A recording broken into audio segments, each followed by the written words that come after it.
the committee's budget oversight hearing of 2026. This will be our first one. It is being streamed and recorded on the committee's YouTube channel named EAL Committee. Today, we will be hearing from the public and government witnesses regarding services and programs of the Department of Employment Services. The Department of Employment Services is the lead labor and workforce development agency for the district, administering a vast array of workforce services funded through a combination of federal grants and local appropriations. The department delivers basic income support services to unemployed or underemployed persons who have lost their jobs through no fault of their own through the Unemployment Insurance Division. DOES, as is commonly referred to, serves as the administrator for the district's paid family leave program, which provides paid leave benefits to private employees in the district. The agency's Labor Standards Division administers the district's wage and hour laws and provides benefits to employees for workers' compensation matters, in addition to adjudication services to settle workers' compensation disputes. The Workforce Development Division provides job seekers with development and training programs and employers with services allowing them to access qualified job candidates. And the district's youth division provides young people with job training, leadership, and employment opportunities. The purpose of today's hearing is to receive the public and government witness testimony so that we have a clear understanding as their thoughts regarding the spending of the budget of the Department of Employment Services. The mayor's proposed FY27 budget for the department is $182,940,647. This is a balance and budget, of course, and it is 0.8% increase from the FY26 approved budget, indicating that a lot of emphasis has been placed on getting DC residents into the jobs market and helping DC residents move up the income ladder. The agency proposed budget includes 893.8 FTEs or employees.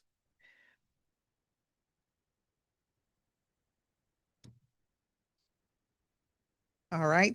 At this time, we're checking. Yeah. No colleagues. All right. So we'll solo until some of my colleagues may join us. And so with that, we will start by asking our public witnesses to join us at the front table as I call your name. All right, we can take 4. Reginald Black, who is Serve Your City Ward 8 Mutual Aid. He's the Housing Policy Liaison. Richard McKay, who is with Friendship Place. And Lynn Amaro, also with Friendship Place. And Zachary Ragon, who is a public witness. All right. Thank you, Zachary.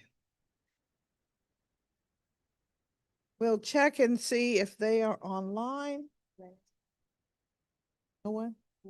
All right, we have one. Lynn is online.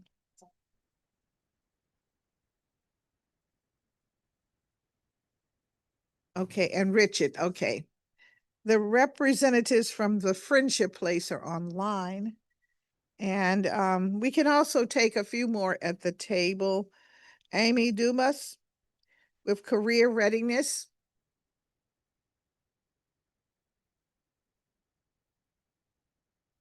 Aquila Gray, DC Jobs with Justice.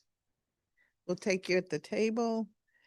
And Andrew Gallowitz, Public Witness. All right, great.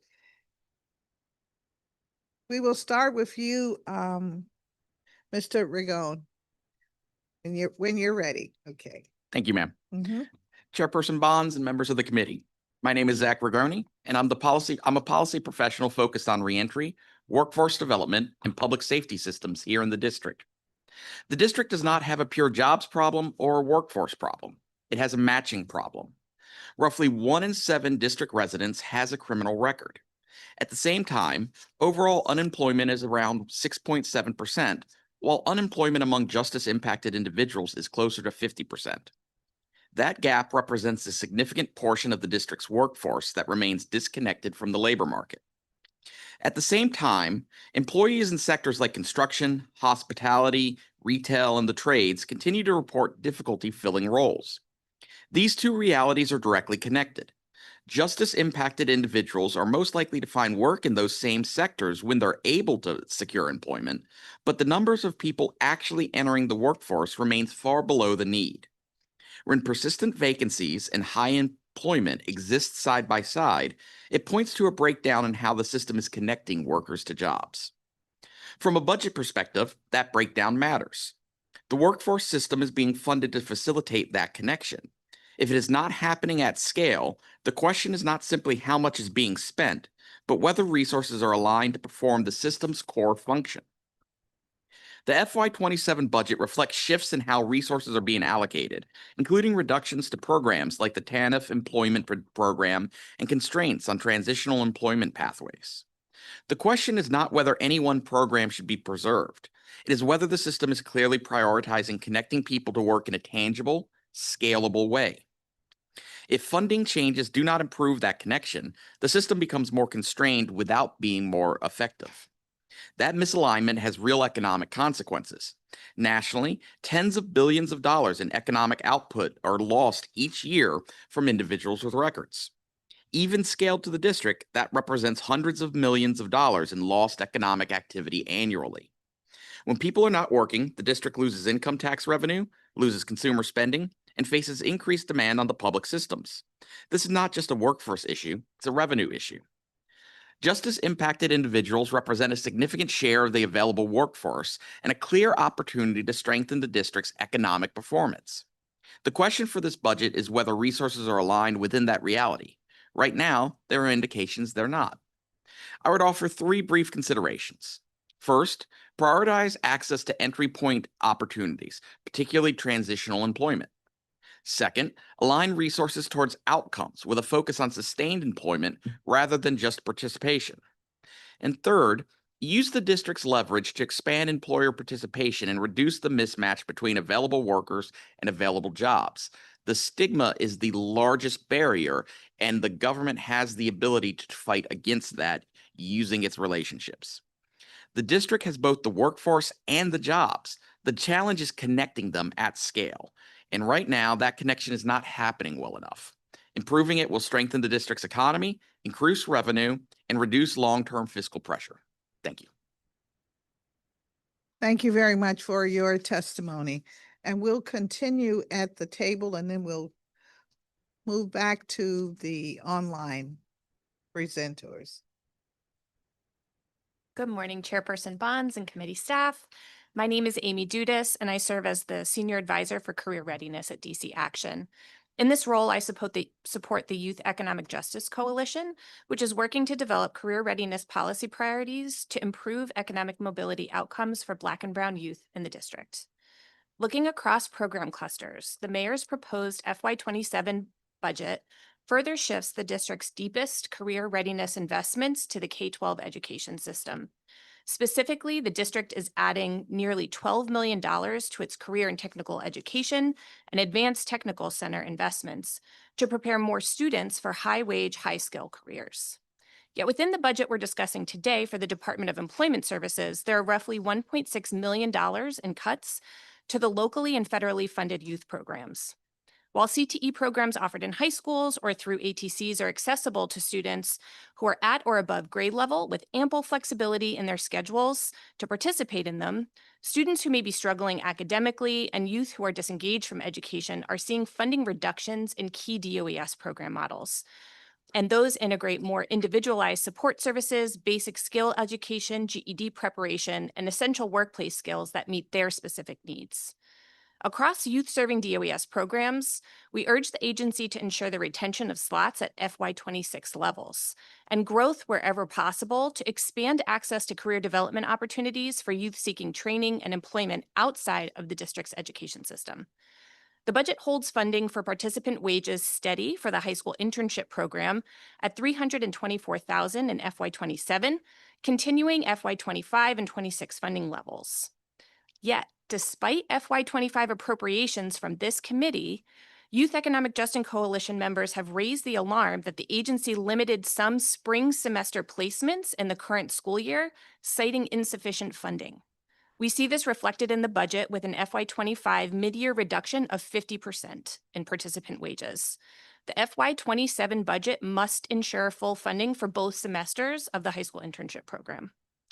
Furthermore, the year-round youth program, comprising the Pathways for Young Adults program and out-of-school program, is reduced by $757,000 in the proposed budget, representing a 16% cut across the programs.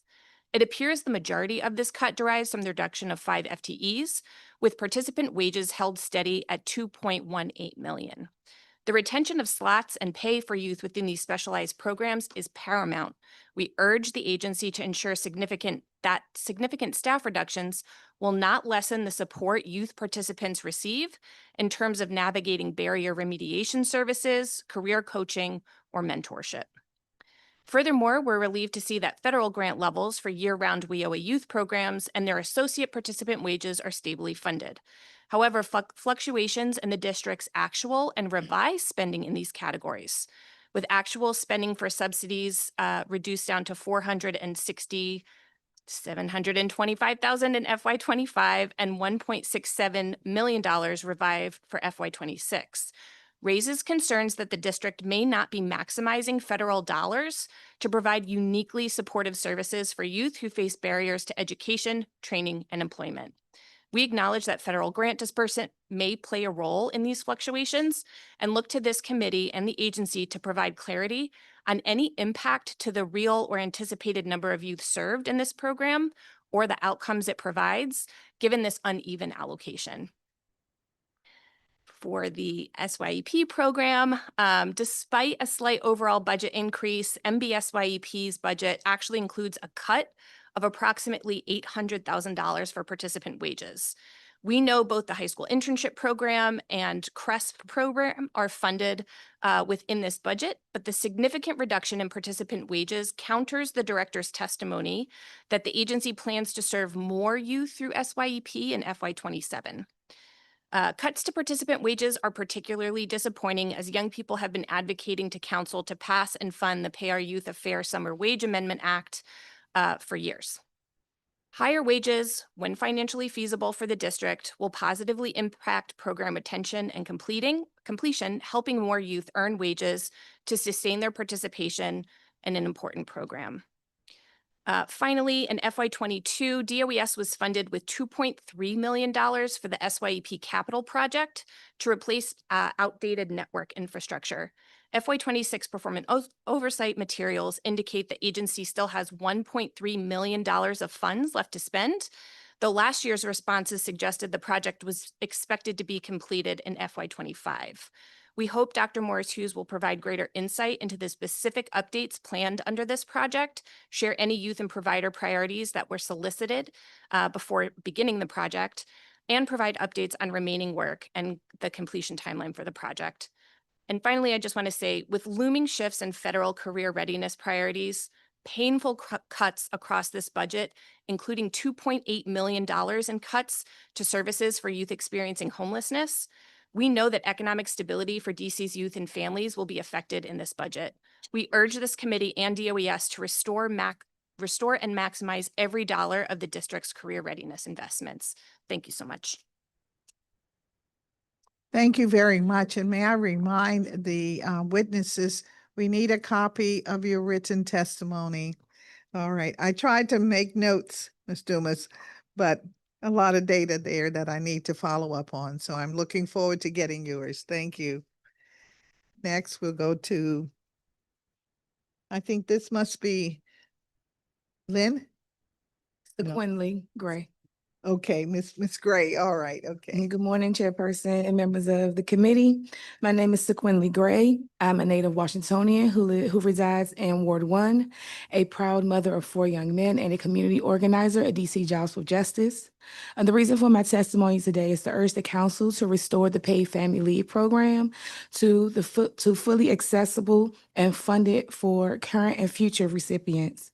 DC Jobs for Justice has advocated for paid family leave to be restored in nearly every budget since it was implemented. This issue is even more important to me now because in 2024, I was able to take paid family leave to care for both my father and my son. In the summer of 2024, my 10-year-old son sustained a serious knee injury while playing Little League tackle football. His doctor diagnosed him with a torn ACL and told us he would need surgery. We both were devastated because he was one of the star players of the team, and he was also enjoying working his first job at Common Good Summer Farm in his community. We moved forward with the surgery, and I immediately informed my employer that I would need to take time off and use paid family leave. Based on the information from my son's doctor, paid family leave approved me for 12 weeks family caregiving leave. During that time, I had become a full-time caregiver, taking him to weekly physical therapy and orthopedic visits, helping him bathe and use the bathroom, managing his wound care by cleaning and changing his dressings, and guiding him through daily at-home physical therapy while helping him move around safely. During that period, my father also was injured at work and required a lumbar spinal surgery. 2024 was the most challenging year of my life. But thanks to paid family leave, I was able to take the time I needed to care for the both of them.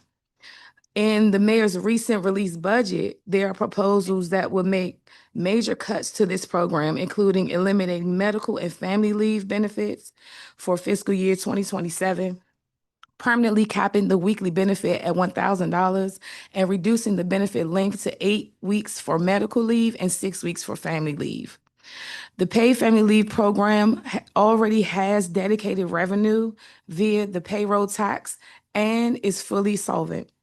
The mayor rating this fund to make up general revenue shortfalls, then saying that she is right-sizing the program is dishonest. Eliminating medical and family leave benefits, even for a single year, does not work for DC residents, and it especially harms Black women. In my experience, organizing around this issue, Black women are more likely to take leave to care for elders, children, and themselves. Capping weekly benefits at $1,000 will also have a serious impact on working families. I was fortunate that my employer chose to supplement my income so I could receive my full salary, but it is not required. During my leave, my household expenses increased, including in utilities, groceries, prescriptions, and medical supplies. With the rising cost of living in DC, reducing benefits could push families towards eviction, displacement, and reliance on social services. I cannot express how critical it was for me to have access to the full 12 weeks of leave. Caring for both my father and my son at the same time required constant attention, multiple doctor's appointments each week, along with at-home care and therapy. The level of care would not have been possible with reduced leave. And remember, it was the doctor, not me, that recommended the amount of leave that was then approved by the Office of Paid Family Leave. Cutting medical benefits harms health equity. Under this proposal, for next year, only those whose employers provide paid leave or those who can afford to take unpaid leave will be able to take the full time they need to heal and get treatment. That means that many workers, especially low-income workers and workers of color, who are less likely to have access to paid family leave and be able to take unpaid leave, will go back to work before they are ready, take less time than they need, and even forego or postpone needed care, harming their health. In conclusion, I want to be clear that an attack on paid family leave is an attack on Black women and their families. We are often the backbones of our households, the primary caregivers, and one of the most impacted health, and we have one of the most health impact and disparities. We deserve time and support to care for ourselves and our loved ones. On behalf of Black women across the city, I urge the council to protect the paid family leave program and protect Black women. Thank you. Thank you very much for your testimony. And I believe, Mr. Gallowitz, all right, we'll take your testimony. Chairwoman Bonds and distinguished guests, thank you for the opportunity to testify today. My name is Andre Gallowitz, and I'm a 21-year-old district resident from Ward 6. I'm here today to speak in strong support of incorporating a wage increase for high school students in the Marion S. Berry Summer Youth Employment Program, or MBSYEP for short, into the district's upcoming budget. MBSYEP has long been one of the district's most impactful workforce programs, providing thousands of high school students with their first exposure to employment, responsibility, and professional expectations. For many students, this program represents their first paycheck, their first supervisor, and their first experience contributing meaningfully to their household and community. As the council considers the fiscal year budget, there is an opportunity to align this program more fully with the district's wage standards. Currently, high school participants are compensated at $9.50 per hour, while the district minimum wage has risen to $17.95. This gap creates a disconnect between the expectations placed on student workers and the compensation reflected in our labor standards. To close this gap, I urge the council to incorporate an additional $8.9 million into the DOES budget to raise MBSYEP high school participant wages to the district minimum wage for the upcoming fiscal year. This targeted investment reflects the scale necessary to ensure fair compensation while maintaining the program's current reach and structure. From a budgeting standpoint, this adjustment can be implemented through existing program infrastructure. MBSYEP already operates on a defined seasonal employment model, meaning wage adjustments can be calculated and integrated based on project participant numbers, program duration, and agency placements.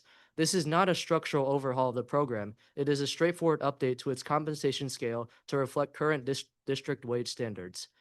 Importantly, this investment should be viewed in the context of workforce development spending, not as a standalone cost. Higher wages strengthen program outcomes by improving attendance, engagement, and job performances among participants. When students are compensated fairly, they are more likely to take the program seriously and carry those habits into long-term employment pathways. I also want to emphasize that incorporating this $8.9 million increase into the budget reinforces predictability for agencies, employers, and youth participants. It ensures that partner organizations can plan around consistent compensation expectations and that students understand from the outset that their labor is valued at the district standard. This is ultimately a question of alignment. If the district sets a minimum wage for workers, then our flagship youth employment program should reflect that same standard in its budget structure. In closing, I urge the council to incorporate this $8.9 million investment to raise wages for high school students in MBSYEP into the fiscal year budget. Doing so would strengthen the program, improve workforce development outcomes, and align youth employment with the district's broader labor values. Thank you for your time and consideration, and I open any questions. Thank you very much to our panel that are with us. And now I'll turn to those who are online. All right. Ms. Amano, we can take your testimony if you are ready, and then followed with Mr. McKee, and then finally Reginald Black. We'll take your testimony. Thank you, Council Member. All right. Good morning, Chairperson Bonds. Thank you for giving me the opportunity to testify today. I am Lynn Amano, the Director of Advocacy for Friendship Place. The current political environment is demanding more people find jobs to retain their safety net program benefits. While DOES has a strong history helping individuals advance in knowledge and skills through extensive training programs, most programs do not come with a jobs guarantee, and unemployment in DC is higher than the national average at 6.7%. In the March 6th DHS oversight hearing, Director Rachel Pierre revealed to Councilmember Henderson that DHS had spent $24 million on employment programs that had only 6% job success rate. This fact informed the mayor's decision to cut $11 million from the DHS TEP program budget focused on employment. You may know Friendship Place as a service provider with more than 30 years of experience helping individuals rebuild their lives through stable housing. But in 2011, we recognized that our participants also needed immediate employment with support to empower them to move forward. When someone is without income, time is of the essence, so we created our Aim Higher division, which takes a completely different approach, employment first. We stabilize individuals, assume employability, and help them overcome obstacles to employment, including homelessness, previous incarceration, mental health or substance abuse challenges, and more. Friendship had a successful pilot program through DOES in FY 2023 targeted at individuals experiencing homelessness and needing quick employment. The Jobs First pilot significantly outperformed its requirements in every measure. Using private funds this past year, we found jobs for 52 individuals averaging 78 days to employment, and 76% were still employed 6 months later. These numbers represent the work of our core program, which employs only 2 staff and uses a small budget. We helped families at the Brooks meet the new rapid rehousing work requirements. This is the efficient program that TANF recipients really need. Our participants all receive SNAP benefits, and those with children also receive TANF. DC needs a cost-effective, proven approach that works in this political and fiscal environment, pun intended. As a nonprofit, Friendship Place can leverage government funds using private dollars to pay for stabilizing support like transportation, phones, and work uniforms. Next, you will hear more from our Director of Aim Higher, Richard McKee. Please note his testimony and attached proposal. We look forward to discussing this with you further. Thank you. Thank you. Thank you very much. It's always rewarding to hear of a success program. Thank you. And now we will hear from Mr. McKay. You on? Yes, I'm here. Thank you for having me today, Chair Bonds, council members, and staff. My name is Richard McKee, the director of the Aim Higher division of Friendship Place. As Lynn mentioned, Friendship Place serves district residents experiencing homelessness, and we help them secure employment here at Aim Higher. Our employment first model delivers fast, responsive, and flexible assistance to homeless DC residents, families, and veterans seeking work through a combination of federal and private grant funds. I am testifying because I believe this model can address the critical need for homeless DC residents to find and maintain living wage employment. Employment requirements for participants of rapid rehousing programs, temporary supportive housing facilities, and those receiving SNAP and TANF benefits have all added requirements for participants seeking these forms of critical support. This has added urgency for participants to access employment support. Employment program capacity has not grown to meet these new requirements. The city must find cost-effective and responsive solutions adapted to our tight budget. Our Jobs First program meets this current need as it exists, but must be expanded in order to meet the need of all homeless DC residents who need our services. Our goal is to help people experiencing homelessness to find jobs fast and keep them. We focus on rapid placement, robust employer connections, and flexible, responsive services. Traditional, longer, cohort-based model programs do not help participants get hired quickly enough or provide the level of wraparound service support that our nonprofit programs can offer. We tailor our program to the participants' needs by building partnerships with employers hiring in their existing fields. We provide the screening and employee support that employers are seeking and create trust that opens doors to interviews for our candidates. This includes critical resources for participants such as cell phones, work uniforms, transportation assistance, with the help of generous private contributions and grant support. We are currently working with dozens of employers regularly, including Securitas, Ace Parking, Wegmans, Allied Universal, Didlake, and many more. Their positions are available for application on our in-house job board. In FY23, DOES chose Friendship Place as grant recipient for the DC Jobs First pilot program, which I led at Aim Higher. We exceeded our goals on participants served and time to placement, with 62 participants hired, past our goal of 44, with an average time to placement of 45 days, about 1.5 months from enrollment to hire, twice as fast as our goal. Our current collection of grants serve 125 participants at any given time.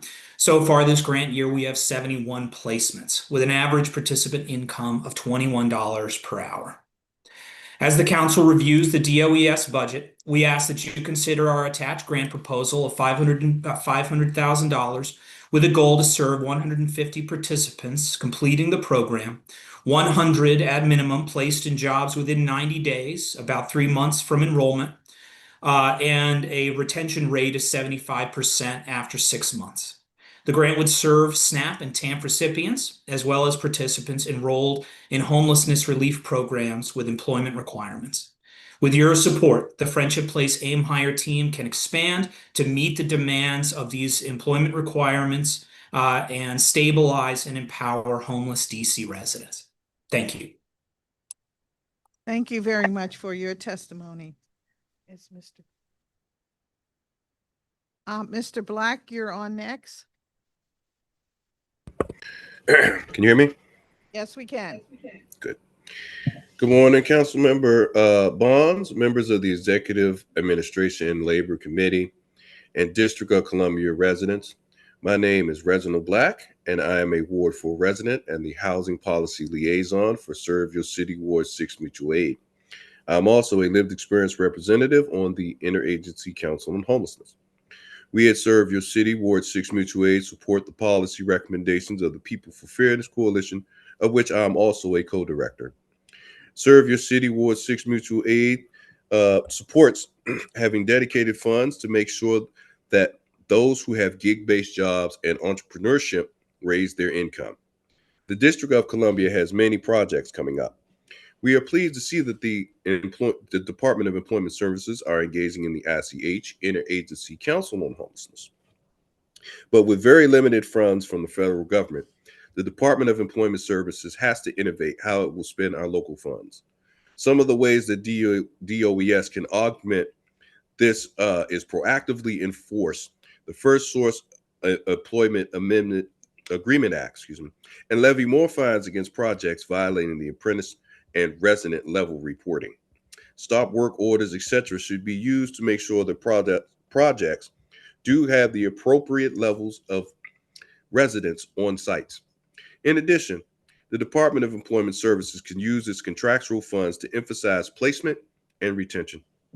A few years ago, during the construction of the new 801 East Men's Shelter, we created fairs in which there was a collaborative effort with the Department of Behavioral Health, the Department of Human Services, and DOES, Department of Employment Services, on site to provide and to prepare and to connect residents of the former facility to jobs tied to the rebuilding of the aforementioned facility. Some of my disappointments engaging with that process were: 1, the employment opportunities were limited to current construction of the facility. The demolition and excavation jobs were not included. 2, the numbers of people hired were very low. Residents were not hired to the levels indicated in the First Source Employment Agreement Act. These engagements were not consistent and were not client provided resume focused and did not secure employment in different trades that may be automated. Limited training opportunities for managerial positions. Some questions I would like to ask of this budget: How will local funds be used to make sure entrepreneurship is safe and secure and supported, especially for residents of color? How does the proposed budget protect gig-based jobs and promote proactive enforcement of the First Source Employment Agreement Act? How does this year's budget emphasize placement and retentions of jobs that will ensure income will be enough to afford District of Columbia market rent? How does this year's budget promote efforts to improve the experience of dual or tri-connected clients, particularly ones that are connected with the Department of Behavioral Health, the Department of Human Services, and the Department of Employment Services? We want to make sure that all residents have the opportunity to obtain employment, meaningful employment, retain that employment, and secure their housing needs and other living costs. Um, I did provide a little bit of background and looks at this year's budget, which indicate no federal funding, but we want to make sure we're innovative in those local funds. Thank you for the opportunity to testify, and I'm happy to answer any questions you may have. Thank you. Thank you very much. Thanks to this panel. But Mr. Black, I want to make sure that I have your questions because I will pose them to the director of the department when she is on with us a little later. You wanted to know how the funds will be used. And you want to make sure that there's protection for the first source process and to promote efforts to connect clients, particularly those with Department of Behavioral Health, and I would assume also the Department with Disabilities. No, that would be Human Services. So the Okay, Human last, Services. Okay. yeah. So the last panelist talked a little bit about this, and in uh in response to that was in response to that was when the construction of the new 801 East facility happened, there was a kind of a proactive approach where employment services, human services, and DBH were on site to provide case management, different kind of service connections. But then we need to continue those and make sure that we start that process like even when things are in like pre-development or underwriting, to make sure that any excavation jobs, any demolition, any foundation work is included in that to increase the numbers of jobs. But yes, I would love to see tri-connected clients improve their income, and I would love for the director to talk about how do they plan to use the funds this year to better promote those connected clients, because a lot of the work requirements coming from the federal government and other places are going to affect those kinds of clients the most. All right. Well, thank you very much for that. And let me just say to our witnesses, I'm looking forward to querying some of your questions, adding to our 72 questions that we have compiled when we have our government witness before us. So I thank you very, very much. And please, if you have not already submitted your written testimony, please submit it for the record, and more importantly, so I can pull out your questions and be specific when we have the director before us today. So thank you. Thank you very, very much, everyone.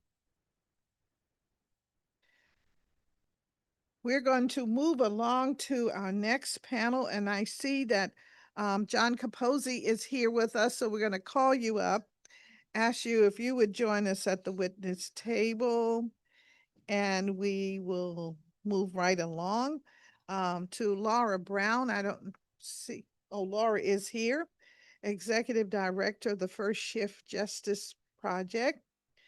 Veronica McQuella, Public Witness. Vic Concaves, he's online. He's online. Okay. And then KT Beckman Goshik. Okay. All right, so we have a panel of 4 and 1 additional online. So nice to see you all, and we will start with Mr. Capozzi. Good morning. How are you? Good morning, Councilmember Bonds and committee. It's great to see you this morning and appreciate the opportunity to come out and testify today. As you know, my name is John Capozzi and I live in Hillcrest in Ward 7, and I'm here to speak on increasing and supporting a wage increase for the high school students in the Marion Barry Summer Youth Employment Program. The 16 to 21-year-olds in the program are now paid $9.50 an hour, and ideally that would be raised to the minimum wage, which is $17.95 an hour. You know me as the person that works with on-ramps to careers. We get DC youth into IT internships, 350 last summer, hopefully on track to do the same this summer. But also I do recruiting into the technology area. And I think it's important to know that from a workforce perspective, the participants of the district represent the idea that this summer youth program is a real early stage program that helps them get into talent pipelines like the IT industry. It introduces young people to the fundamentals of work, and I think that the program itself needs to align itself with the compensation structure that is minimum to all workers here in DC. As I mentioned, they currently get $9.50 an hour. I think raising it to the minimum wage would be an increase that they would value. And certainly in the labor market and in technology, where compensation really signals value, I think it's important that we show the value that we have toward the young people here in this city, which is actually over 10,000 participants normally each year in the Summer Youth Employment Program. In recruiting, we also talk about the importance of signaling, and that means that compensation is one of the strongest signals that you can actually send to both the employee and employers on the expectation, value, and professionalism that they can count on. And I think when young people are paid at a rate that reflects the broader market, and they are more likely to approach their roles with seriousness and internalize the workplace norms that carry forward future employment. And also on just any level in terms of when we engage young people, I know that young people in the city are concerned about youth crime, for example. If we engage those young people in an active summer youth employment program, that can only help in that direction. So from an implementation standpoint, this is really a straightforward budget adjustment. The MBE SYE programs also does work within a defined structure, adding an $8.9 million increase, which would compensate those young people, can be integrated into existing systems without requiring a redesigning or realignment of the program. In closing, I really urge the council to incorporate this $8.9 million investment in the fiscal year budget. Doing so will strengthen the district's talent pipeline, align youth employment, and really engage youth to stay out of trouble and to be productive members of our city. Thank you. Thank you very much, Mr. Capozzi. When you speak of high schoolers, are you speaking of a start age of 16 or are you thinking 18? Well, the right now, the way the program is aligned is that 14 to 15-year-olds are given a stipend. 16 to 21-year-olds are paid $9.50 an hour, and 22 to 24-year-olds are paid minimum wage, $17.95 an hour. So the idea is to align those 16 to 21-year-olds that are mostly in high school to the 22 to 24-year-olds that are beyond that. So you are speaking of the age of 16. So it's that group, collective group. Exactly. Not thinking maybe 18 to 21. Right. Right. Because Okay. I definitely feel that, you know, when I go to the high schools and do recruiting, the young people are very aware of $9.50 an hour, to be honest. And they're moving in other directions to get employment, because if they can go and work for $17.95 an hour at Chipotle or another organization, which there's nothing wrong with that employment, the fact is that they might pass up on a career choice that would help them through the summer youth employment program. Thank you. Thank you for that. you. Thank you very much. Ms. Brown, you're next. Good morning, Councilmember Bonds. My name is Laura Brown. I'm a Ward 6 resident and Executive Director of First Shift Justice Project. I testify today about the Mayor's proposed budget for the Department of Employment Services. As a workers' rights advocate and a DC employer, I urge the Council to maintain current funding and benefits levels for the DC Paid Family Leave Program. The Mayor's FY27 budget proposes to eliminate medical and family leave benefits for FY27, permanently cap the maximum weekly benefit at $1,000 a week, and permanently reduce benefit length to 8 weeks for medical leave and 6 weeks for family leave from 12. These cuts are devastating to both DC workers and DC employers. Here's a story of 2 first shift clients who recently took the medical and caregiving leave that is now proposed to be cut. Eduardo and Lisbeth are a couple who live in Ward 4. Eduardo has worked for a restaurant in Woodley Park for 20 years, and Lisbeth has been a home care worker for an elderly DC resident for the past 5. Neither of their employers offers paid family medical leave as a benefit. Earlier this year, Eduardo, a diabetic, had to have foot surgery and take time off from work. When he experienced a life-threatening infection following the surgery, Lisbeth had to take time off from work to care for him. Because wherever there's a person with a serious health condition, there's the need for a caregiver. For the first 6 weeks, she took him to the hospital every day for an intravenous antibiotic treatment. She assisted him with medication management, mobility, and personal care needs. First Shift assisted both of them with their applications for paid family leave, and together, over the 12 weeks they were both on leave, they received over $17,000 in wage replacement benefits, which allowed them to pay rent, buy food, and purchase items related to Eduardo's recovery. Workers like Eduardo and Lisbeth will suffer if they can't take paid leave when they need to because of medical issues they cannot control. Choosing between medical treatment for yourself or a family member or continuing to work is not a choice. It also doesn't make sense to reduce the number of benefit weeks just because, as we've been told, not many workers take the full amount of weeks. Doctor recommendations govern how many weeks of leave that workers take, and this is a natural limit on use. If the number of available weeks is reduced, the most vulnerable workers with serious health conditions like Eduardo will be denied paid family leave benefits at a time they most need it.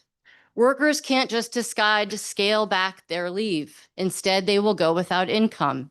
This will exacerbate their medical conditions, strain other forms of public support, and undermine the purpose of the paid leave program. The mayor is raiding the payroll tax paid by employers to cover paid leave for their workers. Out of the 0.75% payroll tax, only 0.11% would go toward paid leave for FY 2027. That is less than 15% of our legally required contributions that would actually pay for the program as intended. This is dishonest and unfair to employers like me. In FY 25, my organization, First Shift, paid approximately $5,000 in PFL tax. 15% of that is only $750. The intended reductions change the benefits small businesses can offer their employees, benefits many of them were promised when they were hired and have come to rely on. Over the 5 years the program has existed, businesses have built this leave into their benefits packages and/or collective bargaining agreements. With these budget cuts, they will be forced to cut benefits or absorb the cost of up to $11.90 per week of family and medical leave taken to maintain level benefits, while still paying the payroll tax meant to cover these costs.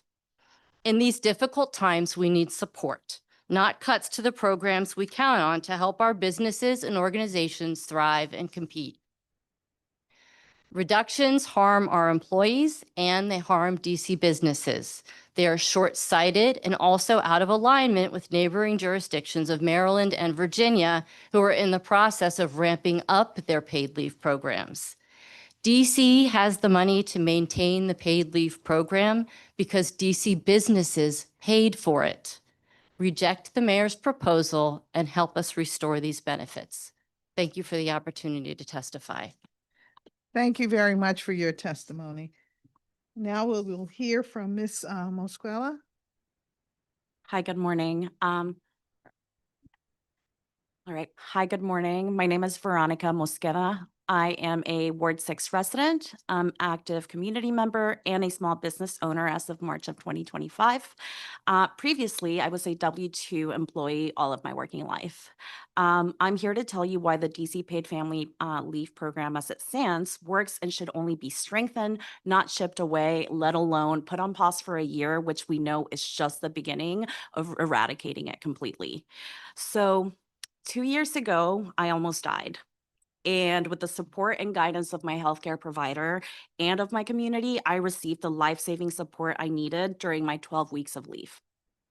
It took almost 8 weeks of intensive support and for me to stabilize, and the remaining 4 weeks of my leave to recover enough to be able to return to work. Which means if I had only taken the 8 weeks that is now being proposed, I would have only been stabilized. I would have had to come back to work, and I would have found myself in a cycle for years of just needing to take leave again over and over again because I really needed those last 4 weeks to really properly heal. Once I was back at work, my recovery continued, and in total, it took about 6 months for me to fully heal. To not have had to worry about my livelihood or finances during this devastating time allowed me to solely focus on recovery and gave me the stability I needed to survive. I was able to get 90% of my income at the time due to the DC Paid Family Leave Program existing as it does. I do not exaggerate when I say that without DC Paid Family Leave, I wouldn't be here today. In late 2024, my husband had to also take paid family leave for his own medical care. Again, this saved his life, and the 12 weeks he took with the guidance of his doctor allowed him to get the care that he needed. We had a really bad couple of years. Our household wouldn't be what it is today without this benefit as it exists in this moment. We live with its impact today, and we are able to plan for our future because of it. I am really happy to report that we are on the other side of these nightmare years, and we are actually planning to grow our family soon. Which brings me to the proposed cut of parental leave from 12 weeks to 6 weeks. I'd like to share some facts from birth workers on what postpartum is like at the 6-week mark. At 6 weeks is when the OB appointment happens where doctors clear vaginas for sex, but most people aren't ready for that because deeper stitches take about 12 weeks to heal if there was an episiotomy or 3 to 4th degree tearing. Most postpartum people are still bleeding 6 to 8 weeks out. Milk hormones are not leveled out yet until 6 to 8 weeks, and they don't really fully stabilize until 12 weeks postpartum. And developmentally, the 8 to 16 week stretch of time is when babies are rapidly developing and changing, and this leads to a more prolonged sleep deprivation for caregivers. That's what new parents are expected to hold and come back to work experiencing if we cut parental leave to that 6-week mark. DC Paid Family Leave is a shining example for other cities. It should continue to be a shining example for other cities. As it stands, it centers families, it centers workers, it centers businesses, and it's an investment in public health-centered approaches. It works and its impact is life-saving, and I'm here to attest to that. Thank you. Thank you very much for your testimony. And now we will hear from, KT Beckman. All right. Hello, good morning. Thank you for having me, council members and community members. Thank you all for being here. My name is Katie Beckman Gottrich. I'm a Ward 5 resident since 2012. I've been caretaking since I was a child. First, my sibling, and now my own daughter and parent. I'm here to tell you that paid family leave saved my life and improved every relationship I hold. I have lived both sides. In 2018, I had my pregnancy and birth before our DC universal paid leave. And I cobbled together inadequate leave, only having 4 full weeks and then a staggered 4 weeks afterwards to be with my child. While I have made every choice I can to organize my priorities, that anxiety and the limited time shaped my work and family life while I healed from my cesarean section. Later, needing leave again in 2024, I thankfully utilized the paid family leave program. For the first time in my adult life, I could focus on support and healing without worrying about finances or job security. I think back to my own mother who worked as a server until my sister was born and went back to work 2 weeks later. I think of the time it took to transition my adult father to our home and support him during his back surgery. I think of neighbors and adopted children transitioning to new homes where their parents need time to bond and assess needs. I've evangelized neighbors and shared my experience widely. As a parent, educator, and working class family member and organizer, I have seen how the demands of our lives can overwhelm us if one family member is in need of care. Among many other lessons, the coronavirus pandemic taught us a delicate balance is holding our community and the importance of taking time for care for ourselves and others. I've seen when people don't have time to heal or tend to others, our resources quickly buckle and the foundations of families and community are pushed to the breaking point. When families aren't supported, the stresses compound and emergent costs are much higher with emergency room visits, less steady support systems for our children, mental health crises for all ages, and the financial burdens forcing families into debt or to leave our city. Changing DC's paid family leave program destabilizes this high-functioning program and benefit to our community. By cutting DC's paid family leave time and financial benefits, the mayor is devaluing families. I will reiterate the points of the DC paid family leave campaign in my written testimony, but we know this is a sleight of hand, essentially stealing from the program to put funds into the general budget. I know our government has resources and imagination to figure out how to fund this program. Please take the time to correct this in our budget. We cannot afford to further stress our families in these times that are so difficult for each of us in our city. Please stay strong in DC values and continue to fully fund the full length and funding of this program. Thank you very much for your testimony.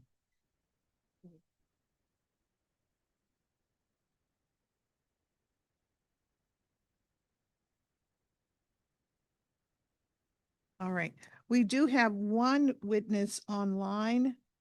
Vic Goncalves, you have to accept so we can get you on.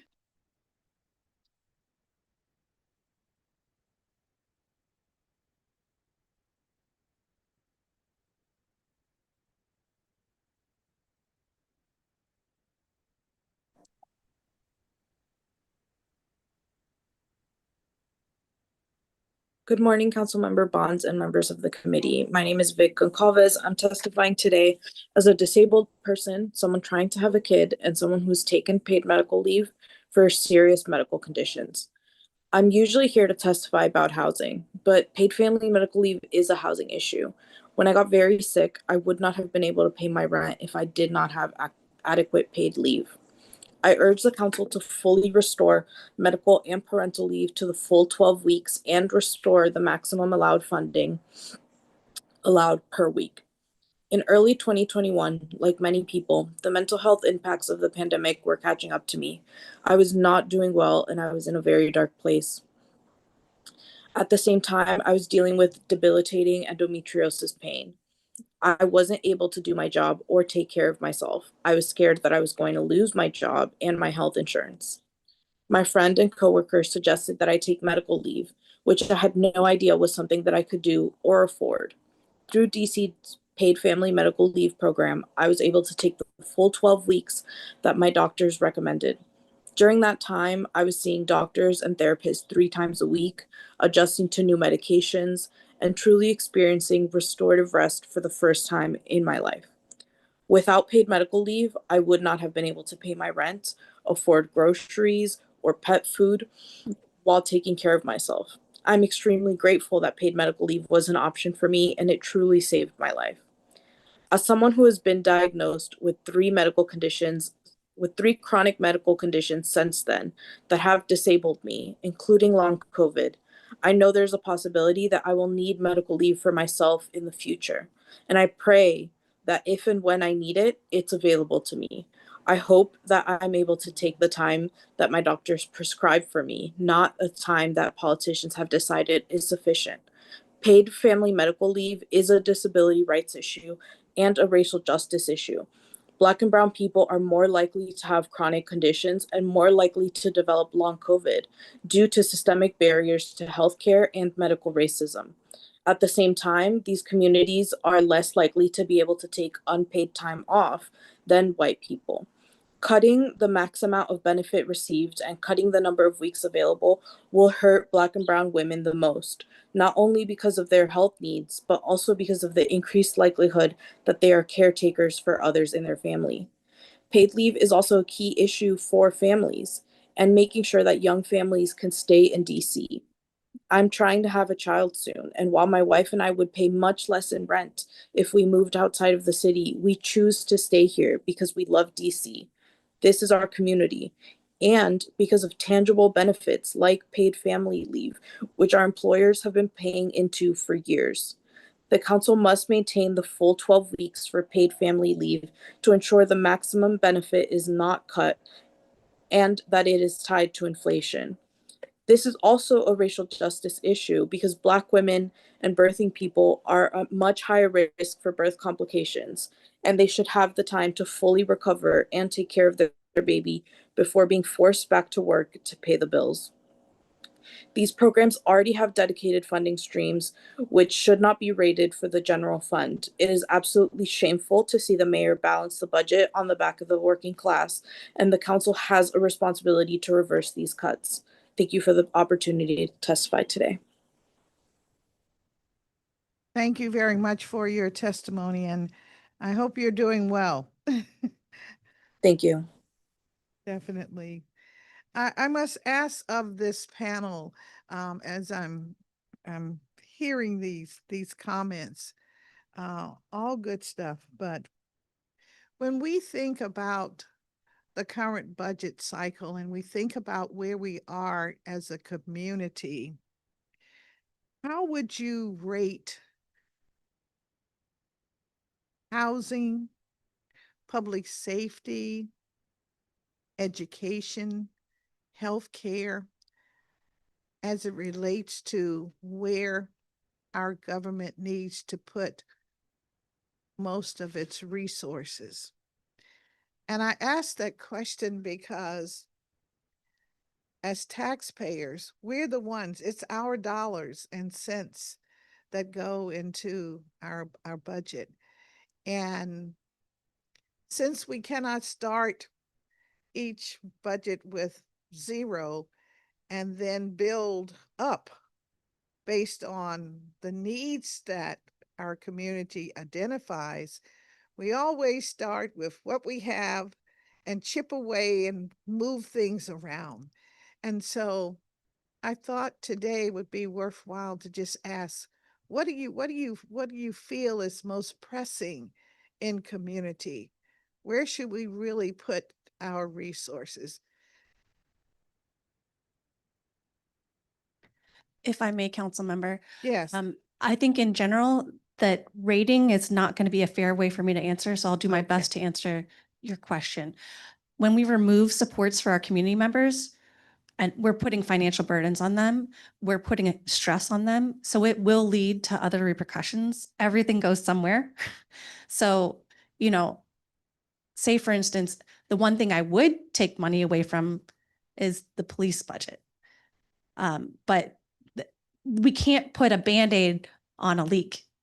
So we have to take care of our community. And when we care for our community, when we show our children, when we show our community members they are valued, that we want them to stay in community for us,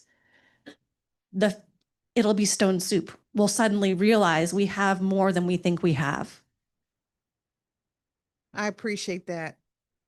I can add to that by saying that, of course, all of those issues that you mentioned are very important. But what is critical to me in this context is that the paid family leave tax is a dedicated tax. Business owners and nonprofits and everybody who conducts business in DC with employees is paying that tax specifically for these benefits. And over the years, that fund has been eroded and rated over and over again. And now it's only 15%. It's just getting lower and lower and lower. And now we're cutting benefits.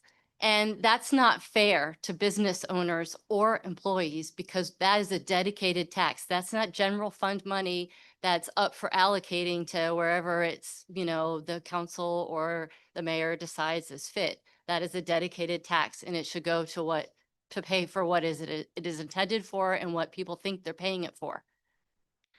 Thank you very much, Ms. Brown.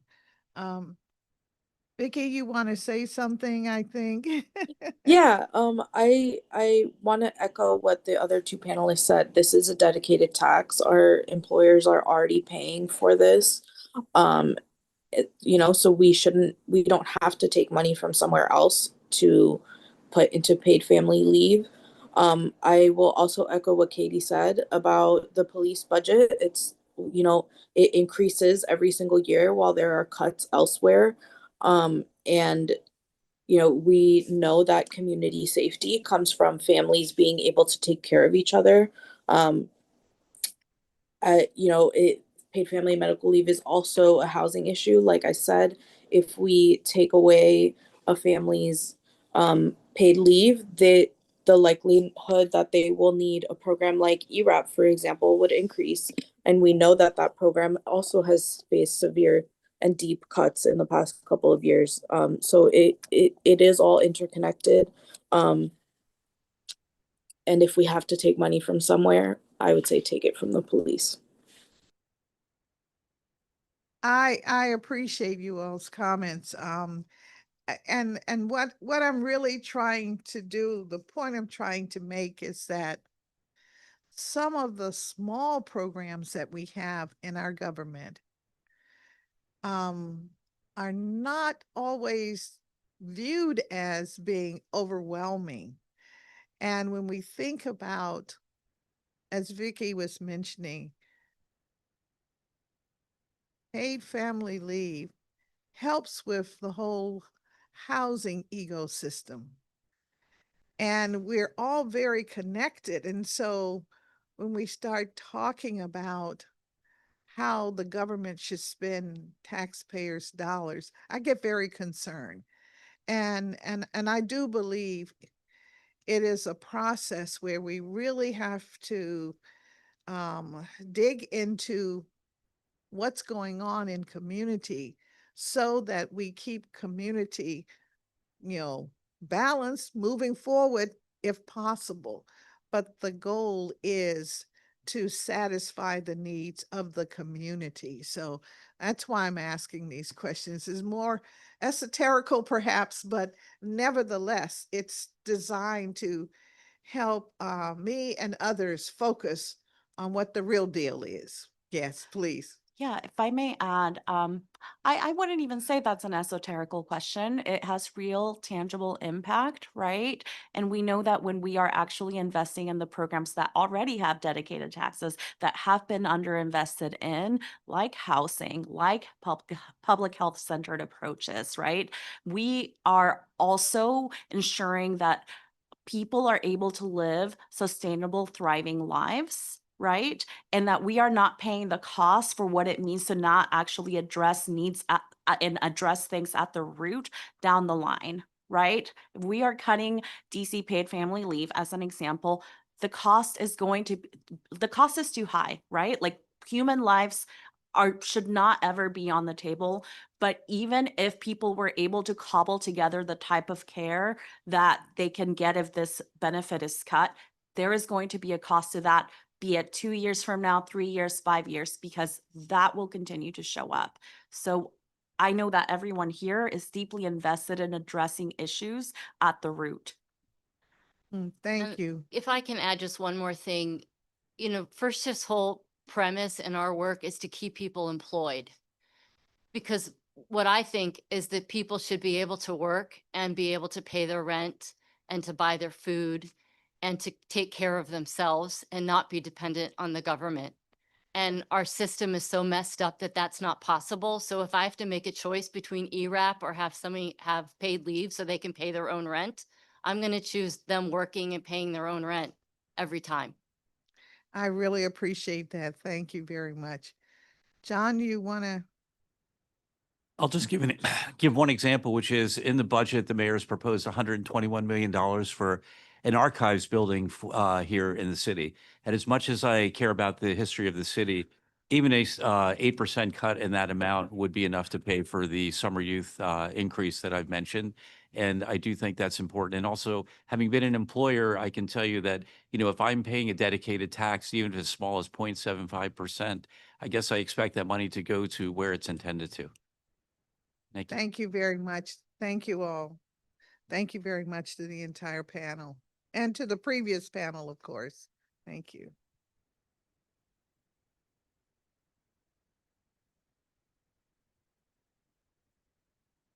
All right. We have in person Keith Perry, Government Relations, Chamber of Commerce, Laura Fuchs, President of the Washington Teachers Union, and Richard Funkhauser, who is a public witness. And let's see if we have any others.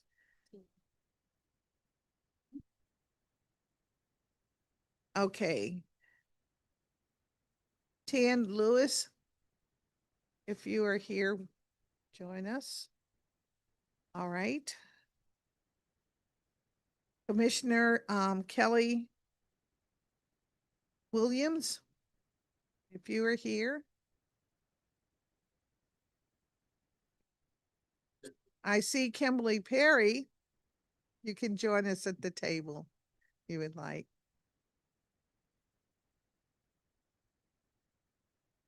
Okay, online, okay.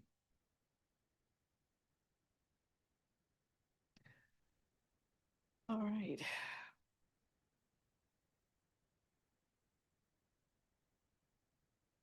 And we will begin with you, Mr. Perry, and we will take your testimony, and thank you all for being here today.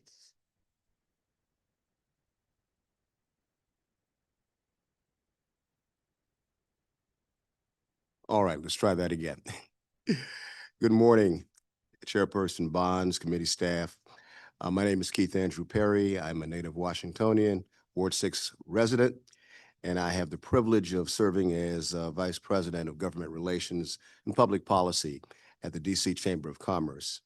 Today, I'm honored to represent our President and CEO, Chinyere Hubbard. The Chamber represents over 1,000 members, employers large and small, in every ward across every sector of the district's economy. And our mission is to ensure that the District of Columbia remains a competitive, inclusive, and opportunity-rich place to live and do business. We thank you for the opportunity to testify today. DOES is essential to the district's workforce system. It's how residents access meaningful work and how employers secure the talent that they need. The Chamber's partnership with Dr. Unique Morris Hughes and her team reflects that shared commitment. Through the Employer Advocacy Program, the Chamber and DOES collaborate to help employers meet their legal obligations when unemployment claims are filed, requirements that many small and mid-sized employers cannot navigate alone. Under this program, for which we urge you to preserve full funding, the Chamber offers free legal assistance so employers can participate fully in fact-finding and adjudication during these proceedings. It is through our experience with programs like EAP that inform the Chamber's budgetary focus on private sector alignment, modernization, and measurable outcomes.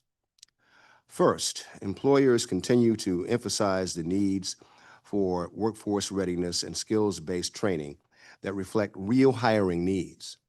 Industries such as healthcare, hospitality, IT, construction, and professional services continue to face persistent workforce shortages. We encourage DOES to expand employer-led training partnerships, strengthen credentialing programs, and ensure that training investments are tied to clear pathways into high-demand jobs. Second, the Chamber strongly supports investments in modernizing workforce systems. Employers need a streamlined, predictable, and user-friendly interface for posting jobs, accessing candidates, and engaging with agency programs. Modernization should include improved data transparency, reduced administrative burdens, and better integration across platforms so that employers and job seekers can connect more efficiently. Third, the Chamber urges the continued strengthening of youth employment. The Marion Barry Summer Youth Employment Program is a crown jewel and a national model, which remains one of the district's most valuable assets. And the Chamber is proud to serve as a host site each year. We see firsthand how early career exposure, professional skill building, and employer mentorship can shape a young person's trajectory. We encourage DOES to deepen employer engagement, improve job matching, and expand year-round pathways that help young people build durable skills and early career experience.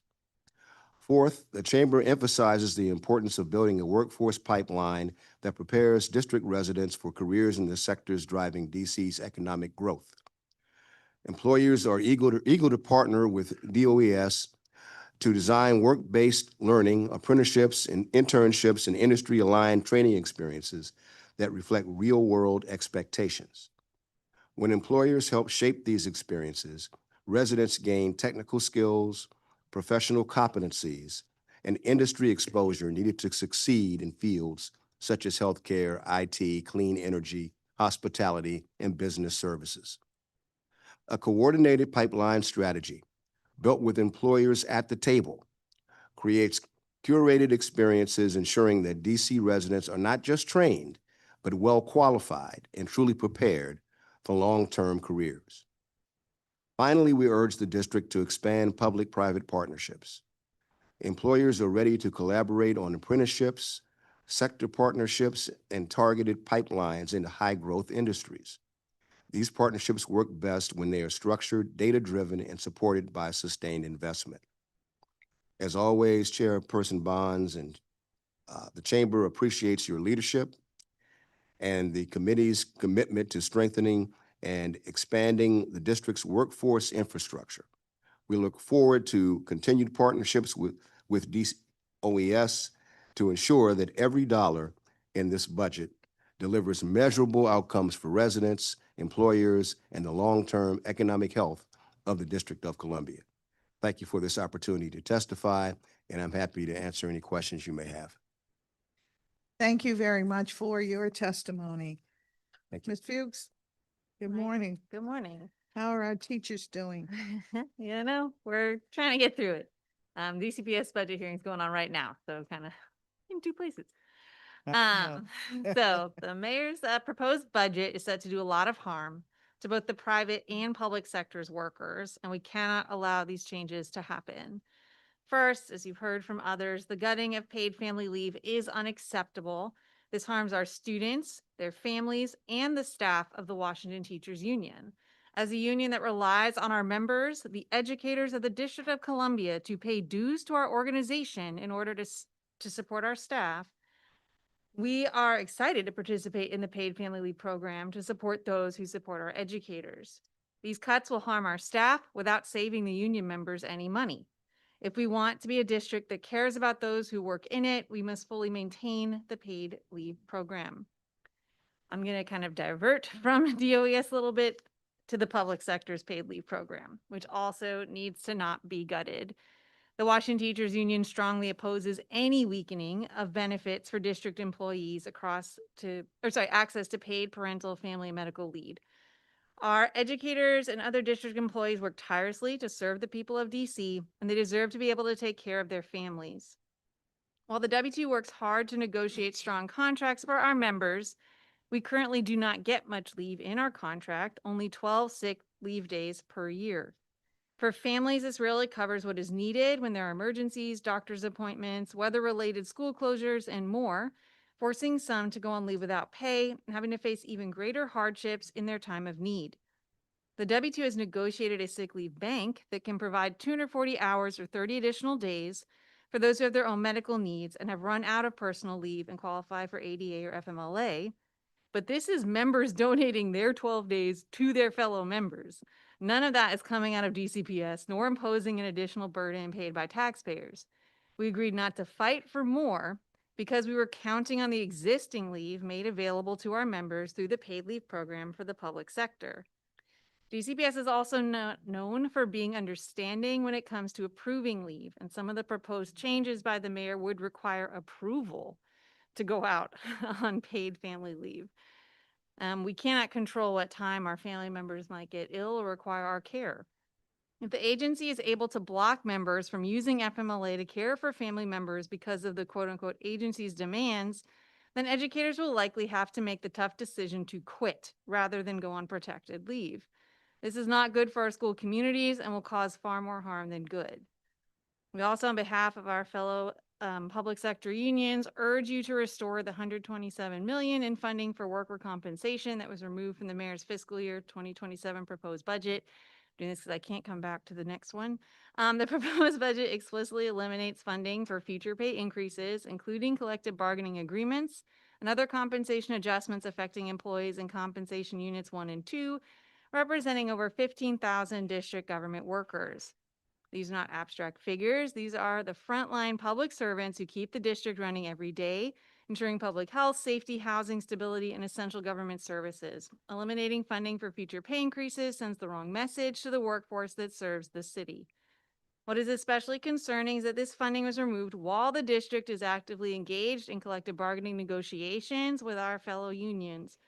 Workers are being told there's no money for compensation increases, while the budget reflects a policy decision not to allocate funding for them.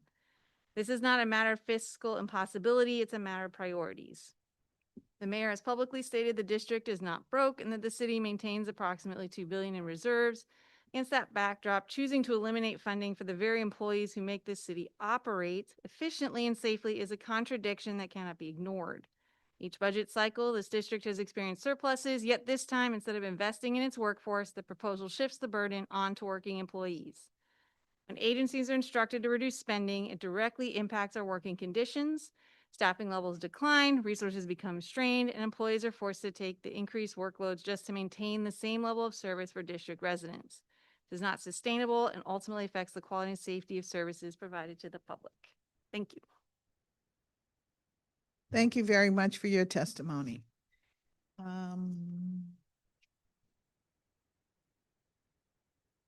Mr. Funkhauser, please go ahead.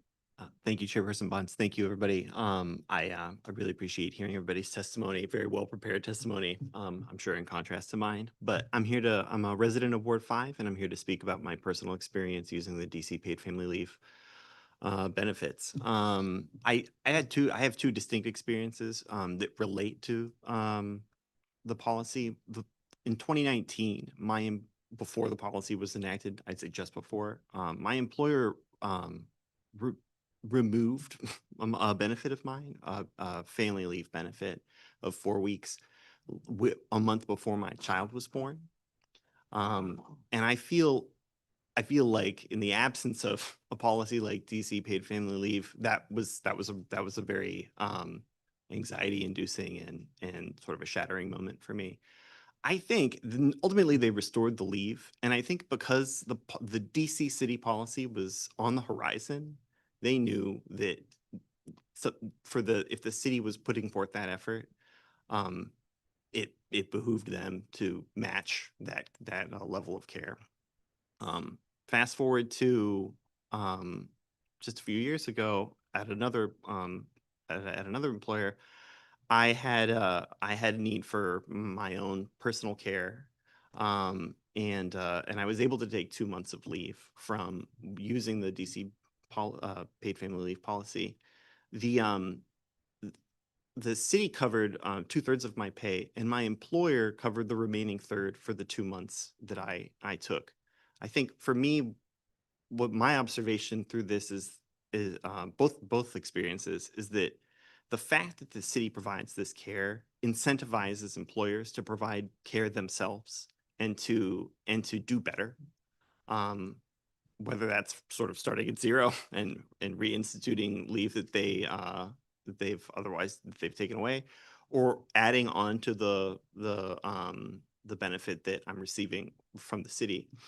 So I think it's incredibly important as a sort of like growing the pie, right? A lot of people come with a small pie mentality when we talk about dividing resources, but I think someone mentioned stone soup earlier. The more we put in, the more gets put in on top of that. I think that's critical for incentivizing places of employment for doing better and doing more. Thank you. Thank you very much. You're doing well now? I am, thank you. All right, okay, very good. Ms. Perry, honored to have you.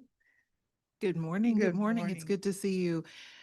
Before I begin, Chairperson Bonds, did you all receive our written testimony? I brought extra copies. My team uploaded it this morning, but I wasn't sure if you got it.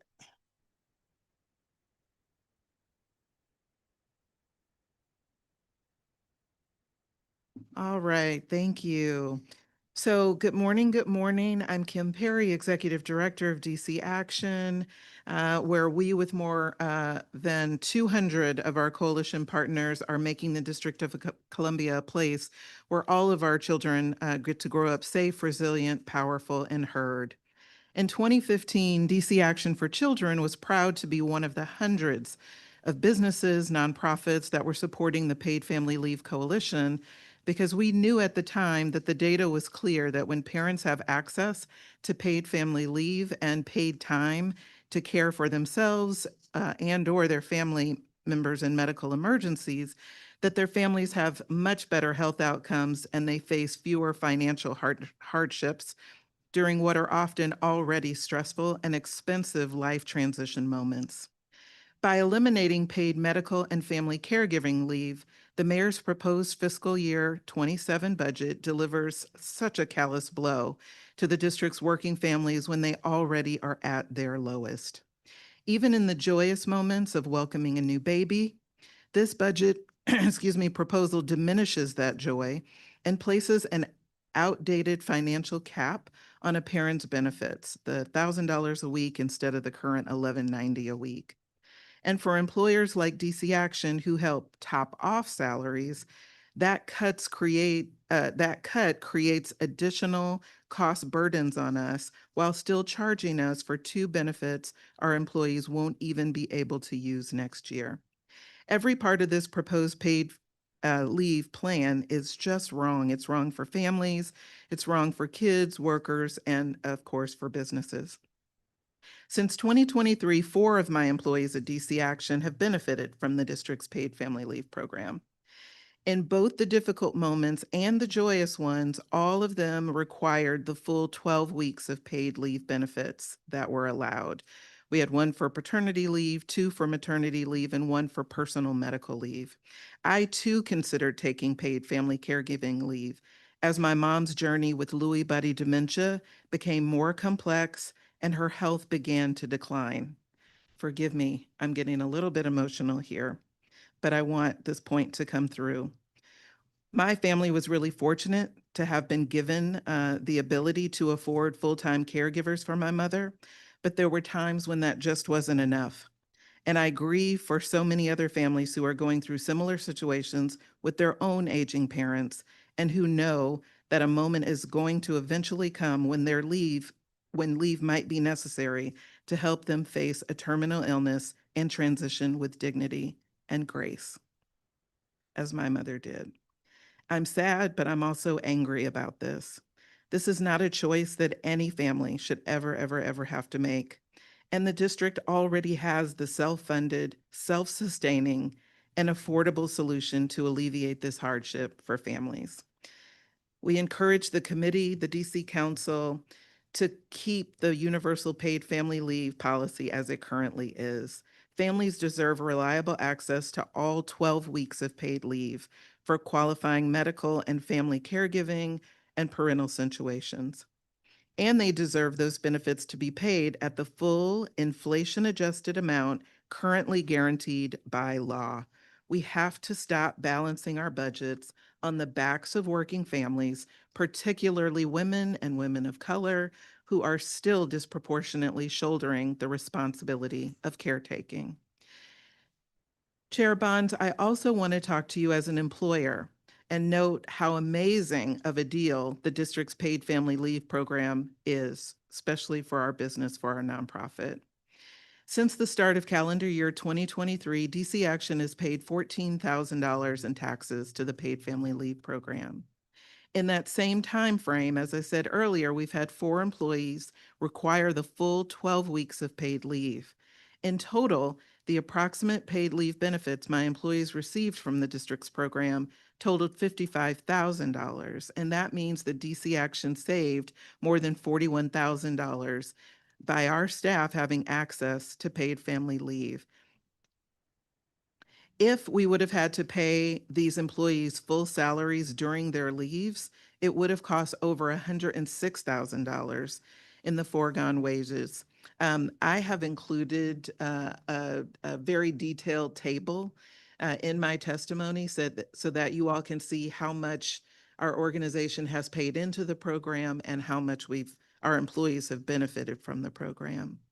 These raw calculations don't include the significant return on investment we receive by having been able to retain these 4 incredible employees. Without access to paid family leave and being able to stay on our company's health insurance, I don't think these employees would still be with our organization. They would have looked for other jobs at bigger nonprofits or maybe gone to corporate organizations or companies that can pay their leave, their out-of-pocket costs that they would have incurred. Councilmember Bonds, DC Action implores you to reject the Mayor's Universal Paid Leave Act, Budget Support Act subtitle, to identify the $95 million in savings through other means, whether through efficiencies or different revenue streams other than the payroll tax. My team would be happy to work with you on these solutions.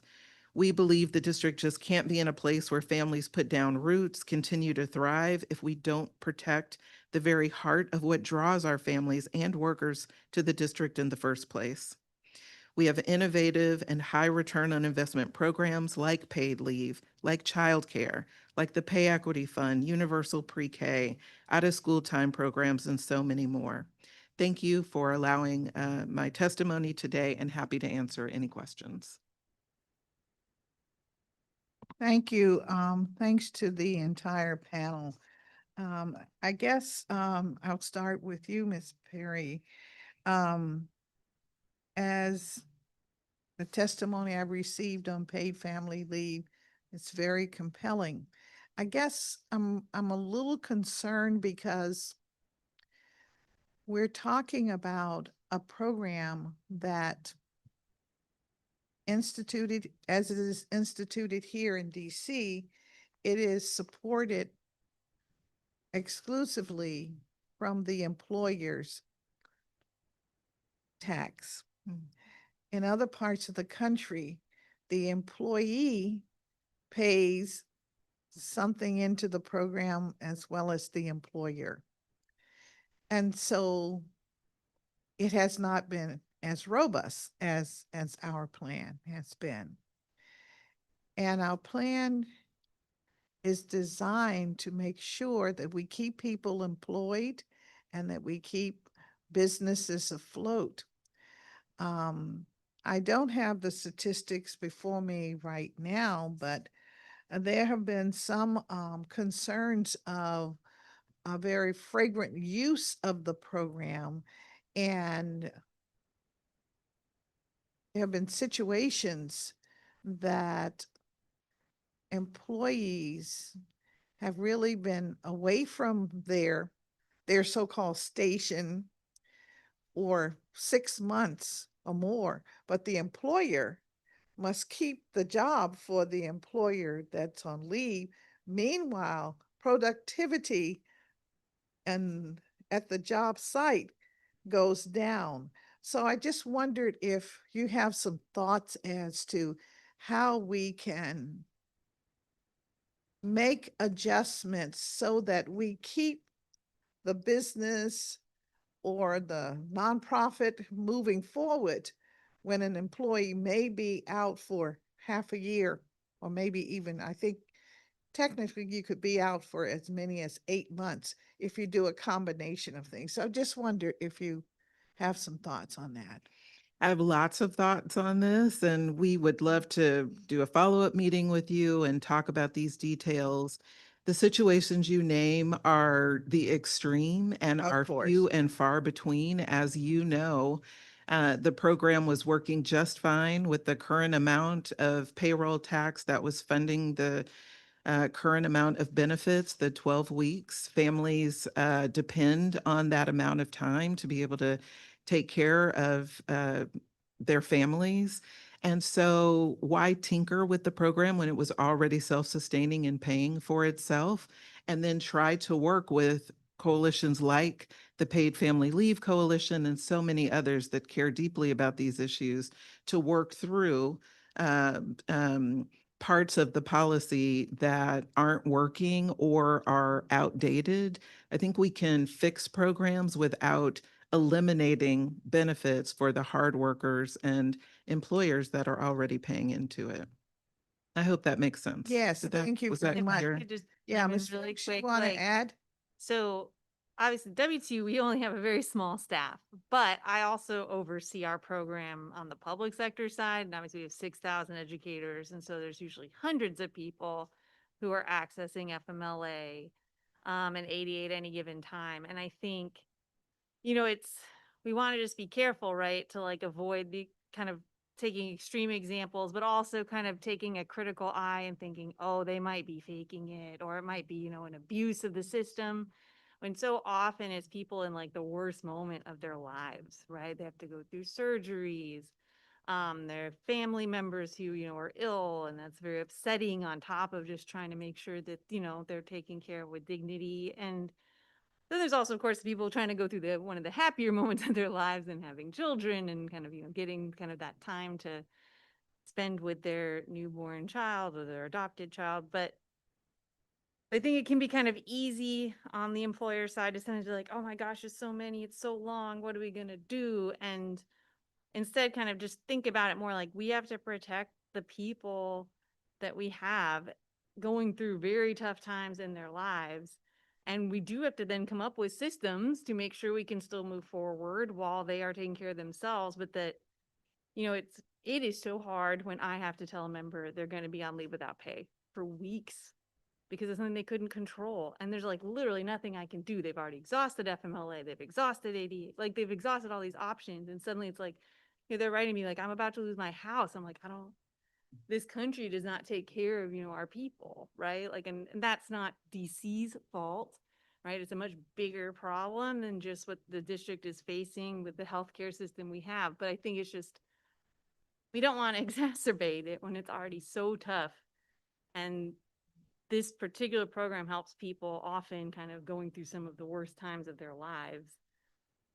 We can't abandon them just because we also know we have a job to do. Like we have to try to find that balance. And I think, it's like insurance, right? A lot of us are going to pay in that won't need it. Right. But we're blessed to not need it. And we're paying in to help those that are going to need it. And we hope we won't have to be one of them, but that if we are, then we're blessed by others who are kind of lifting us up through, participating, right? So I hear you and I appreciate that. Mr. Perry, I'm sure the chamber with its many business members has an opinion on this. Well, we're certainly working on one, Chairperson. We do have a number of working groups, and as you know, we've got a healthcare committee. We've got a number of committees that are dedicated to trying to work these kinds of problems. This is a balancing of equities issue. As you've heard in the testimony, and I can tell you this from a chamber perspective, internally, yes, we have employers. Our employers are paying the tax. That regime was created with the input of employers, and so I think in terms of what happens next, it definitely has to be a community conversation. I think it started here in your hearing, and is something that the chamber will certainly be a significant part of as we go forward. Thank you very much. And yes, sir. I think I want to emphasize just from my personal experience, I was not functioning well at work before I took this leave. And I think echoing on the statement another panelist made, because I was able to take that leave, my future productivity was guaranteed, right? So if we want to talk about the costs to businesses to have people take leave, that's all well and good. But the longer term gain, I think, is outweighed by the having access to these benefits. And if we want to talk about the happiest moment in our lives, right? When we're starting a family or growing a family, that can very quickly become the unhappiest moment in your life if you're not able to be present. So I think the opportunity cost of losing these benefits is immense. I hear you, and certainly appreciate hearing from you this morning. I don't know where we're going to go with this, because ultimately it is about, when you get to the government level, it's about dollars and cents. And that's what I'm charged with, looking at the dollars and cents, without my heart being in it, if you know what I mean.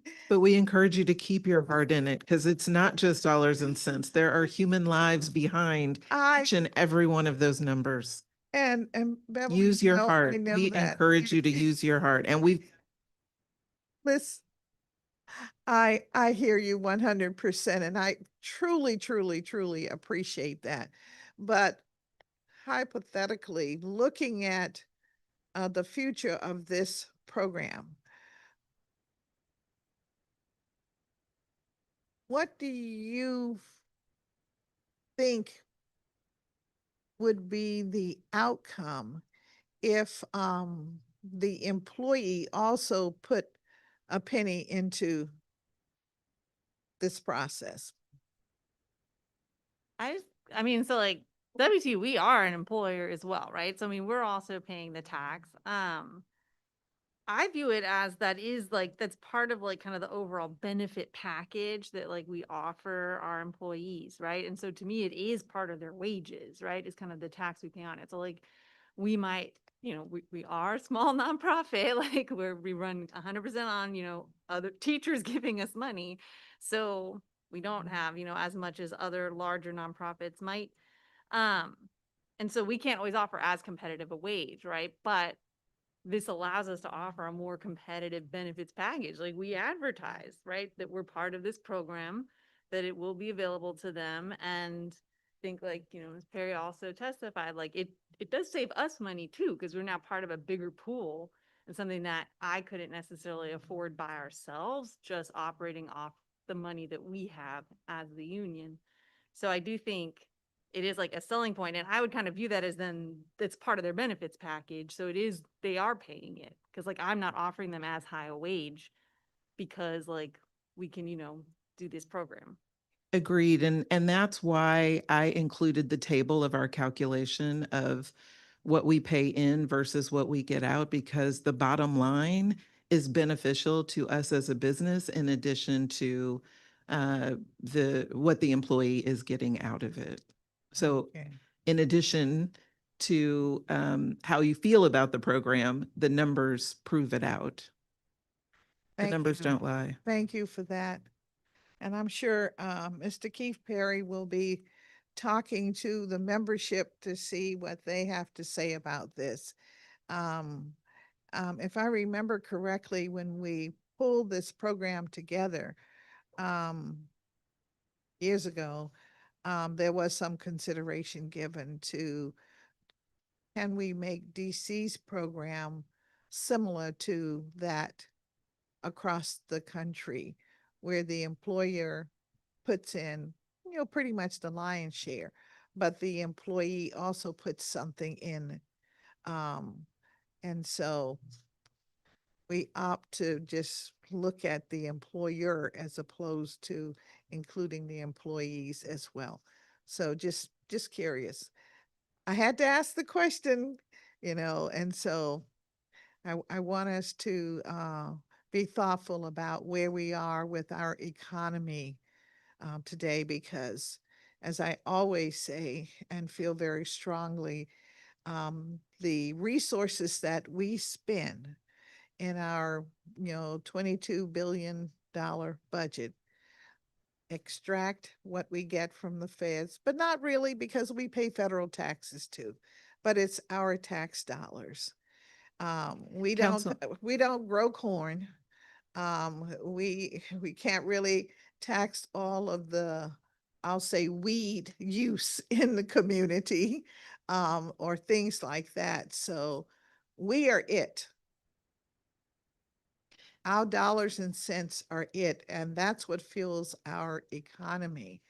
And I just Councilmember, always have to think about that. yeah, just a reminder, workers are squeezed in every way. I know. I mean, so Yes. I mean this seriously. We are willing to work with you. We welcome a conversation. We welcome this conversation to continue in the chamber. We are members of the chamber, the DC chamber. And so workers are squeezed in every single way. And it's just hard to imagine that that's the solution when we already have one that is and was working, has been working. Well, and I appreciate that. And I'm not saying that it isn't working, but I just want us to, I think the world today requires us to look at many things more holistically and to understand that there is the domino effect.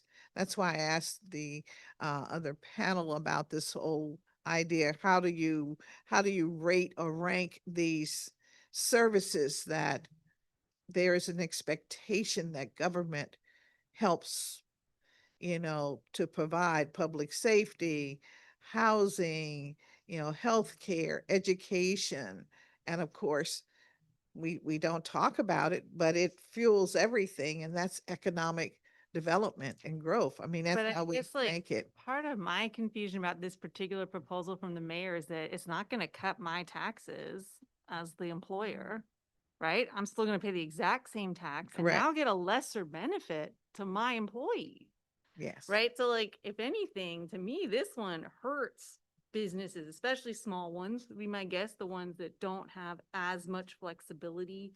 I'm sure large employers also don't have a ton of flexibility either. Like, I'm now paying in the exact same amount and getting less for it for my employees. So like, maybe, again, I wouldn't approve of it, but like if I was getting a tax cut, then maybe I'd say, okay, well then I'm getting, and I have to then pay for this for my employees myself instead, which I wouldn't be able to afford to the same level. But like this really, I don't see how it can benefit employers at all because they're still paying the exact same amount and then getting less for it. And then having to figure out, well, if I still want to retain my employee who's going through something, I'm going to have to figure out how to eat the cost instead of having, this program that I thought I was paying into to support. So Yes. I hear what you're saying, but this one, it does seem like it doesn't match up for this particular thing. I get, like, we were talking about DCPS, MPD, like all the, other big programs and things that are going on, like that they all kind of interrelate. But this one was kind of this separate little carve out with a special tax. And now it's kind of getting lumped in, but the tax isn't going anywhere. It's just gotten lumped in. So that, I don't get kind of what the mayor's like logic on that is. Like, it just seems like people mentioned it's like it's rating it. It's like, oh, this is another funding supply. I'm not getting rid of the funding supply. I'm just going to use it for something else. Yeah. And that I don't understand. Well, you're correct. The idea, the proposal that we have before us is that some of the resources that come into this fund would be used, dispersed generally, to help with the decrease generally that we're experiencing. And so it's like all of us are experiencing pain. All of the parts of our government are experiencing pain. So that's how I was looking at it. That's why I said, I try not to do it with this, but it's hard because we're talking people and we're talking families and our young people and their future. But thank you very, very much. And I didn't mean to keep you yapping so long, but thank you so very much for your testimony. Thank you very much. Councilman Bonds, can I ask one question to WTU rep, please? Sure. Good Just morning. one. How are you Good doing? morning. We have Councilwoman Lewis George who is joining us. Go right ahead. Thank you, Ms. Hughes. I want to come back to you. I know the Washington Teachers Union just recently negotiated its contract. And I'm curious, would you all have agreed to different terms had you known the district was going to drastically reduce its paid family leave benefits? And how would that have shaped your negotiations or changed, the terms of which you negotiated for, if any? Yeah, I mean, it absolutely would have, because we really wouldn't have a choice. 12 days does not cover what most people, especially families, need just in their day-to-day living, let alone trying to like kind of squirrel away some of those days for like a future catastrophe. And that's all we get. We have no other form of leave. We're 10-month employees. So I know some people think we get the summers off, you get spring break, but we're not getting paid for that time. We stretch our paycheck over that time through a choice that we make, to take our 10 months and spread it out over 12, but we're not getting paid for that. So 12 days is not much. And yeah, we would have had to enter a completely different mindset with negotiations to negotiate an actual then paid leave benefit. We didn't think we needed to, because there was something there. And like, we'd always love for that to be more generous, but that's why we have like the leave bank and why we do try to support each other, because it isn't always enough for our members in their greatest time of need. And we pool our own resources to try to help each other on top of what we already get through the district government. And we run out every year with that leave bank. So it is getting used because of how much need there just is out there. So it's, yes, it would have been 100% different ball game. It's hard enough for us, I think, to, tackle kind of these big benefit structures. And we usually end up focusing more on like some of the working conditions and kind of smaller changes, because we understand that there isn't always, as much money as we'd love to see for the other benefits that we would like. But yeah, we definitely, I don't think we would have successfully negotiated a contract, just given the cost. Had we known, we wouldn't have access to the existing paid family leave program for public sector. Yeah. And then I know there was a conversation about there being a squeeze on workers right now. What would that squeeze look like? I don't know. I think that was, I can't see the panel in front of me right now, but I think that was conversation was that with Kim Perry for DC Action, who was talking about some of the ways in which workers are squeezed right now and what impact this would have on workers. Could you just describe what the current squeezes are and how this change would impact? And what, if any, changes are you all, we'll have to, I don't know what the council's ultimate decision will be regarding paid family leave, but what should we be considering in coming to some type of compromise agreement as a council? Thank you so much for the question, Councilmember Lewis George. Nice to see you this morning. I was making the point that employees, workers, are struggling just to stay afloat, and one more penny coming out of paychecks just won't do. I can't imagine any worker who would say, I can afford to contribute more. Folks are struggling to pay rent and mortgages, keep food on the table. We are struggling even with the council trying to make the case that families need support to pay for childcare and after-school programs for their children to keep them safe. We could go on and on and on with all of the pressures that families are experiencing, and one more obligation or expected contribution to a benefit that, again, employers are already paying for, a program that is already working. It has this dedicated revenue stream. We don't need to tinker with it at this time, just for the sake of trying to, I don't know, balance a $22 billion budget that is already investing in a lot of other things. This was just a choice, a political choice, and certainly not one that we want to pass off to our workers and to our employees unnecessarily. Thank you. And is Ms. Hubbard, is Chinyere Hubbard here? No, she is not. Okay, well, I'll be interested in Yes. the We have Keith Perry here representing. I'm representing the Ms. Oh, Hubbard, okay. I'm Councilmember. curious. The chamber, I know this will have an impact on businesses. I think it's been described before, you all will still be paying, and your employees will just not be getting the benefit. I know the chamber's had some concerns overall around paid family leave in different areas. So at the changes that are currently proposed, what is the chamber's overall position around the current proposal? So we're currently in a think tanking mode, if you will. Okay. We're working internally with working groups, and we'll be expanding that, as we mentioned, to Chairperson Bonds to possibly have a public skull session on this as well, because this hearing has made it clear to me, at least, that this is an issue that is worthy of further exploration. So so we'll take this from internal to external. Thank you. Appreciate that. Thank you so much, Councilmember Bonds. Thank you very much. And thank you again we have one person that's online. And so I'll thank you for your participation who are in person, and we'll take the person online. Okay, Tene Lewis is online. Oh, all right. Yes, Well, good morning. all Can you right. hear me? Yes, please go ahead, Miss Lewis. And my testimony is in support of Bill 25744. So it's shifting gears a little bit, and I hope that is okay. Good morning, Chairwoman Bonds, council members, and guests. My name is Tene Lewis, and I am a proud Washingtonian native, a former participant of the Marionberry Summer Youth Employment Program, and today I am a parent of a current youth participant in the program who lives in Ward 4. I'm here in strong support of Bill 25-744. For me, this is simple. It's a yes. This is more than wages. It's about whether the district truly values its young people. We cannot talk about affordability or economic growth without including the very people who represent our future workforce.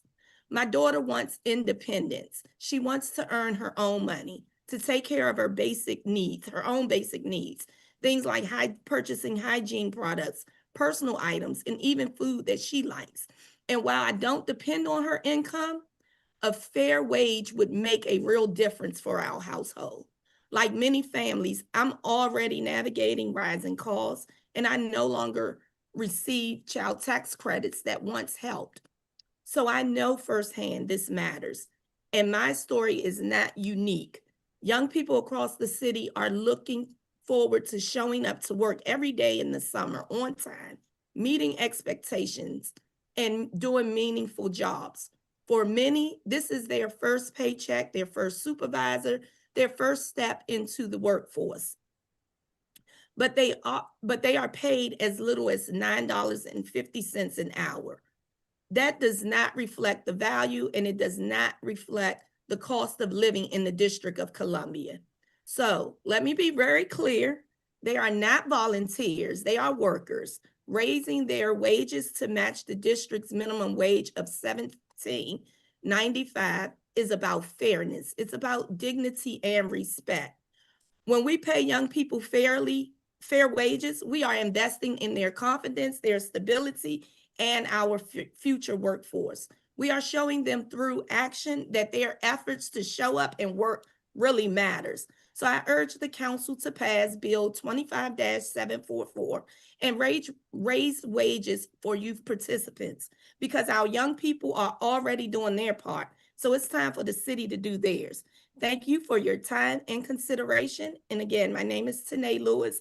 I am also the CEO and founder of Warriors Empowering District Communities. Thank you. Thank you very much, Ms. Lewis, for your testimony. We'll now switch to the next panel, which I believe we have a number of people who are online. Andrew Enbar Sahin, who is online. We also have Commissioner Kelly Mikhail Williams from ANC 8E.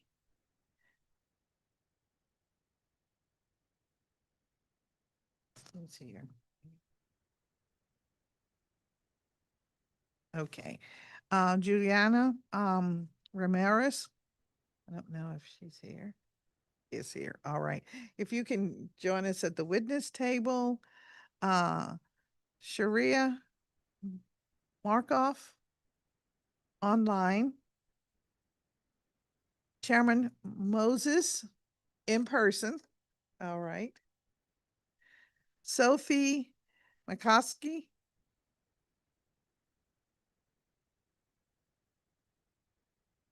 Salim Adolfo.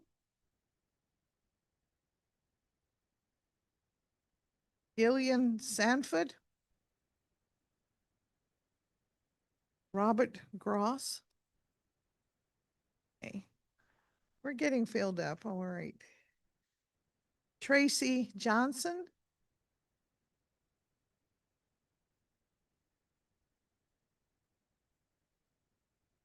Okay, online. Okay.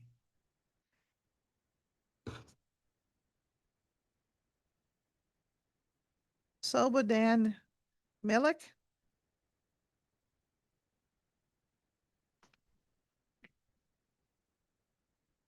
Online. Okay. We didn't hear from. Okay, we don't have the commissioner. All right, we're gonna go ahead and move forward. We will start with our witness in persons first, and we'll start with you, Mayor. Can't read fast enough. Oh, I see. Mayor Moses. I mean, Chairman Moses. Yes. Okay, Chairman Moses.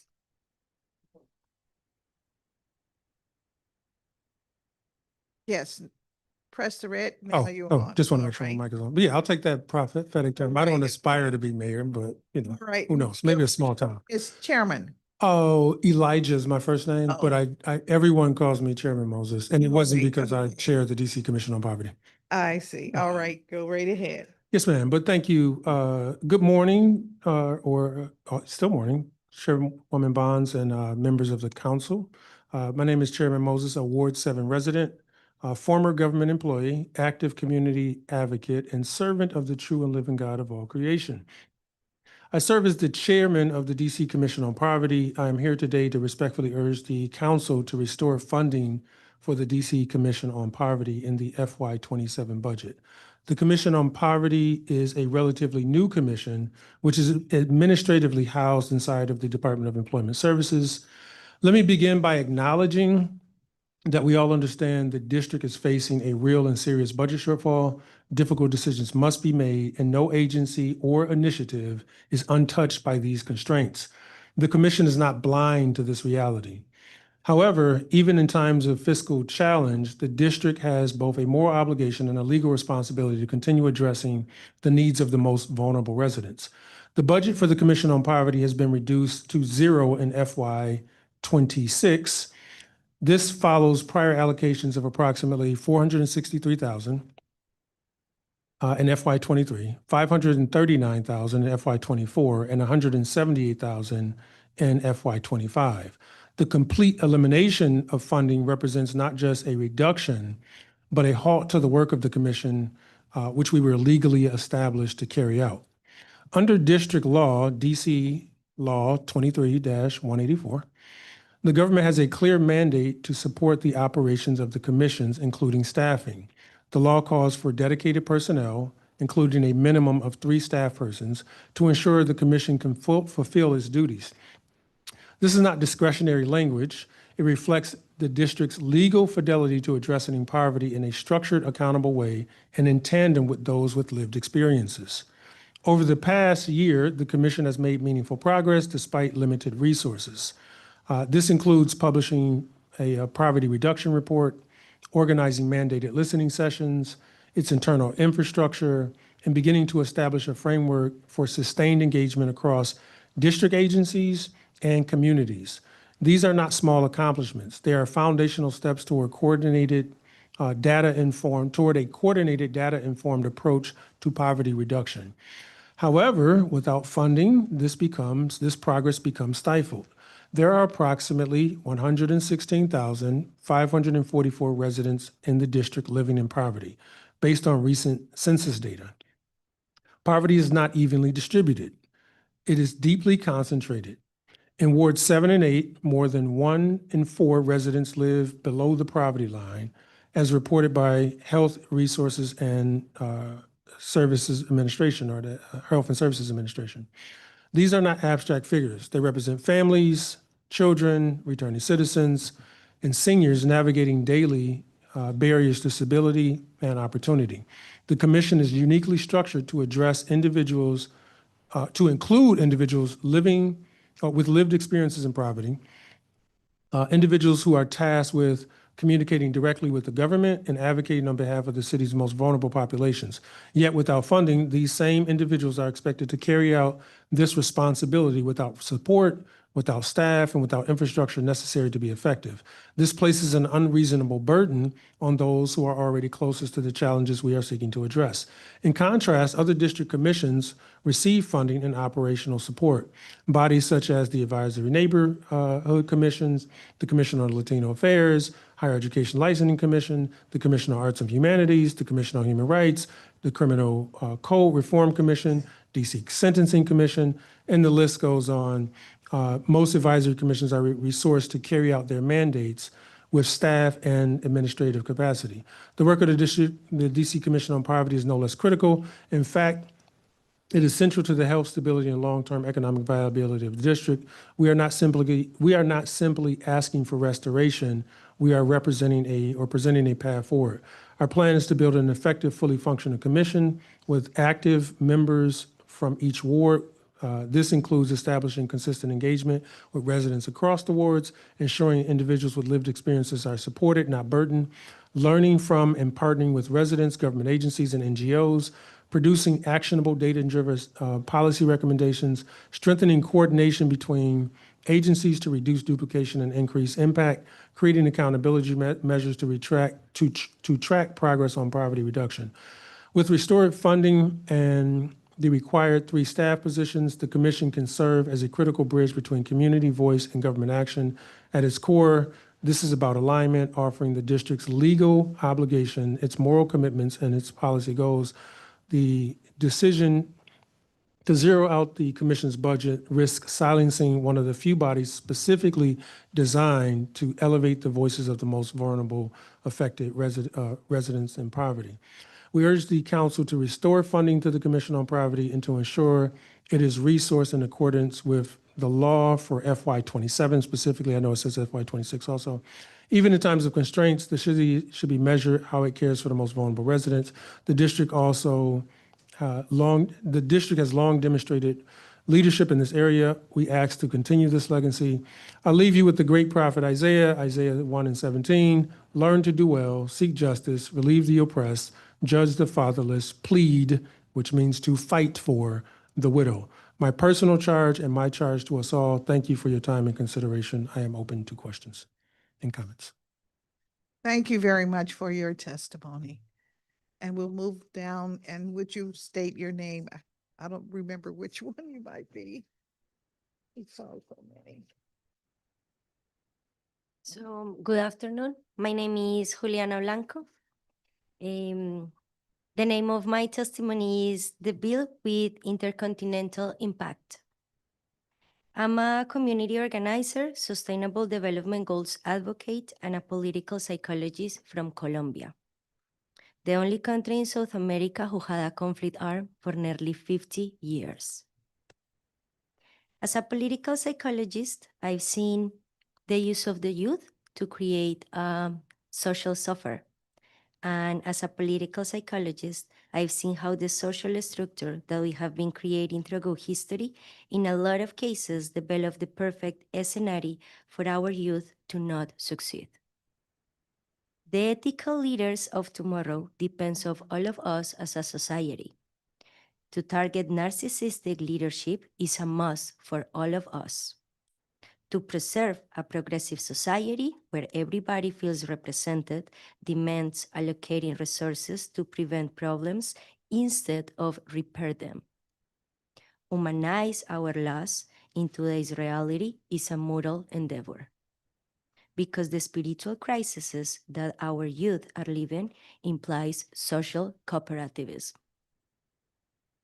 To increase the wage to a minimum wage is the path that we need to develop healthy creativity, and in the deep ends will act as a protective mechanism against criminality as a way to survive. To pass this bill will help our youth to feel appreciated, and we already know where individuals feel respected in their dignity, they retribute that to their families, the most important institution of the society, and of course, to their communities. This is a bill with short, medium, and long-term impact. The weight of history is in our shoulders, and I kindly want to ask all of you to rethink our concept of development. The ascent of capitalism as the predominant economic framework can continue being on detriment of our humanity. A well-being economy is whispering in our hearts. The investment in social capital is today one of the most important elements in different political agendas worldwide. And America, one of the most powerful and advanced countries in the world, can be behind that. We must lead the world through example. When we look, the cost of inactivity is astonishing, but there's no progress without growing pains. If you are still doubting about the impact of this bill, remember one of the most important political philosophers of our history, Jean-Jacques Rousseau. Educate the kid and you will never have to punish the adult. But if you are still doubting about this, please look around to see who has been leading and had been challenging government inaction. A clear example, Greta Thunberg, climate change advocate.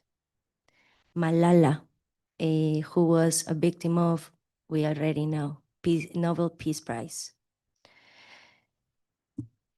Marilee Diaz, United States, launched a 1,000 Black Girls book to increase representation in children's literature. And of course, I have more examples, but I will give more time to my people to talk.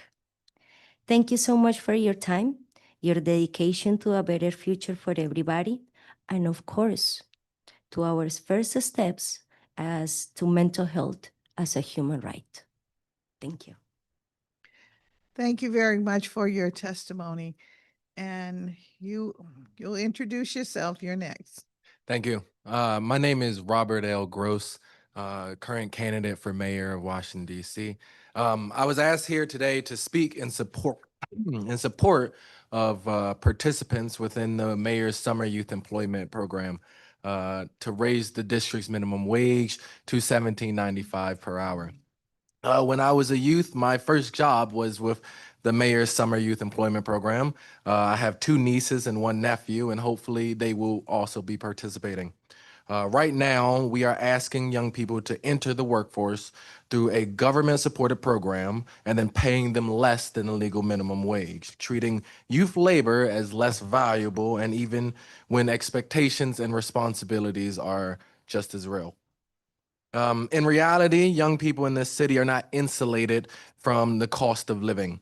Transportation, food, basic needs don't come at a discount just because someone is under 18. In fact, according to estimates, the cost of living in DC is over 40% higher than the national average, and so paying $9.50 an hour in that environment is not a stepping stone, it is a barrier. This is not just a wage issue, this is a pipeline issue.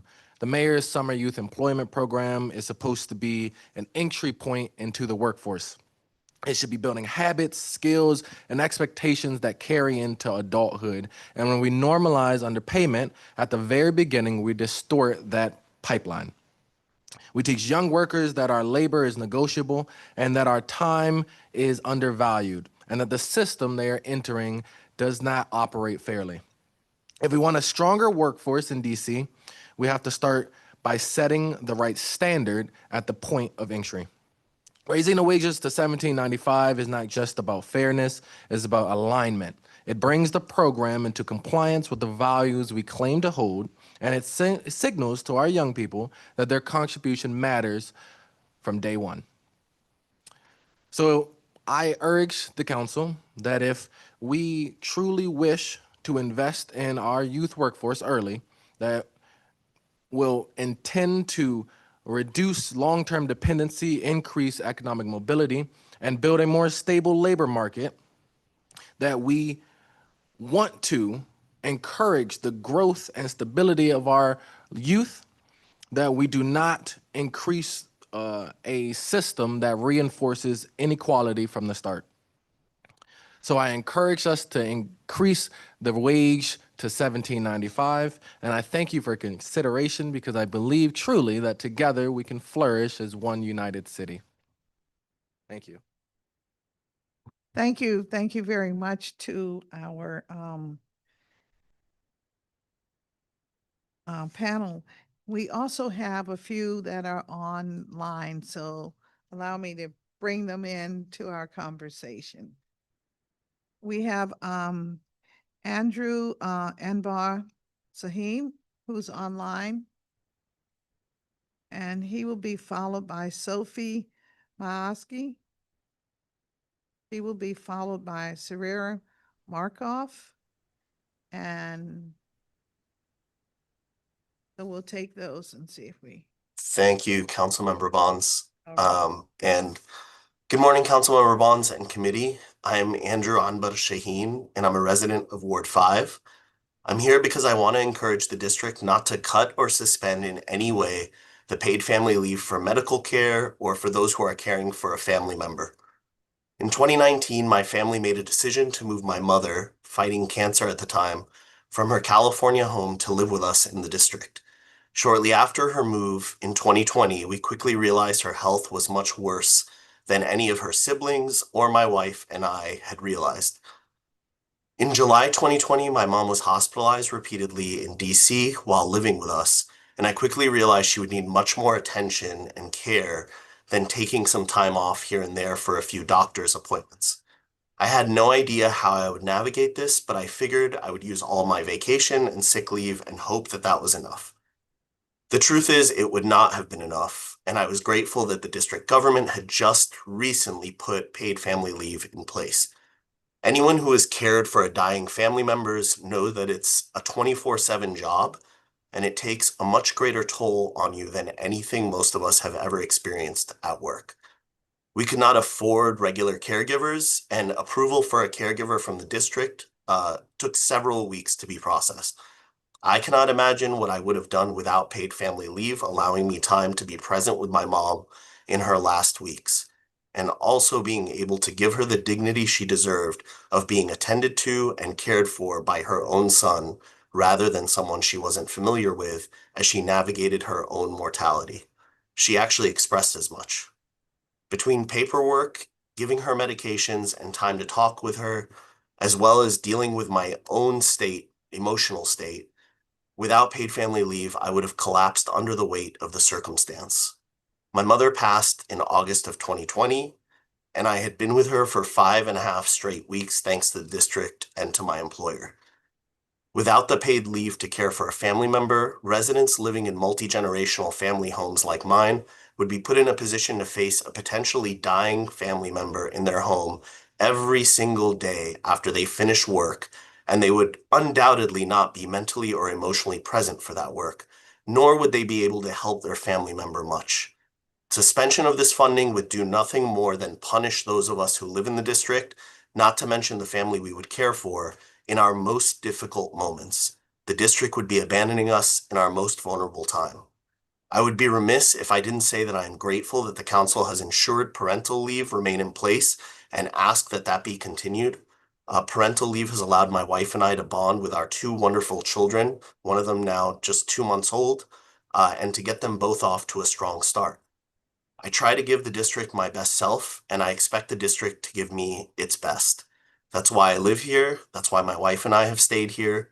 My employer paid for these benefits through taxes, and I beg that the council ensure paid family leave remains fully funded and that you find ways to ensure that all funding supports for residents, all funding supporting residents and families in the district is not cut, including things like free pre-K, housing supports, and ensuring dignified wages for our childcare workers. Thank you. Thank you. Thank you very much for your testimony. Now I think we have Sophie Marcia.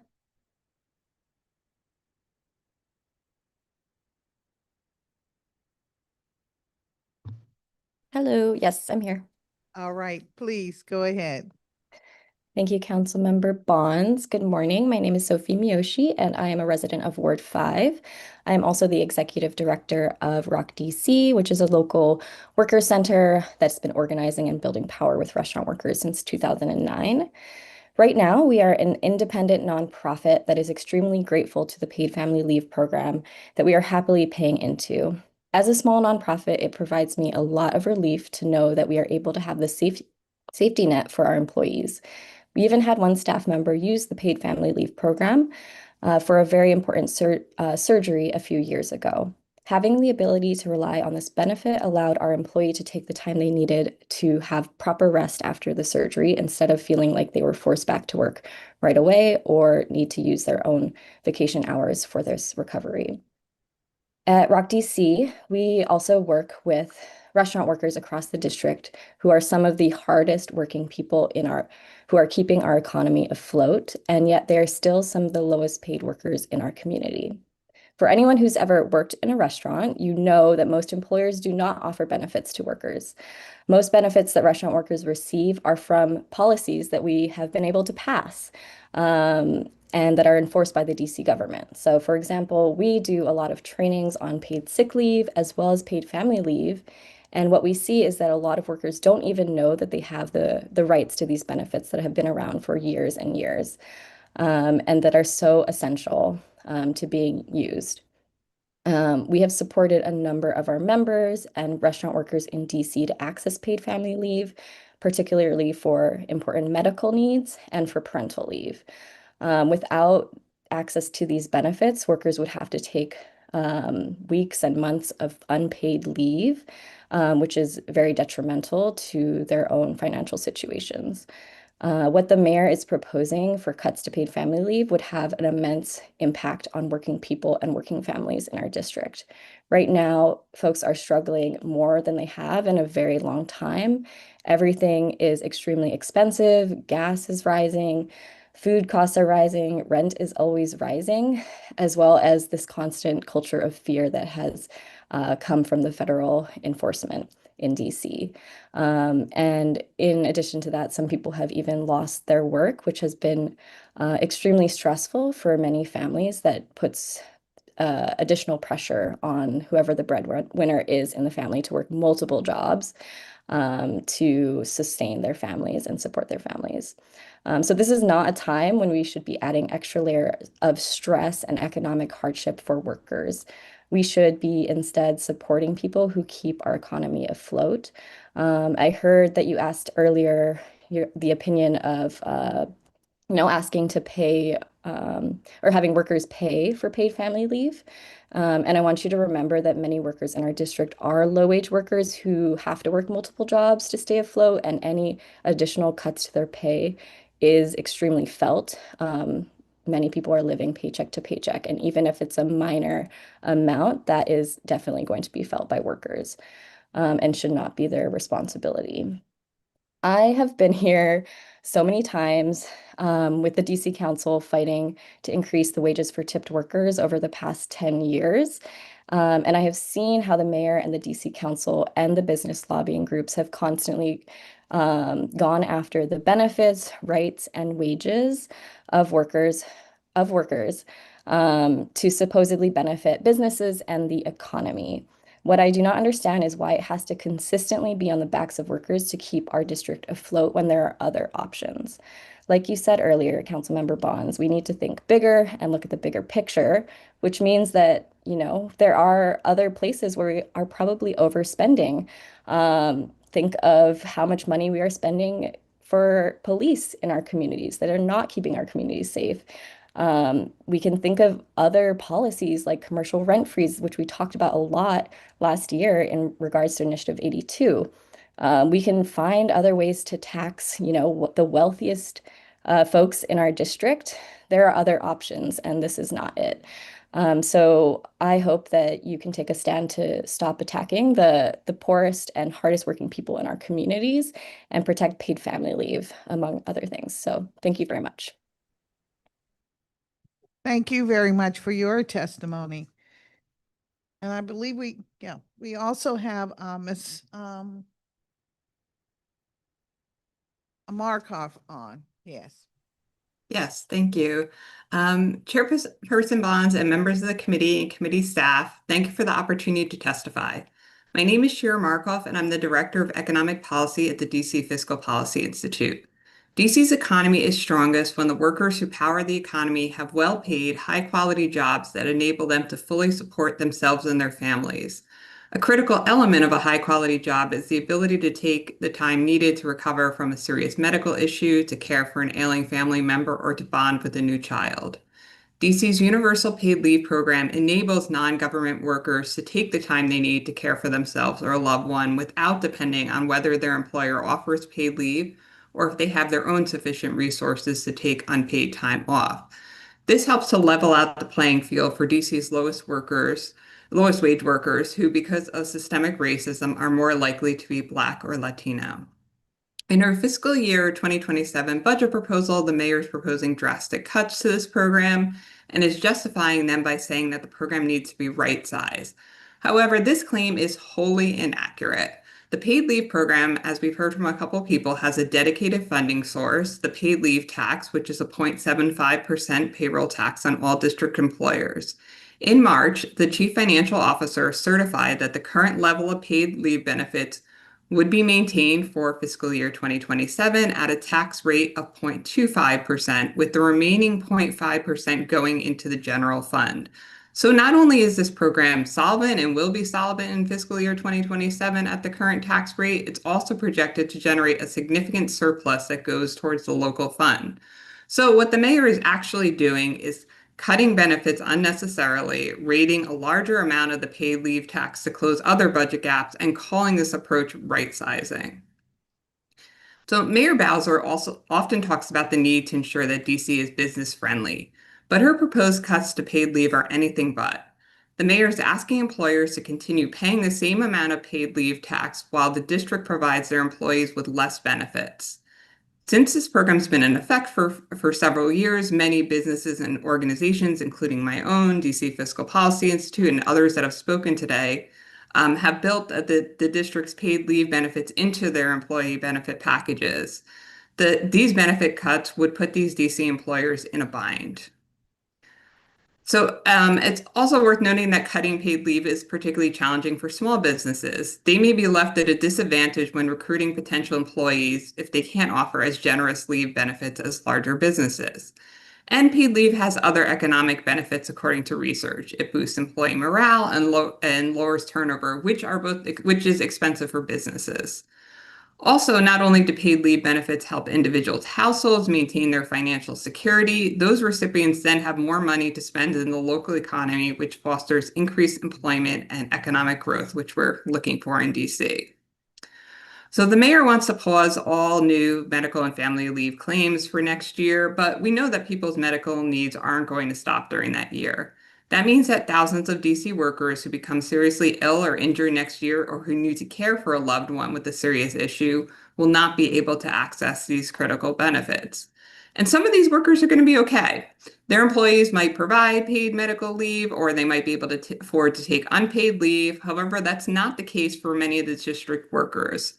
Black and Latino workers are less likely to have access to paid leave through their employers, and a history of systemic racism in DC's labor market means that Black and Latino DC workers are more likely to have lower wages, higher unemployment, and longer bouts of unemployment than white workers, leaving them more financially vulnerable and less likely to have sufficient resources to take unpaid leave.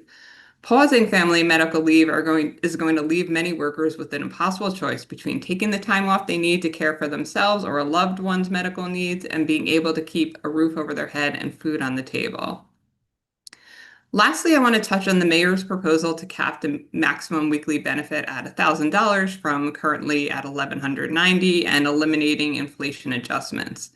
This means the benefit would fail to account for increases in the cost of living, and over time, the benefit would cover less and less of workers' expenses and would actually be valued at only $813 in 2026 dollars by 2035. So because of that increase of cost of living, that value is going to go down.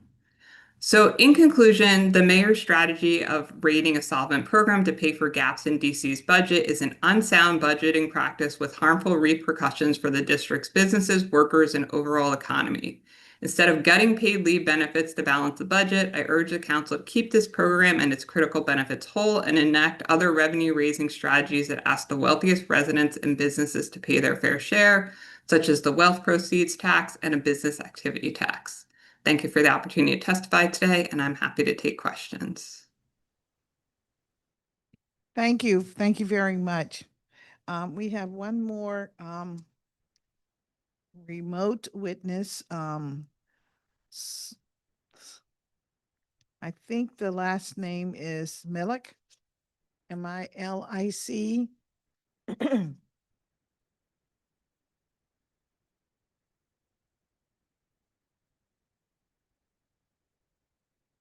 Okay.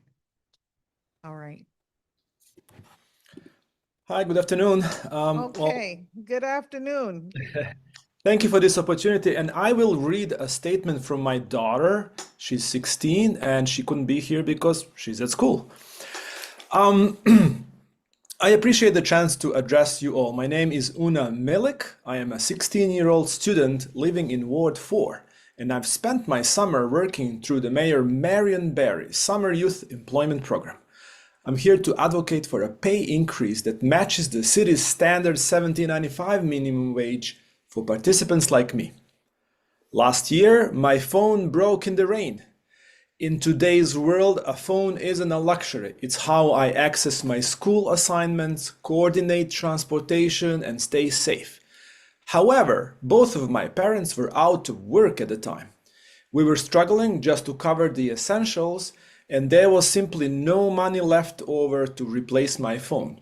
Without a device, I felt disconnected from my teachers and my friends. It was a constant reminder of our financial situation. Through Summer Youth Employment Program, I was placed in a youth leadership training program. While the tasks weren't physically exhausting or high pressure, the paycheck I earned helped a lot. By carefully budgeting my earnings, I eventually saved enough money to purchase a used phone on my own. And being able to provide for myself when my parents couldn't was a massive weight off my shoulders. It gave me a sense of independence and self-respect that I didn't think was possible at my age. However, at the current rate of $9.50, it takes an incredibly long time to see those results. Raising the wage to district standard $17.95 is, above all, a matter of dignity. For students from low-income households, this program is often our only way to regain a sense of agency when our families are struggling. When the city pays us significantly less than the standard minimum wage, it sends a message that our time and our struggles are worth less than those of adults. By increasing this wage, you aren't just changing a number on a paycheck, you're providing a ladder for youth to climb out of the cycle of scarcity. When the district pays us a fair wage, it proves that our contribution to the community is respected, regardless of how intense the specific job might be.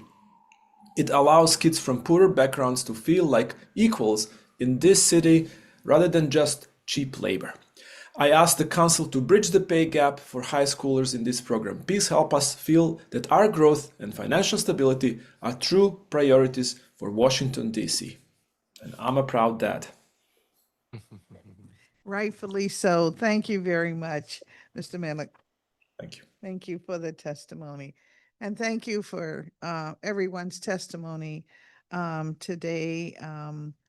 I'm pretty sure I understand what our issue is and what we're trying to accomplish. To Chairman Moses, I know that you have some very specific concerns. You mentioned in your testimony other commissions and boards that are funded. Yes, ma'am. And I can't speak to that, but I can speak to the Poverty Commission.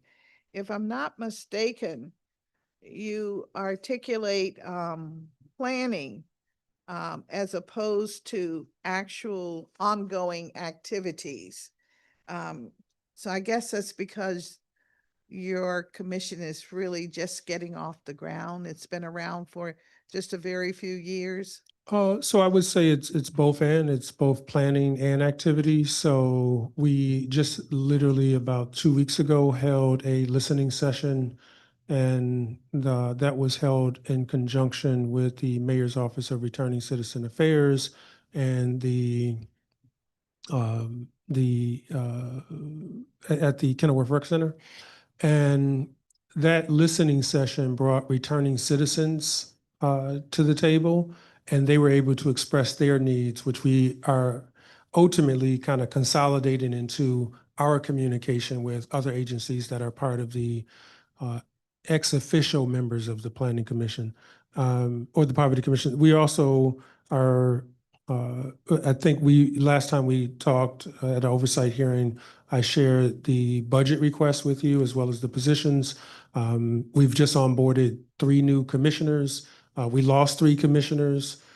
So there's activity that are currently going on. We would like to plan for a citywide listening session or a poverty reduction summit, bringing together all the stakeholders. So I just literally today learned about ROC DC, which I'm not familiar with, but the DC Fiscal Policy Institute, DC Department of Health, there's legislation that is changing that is going to impact how individuals who are receiving TANF are going to be affected. That has an implication.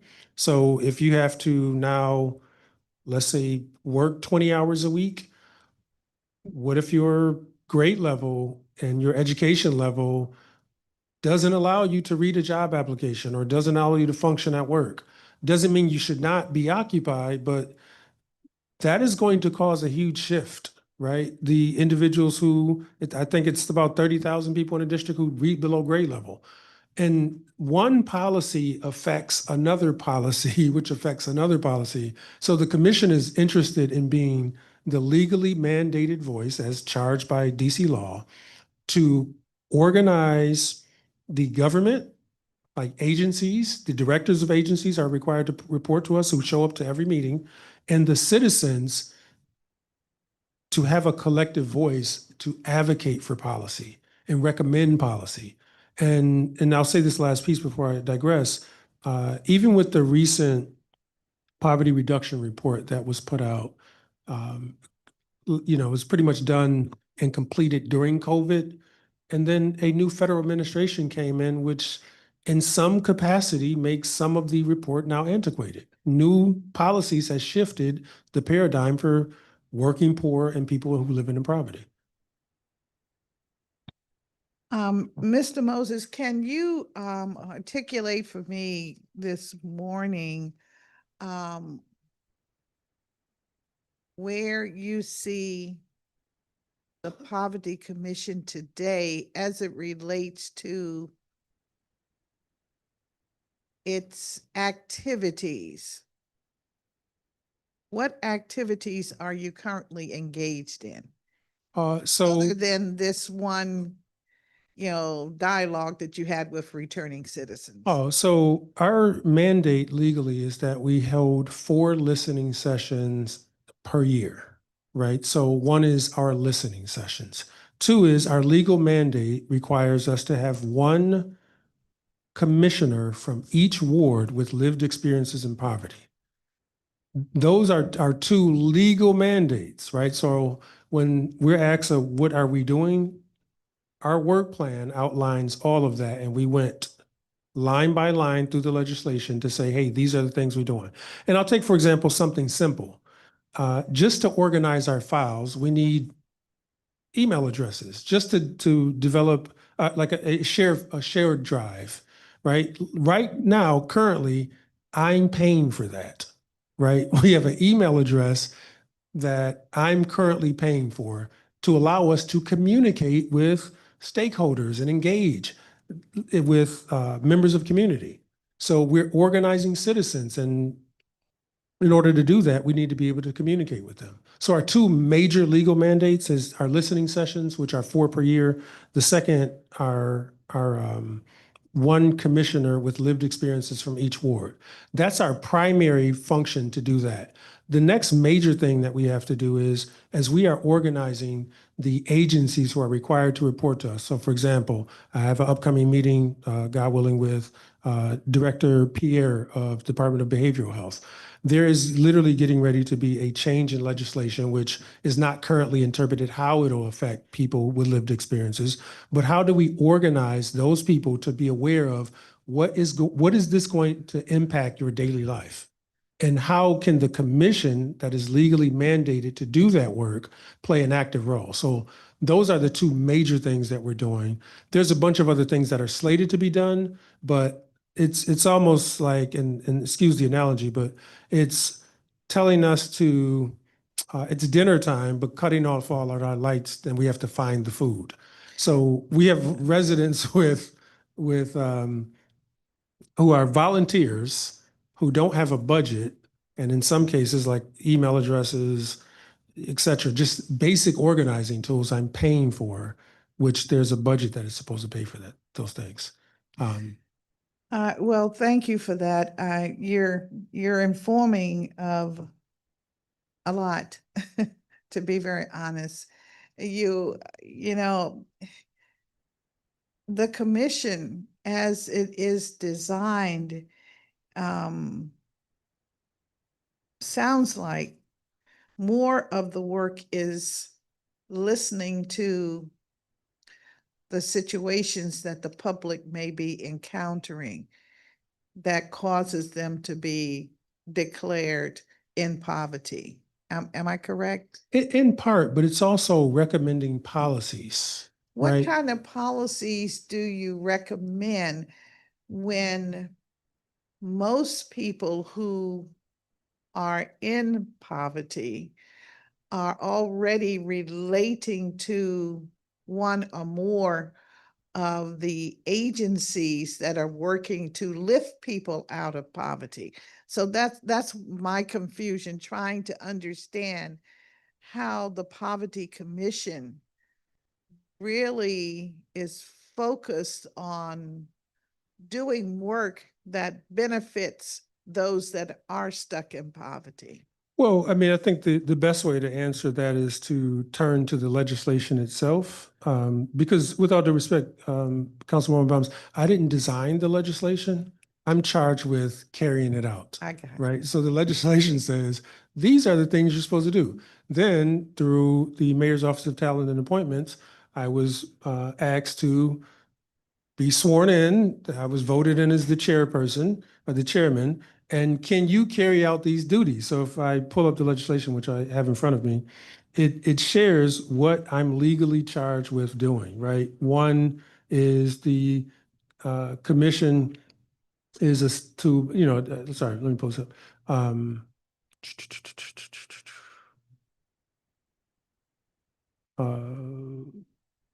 To meet with appointed members of which are designees and ex officio members. So the Director of Human Services, the Department of Health, the Director of Child and Family Services, the Director of the Department of Employment Service, the Chancellors of the District of Columbia, the Office of State Superintendent of Education, Director of Department of Aging, and there's the Director of the Department of Housing and Community Development.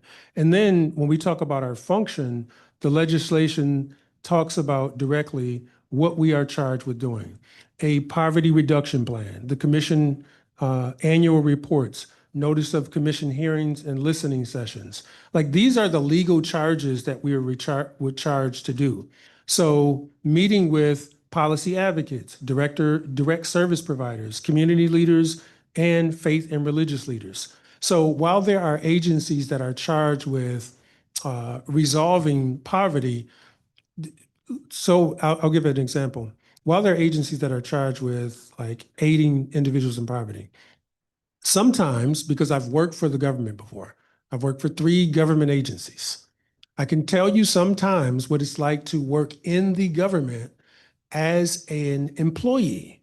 And sometimes the person who needs the most help is subject to coming to visit 4 and 5 times, 6 times, maybe requiring a list of documents that they don't have a way to obtain.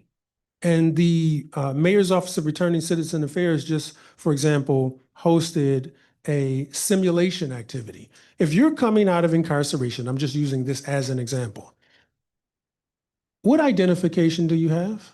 Like a DC number? Or if you were in Walla Walla somewhere on the west coast of the United States, you're coming to a city that you no longer understand. All right. And Right. so, Mr. Moses, are you Yes, ma'am. telling me that you see the Poverty Commission helping to bridge that gap between an individual that needs identification and an agency that can help them get identification? No, ma'am. I'm just trying to understand how your commission will work.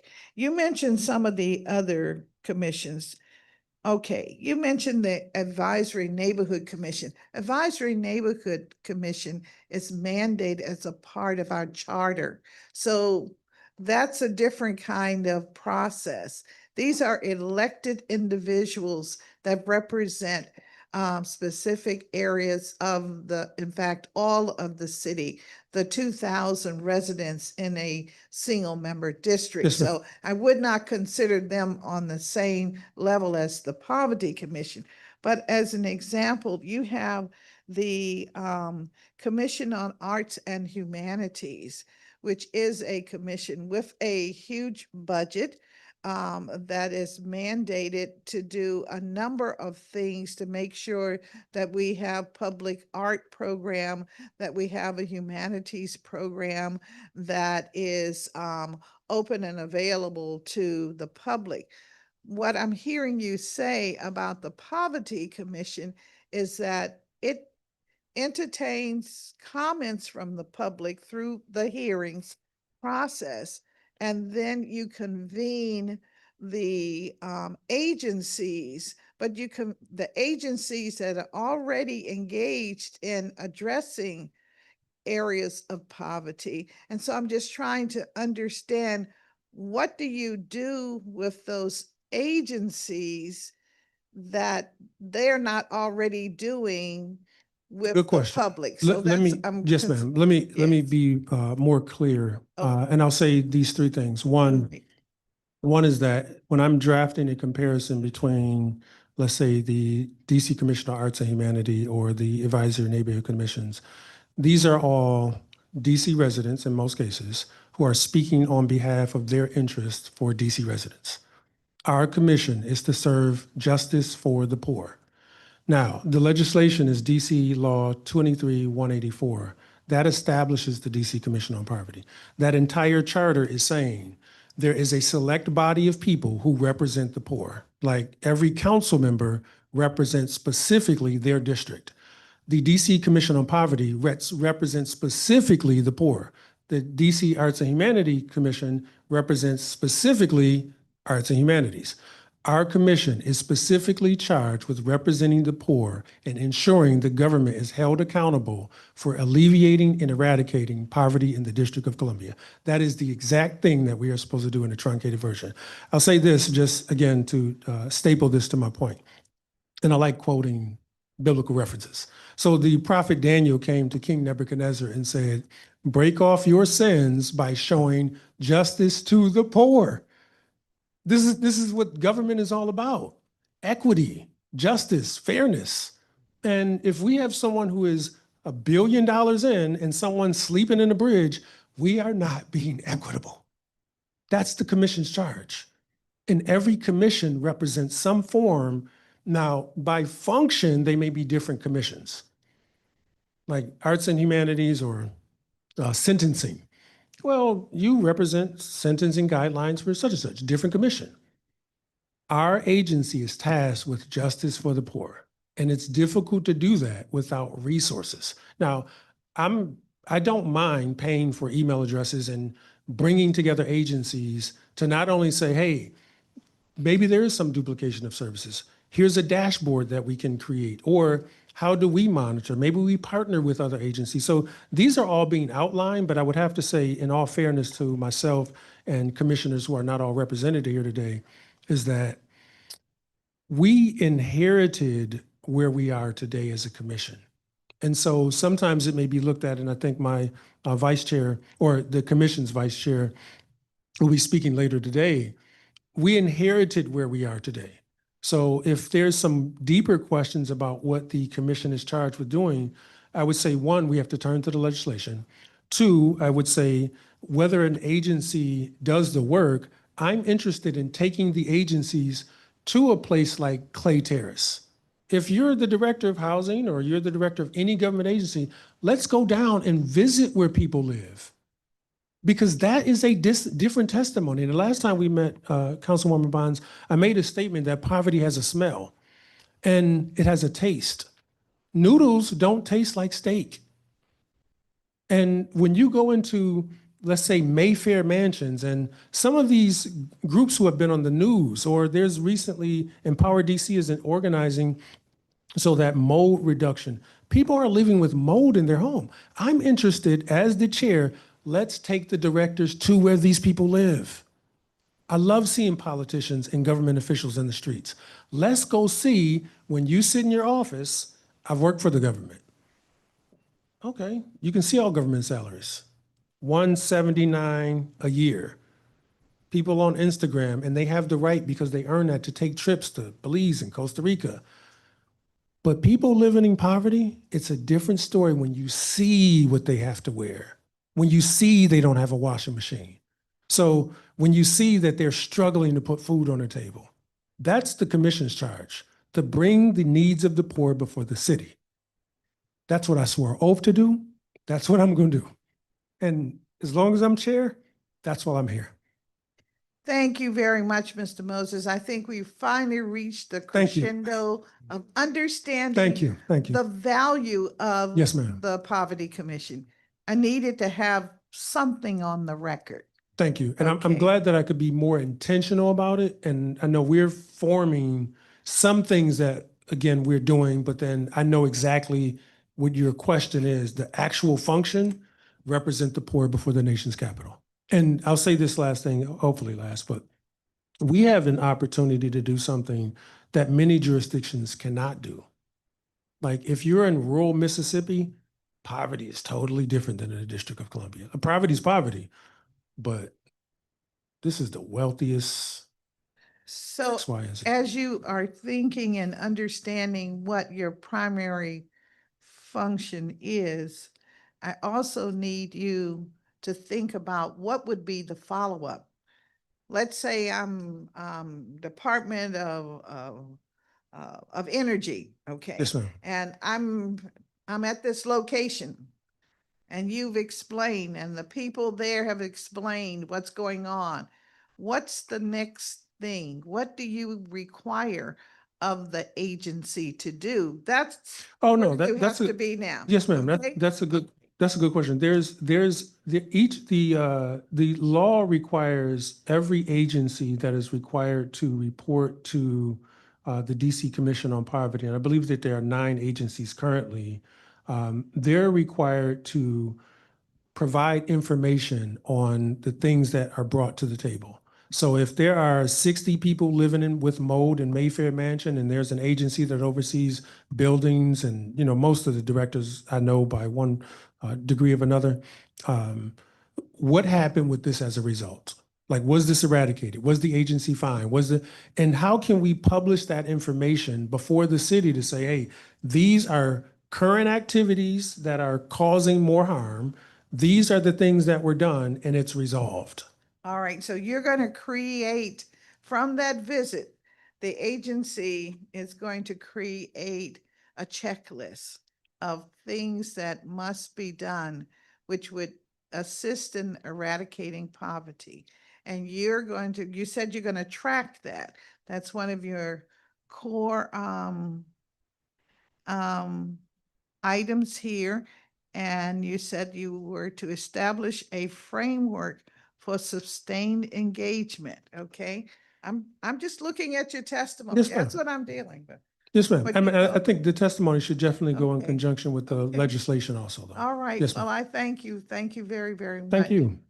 Mr. Gross, you want to make a statement? I just want to interject about the purpose of their of the poverty I'm sorry, what was Commission. that? Commission. I noticed that it kind of aligns with my policy work as well. I want to Okay. create what is called a human life standard, or a standard of living that improves our quality of life through our programs and through our access to these programs. And I've noticed that a lot of times throughout the day, we have seen how the mayor has stripped quality for quantity. The district, as mentioned, does not have a shortage of programs or funding, but we do Not at have all, not at all. You said a mouthful. we have our well, the chief technology officer with our budding AI programs that are starting, and I can clearly see that if there was a cross agency coordination with our tracking of AI, of using AI to track our programs and individuals who are in these programs, we can keep better track of how many issues they're going through and how many issues that are being plagued within our city as a whole, and Ultimately, whatnot. move people out of poverty. You're right. Yes. Thank you. Thank you. Thank you very much. And thank you very much for your testimony as well. Mhm. Thank you. Thank you.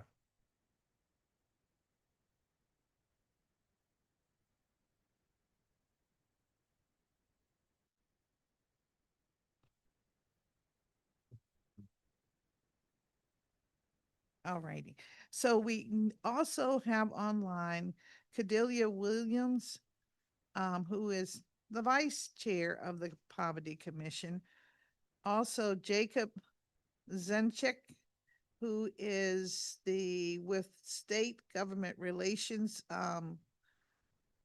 Community of the American Hearth Association. Of course, Mr. Freeman is here in person with React Radio. And in person, we also have Eduarda Sivram. And so if you are here, please.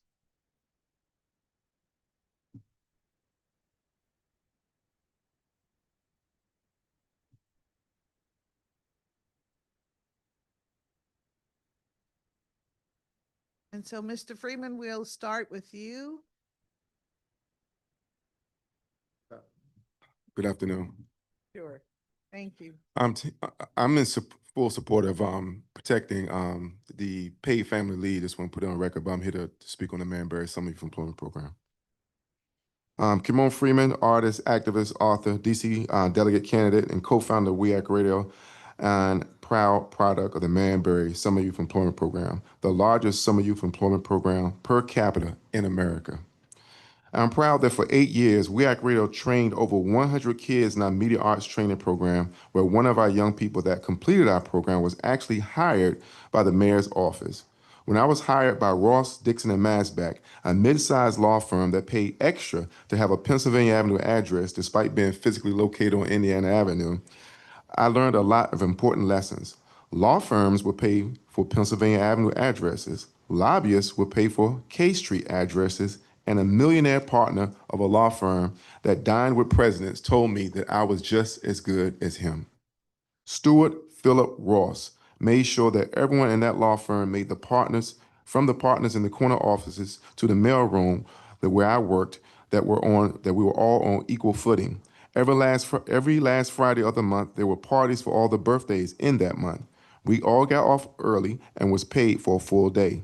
These social settings were my first experiences rubbing elbows with wealthy and influential people. That confidence I gained from this experience was invaluable. The work I was doing was that of a paralegal before I even knew what a paralegal was.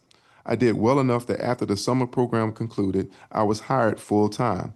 My salary almost doubled, When I inquired about the raise, I was told that it was the entry-level position salary, but as a Marion-Barry Summer of Employment Program hire, there was a cap on what they could pay me.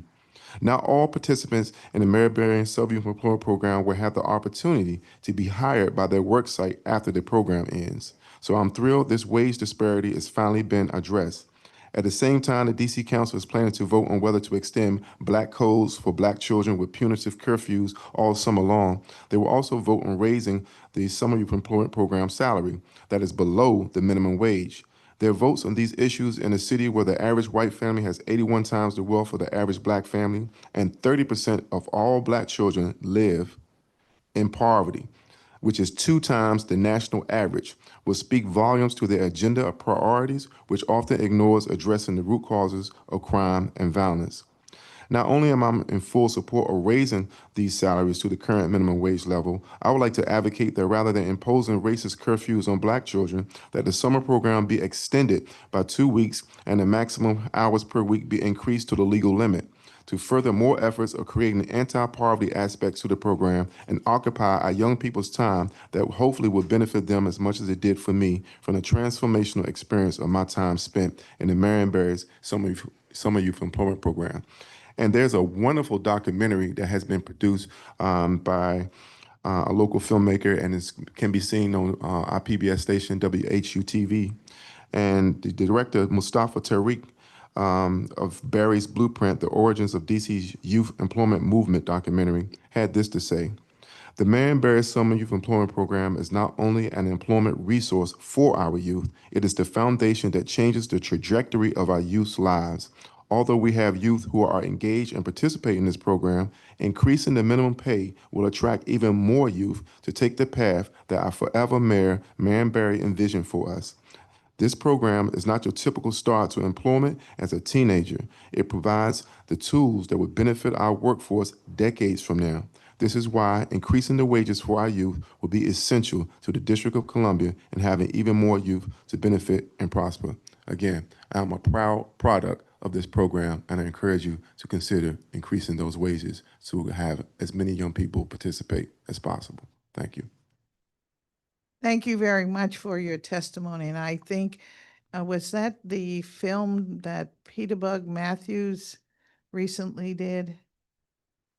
That was aired, I think, a couple of weeks ago. It was aired a few weeks ago. Yes, ma'am. Yes. All right. Thank you very much.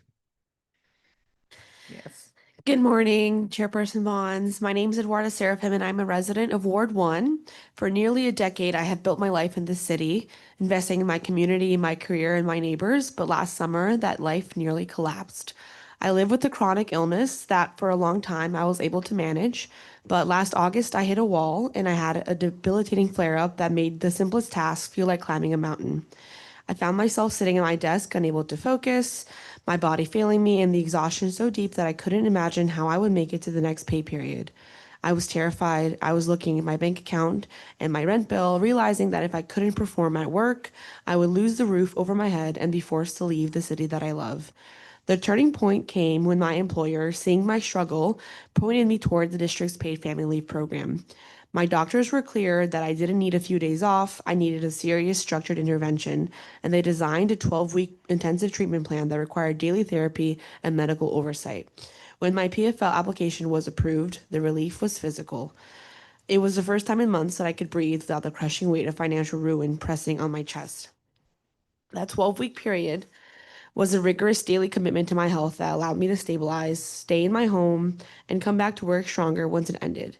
If the mayor's FY27 proposed budget had been in place then, I wouldn't have had any time to care for my health and would have lost everything. With her FY28 PFL proposal to bring it back, but only for 8 weeks, I would have been forced back to work mid-treatment, likely triggering another relapse and putting me right back on the brink of losing my job. We are told this budget is about right-sizing, but for people like me, it feels more like a raid on our survival. The program is fully solvent, so even if employees were adding into the program, like you had mentioned in previous panels, it wouldn't really change the fact that the program is paid for by itself with the tax that the employers pay. So I'd be happy to keep paying for it to keep it open, but there is no difference to the fact that the program is already solvent. So to slash the duration of medical leave to 8 weeks is to ignore the reality of like people's real complex chronic illnesses and doctors' recommendations for treatment. And it would just lead to a lot of people facing that darkness that I had faced when I was unsure if I was going to be able to have time to take care of myself and if I'd had to leave the district for good. So I'm standing here today because 12 weeks of paid family leave gave me my life back, and I really want that to continue for the future of DC residents who experience the same things as I have. Thank you. Thank you very much for your testimony. And do we have any? Okay, now we will turn to our online witnesses. Kaditra Williams.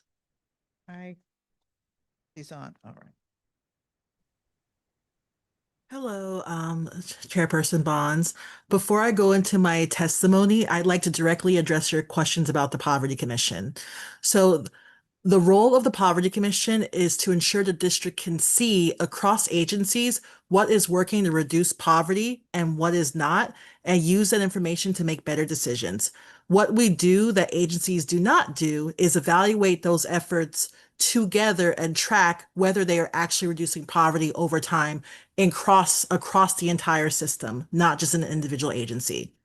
This is so that the district knows what to continue funding and what needs to change. In practice, what that means is that the district can see where families are still struggling across multiple systems and adjust funding and policy based on that. So now that I've addressed that, to hopefully answer your question, very good questions, I'm going to go into my prepared testimony. So good afternoon, Chairperson Bonds and members of the council. My name is Khadija Williams, and I serve as the Vice Chair of the DC Commission on Poverty. Thank you for the opportunity to testify today. I want to briefly acknowledge that the Poverty Commission is in a strong place given the structures we've built in order to implement its legislation. What we need in order to do that is a restoration of funding. And so, as I mentioned earlier, the role of the commission is to address how to, across the district, address poverty by looking at what is working, looking at what is not working, addressing it across the district, and making sure that the voices of those with lived expertise in poverty are centered in that. That infrastructure currently doesn't exist outside the policy, the Poverty Commission. And so without the commission, the district lacks the infrastructure to, one, track poverty reduction progress across agencies, two, identify which programs are working and which are not, three, align investments based on what actually improves outcomes for residents.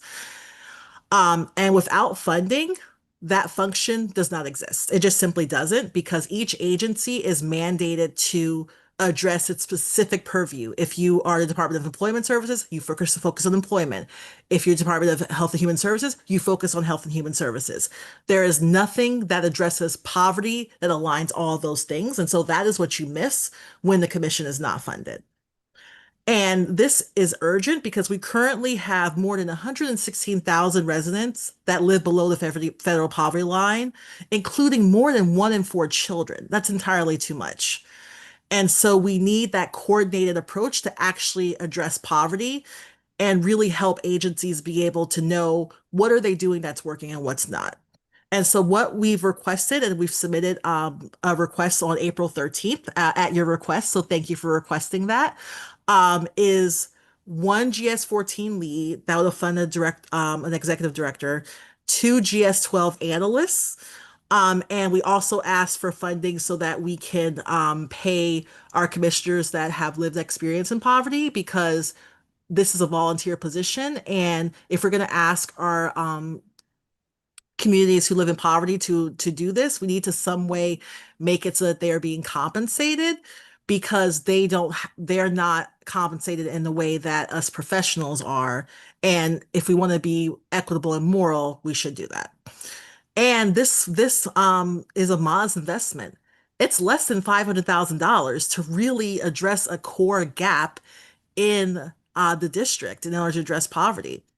And so what the request is on behalf of the commission is that you restore funding so that we can carry out our legislative mandate, and so that we can get to what you are specifically holding us accountable to, which we appreciate having someone like you doing this and being so focused on what is actually happening, which is to actually address poverty in the district through upholding live expertise, making sure that the policies that we're doing actually work in practice, and making sure that there is coordination. So you're not having something where it's like, oh, I'm having this issue over here and this issue over there, and the systems aren't talking to each other. Thank you so much for listening to my testimony. Thank you very much for your testimony. And now we'll hear from, let's see, the American Hearth Association representative, Mr. Zachick. Hope I didn't butcher your name too badly. No problem. Thank you for the opportunity to provide testimony today. My name is Jacob Zajic, and I'm speaking on behalf of the American Heart Association. The American Heart Association asked this committee and the council to restore the significant reduction of paid family medical leave benefits and eligibility. Paid family leave is essential for quality cardiovascular health, particularly since heart disease is the leading cause of death in the district and the United States. Research has shown that chronic stress is a predictor of cardiovascular mortality and morbidity. Chronic stress, including work-related stress, is associated with an increase in the risk of cardiovascular disease. However, research has also shown that time off from work can reduce that stress and its potential to affect the likelihood of developing cardiovascular disease. Additionally, research has shown that approximately 50% of heart attack survivors return to work after 4 weeks and approximately 75% return after 4 months. It is critical that the district's policy continues to provide sufficient time for people to recover or to care for a family member with a wide range of conditions. The American Heart Association urges the committee and council to restore these proposed cuts to paid family medical leave to ensure residents impacted by heart attack, stroke, and other conditions can have the peace in mind that adequate paid leave benefits will be there when they need it. I want to thank you all so much once again for the time this afternoon, and have a great and wonderful day.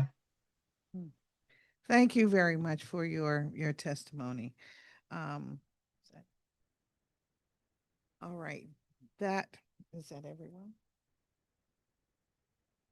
All right, that really concludes our presentations from our public witnesses, and I want to really thank everyone for being here. I hear what the issue is, and let's see what we can come up with in the final analysis. Just so everyone is clear, the committee will do its work and will make its presentation a little later in May. I think around the 13th of May.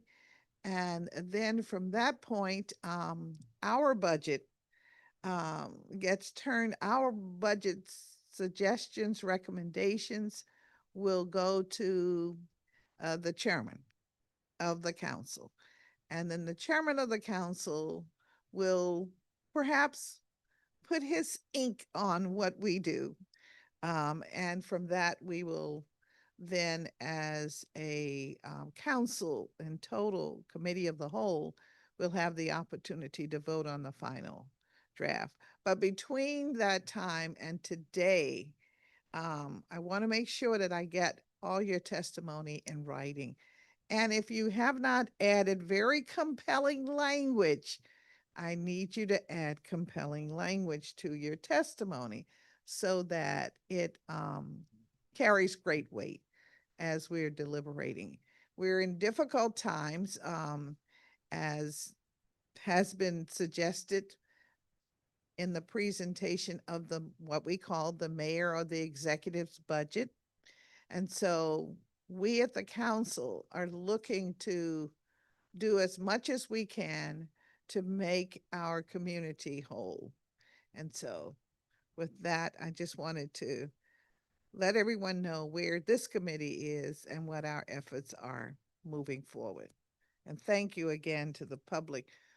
We are going to take about a 15-minute break and before we get to our government witness, but we will come back very shortly. So with that, we're going to take recess, and thank you very much.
Thanks again to our public witnesses.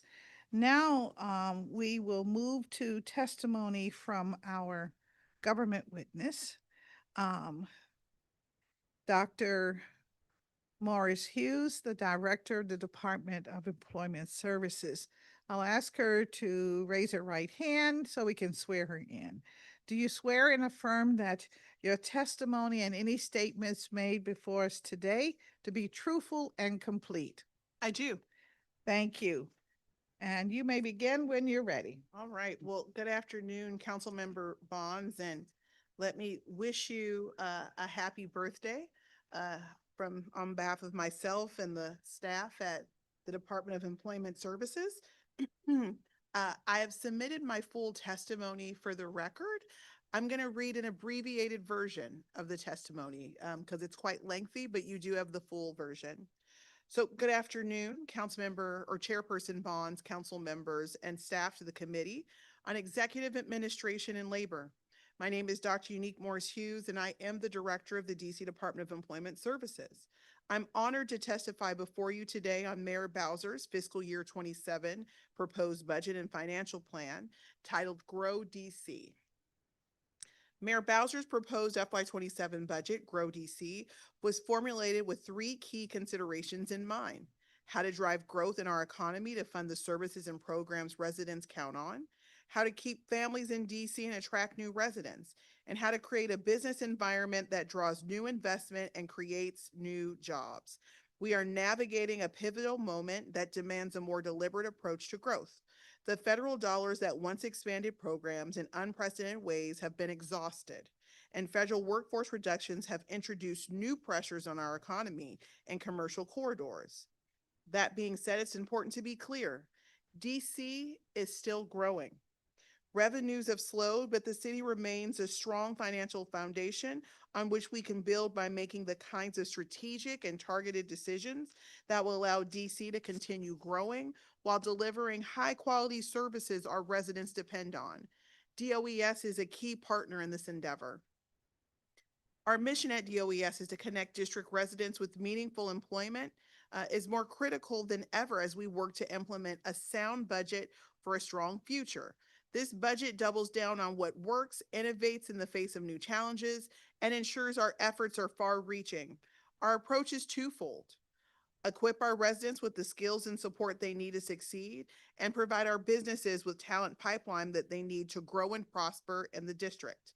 Our FY27 budget makes critical investments in our workforce development programs to ensure that district residents are prepared to fill employment opportunities of today and the future. DOES's FY27 proposed operating budget of $182.9 million is comprised of $68.3 million in local funding, $49.2 million in federal funds, and $64.7 million in special purpose revenue funds. In addition to our operating budget, the agency also administers the Workers' Compensation Fund, the Unemployment Compensation Fund, the Unemployment Insurance Trust Fund, and the Universal Paid Leave Fund.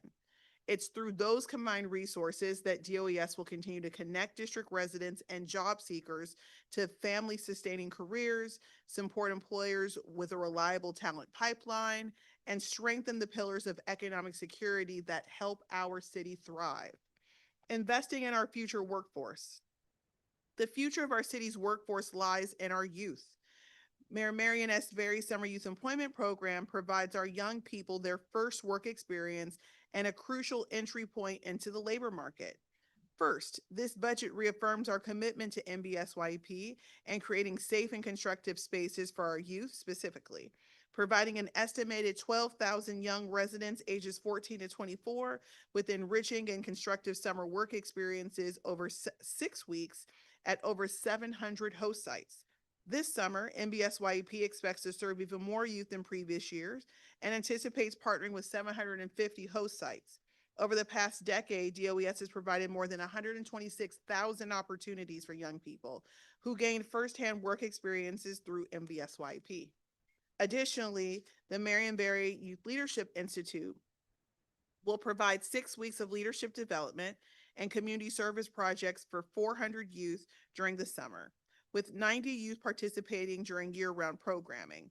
And finally, our very popular Career Ready Early Scholars Program, which we affectionately call as CRESP, which serves youth ages 9 to 13, provides opportunities to engage in career exploration.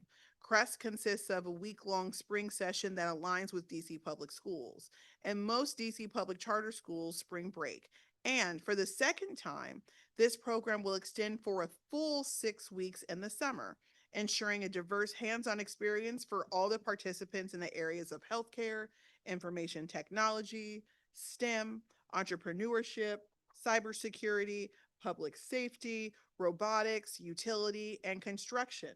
In FY25, the program managed nearly 5,000 applications for 625 slots, highlighting a critical community need for vocational training. CRESP remained deeply rooted in equity, with 60% of participants coming from Wards 7 and 8. The momentum will continue in FY26, but this year with over 400 combined slots across the spring and summer sessions, focusing on foundational industry skills ranging from skincare and natural hair care to professional barbering. Our commitment to district's youth extends beyond the summer. We will empower 1,000 high school students with invaluable career-shaping internships through our high school internship program, giving them a critical head start on their professional journey. All of these programs provide a comprehensive launch pad to success for our youth, ensuring they are connected to opportunity.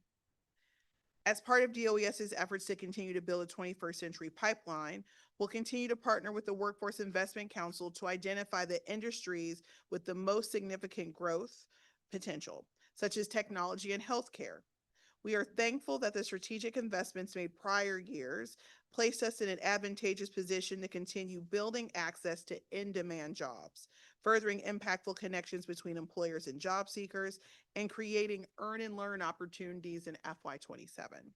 Our budget will fund industry-specific training programs, apprenticeships, and on-the-job training opportunities that provide residents with the credentials and experience necessary to compete for these family-sustaining careers. A cornerstone of this strategy is our focus on apprenticeships, a proven model for building skilled and dedicated talent. DOES has prioritized the expansion of registered apprenticeships into non-traditional industries, including technology and artificial intelligence. The district successfully launched the nation's first AI data annotator apprenticeship program, positioning residents for emerging high-demand occupations. In partnership with ServiceNow, the first cohort of the data annotator apprenticeship placed 18 of 20 enrolled district residents into full-time apprenticeship positions in January of 2026. Additionally, youth apprenticeship programs have expanded significantly, with over 60 youth apprentices participating in FY26, which is an increase of 10 slots from FY25, with an 88% rate of credential attainment or transition into registered apprenticeships or employment. We're focused on growing beyond our current 370 sponsors and increasing our ranks of 6,300 registered apprentices. This includes funding 160 youth apprenticeships and pre-apprenticeship opportunities to create direct pipelines from high school into family-sustaining careers. Now, our multi-pronged strategy creates direct pathways to career for all residents, regardless of their starting point. This involves targeted skill training in high-growth sectors, intensive support for those facing the greatest hurdles, and direct connections to employers who are hiring right now. The DC Infrastructure Academy remains a pillar of this strategy, serving as a direct talent pipeline for the sectors that are rebuilding our nation. In FY27, we anticipate training 320 participants in fields with immediate hiring needs, including information technology, energy, and commercial driving. We're not just training residents, we are building their careers from day one. This is why in FY26, we'll provide approximately 20 DCIA graduates with paid 4-month internships across a range of district government agencies and partner organizations, which include the Office of the Chief Technology Officer, Department of Human Services, and the Child and Family Services Agency, giving participants the critical hands-on experience needed to launch their careers in public service and in the IT field.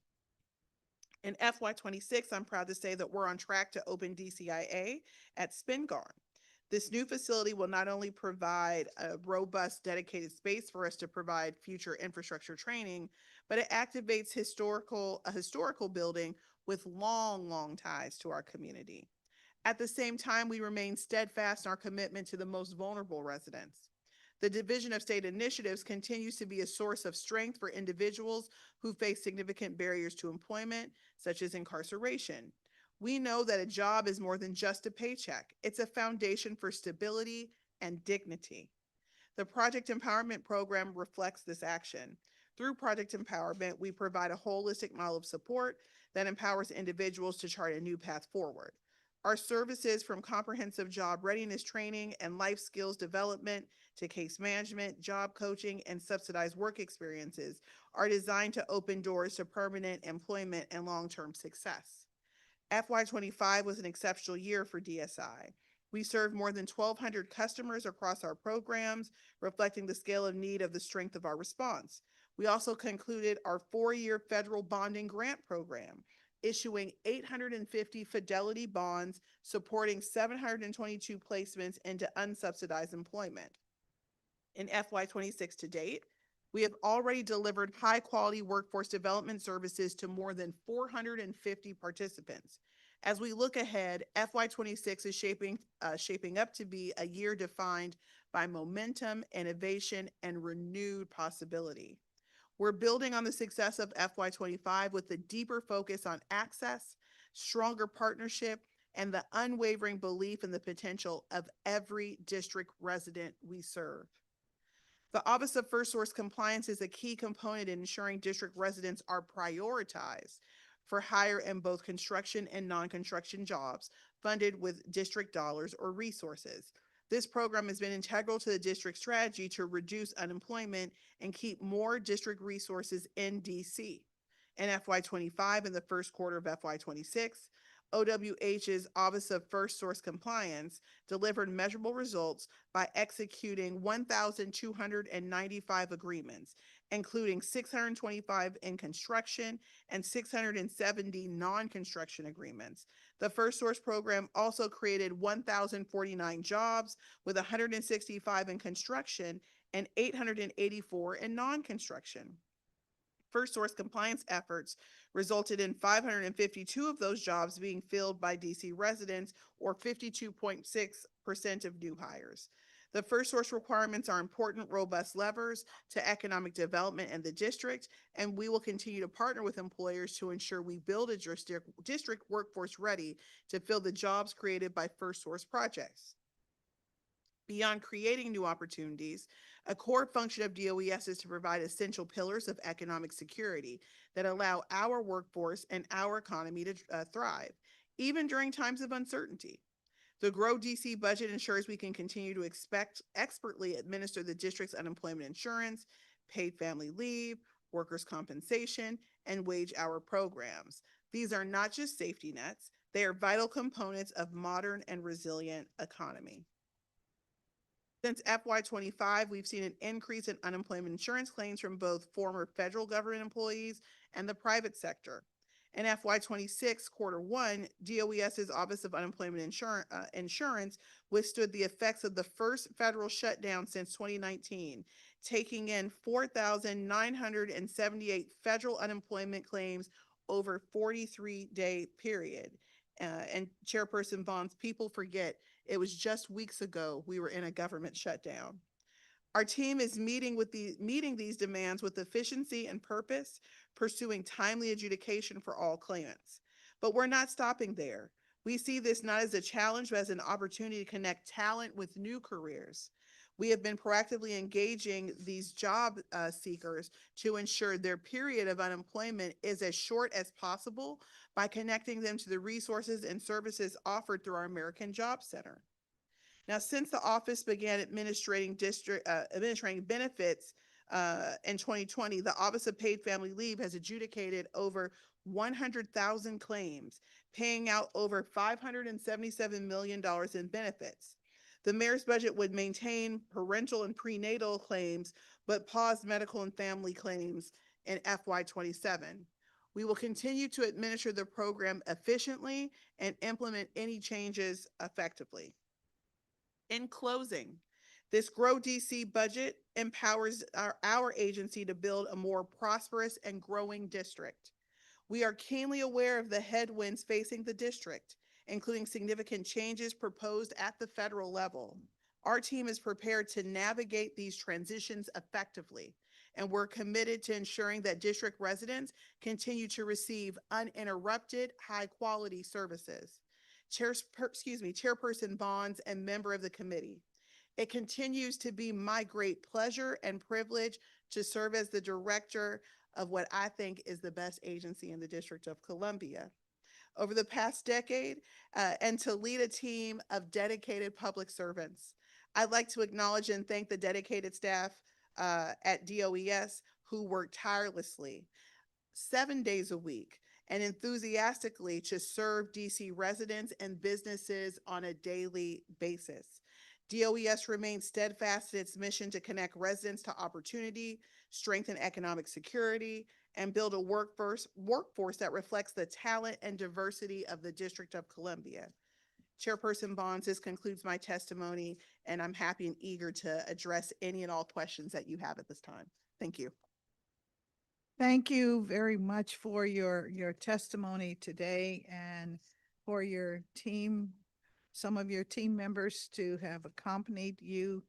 I do have questions, and I believe some of my colleagues may come on intermittently to ask a few questions as well. You mentioned in your testimony that DOES is a key partner in this endeavor, which is DC is still growing.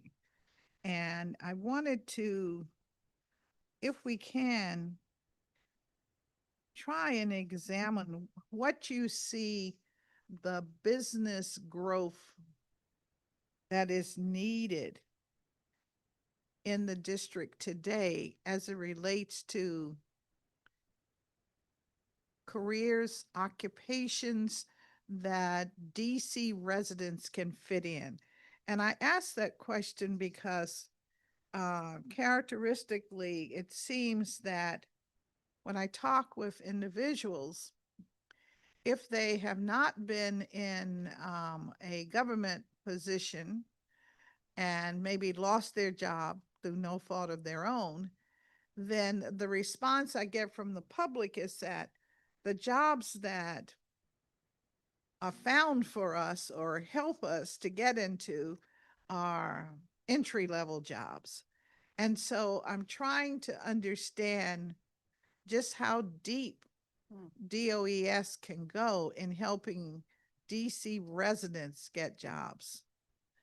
So I always appreciate to answer questions that aren't necessarily tactical, but strategic, and talk about really the muscle of the Department of Employment Services. So we have the ability to go deep. It's the reason why we rebranded our job search arm, job club arm, to the Office of Talent and Client Services, because we wanted to be responsive to the current market, but we also wanted to show people that this isn't just an agency that provides training, but that we have the ability to support district residents in all phases of their career.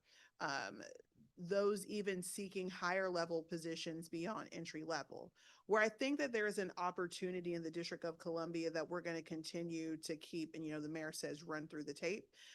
There are a lot of administrative, or some might call them white collar types of opportunities, opportunities in technology.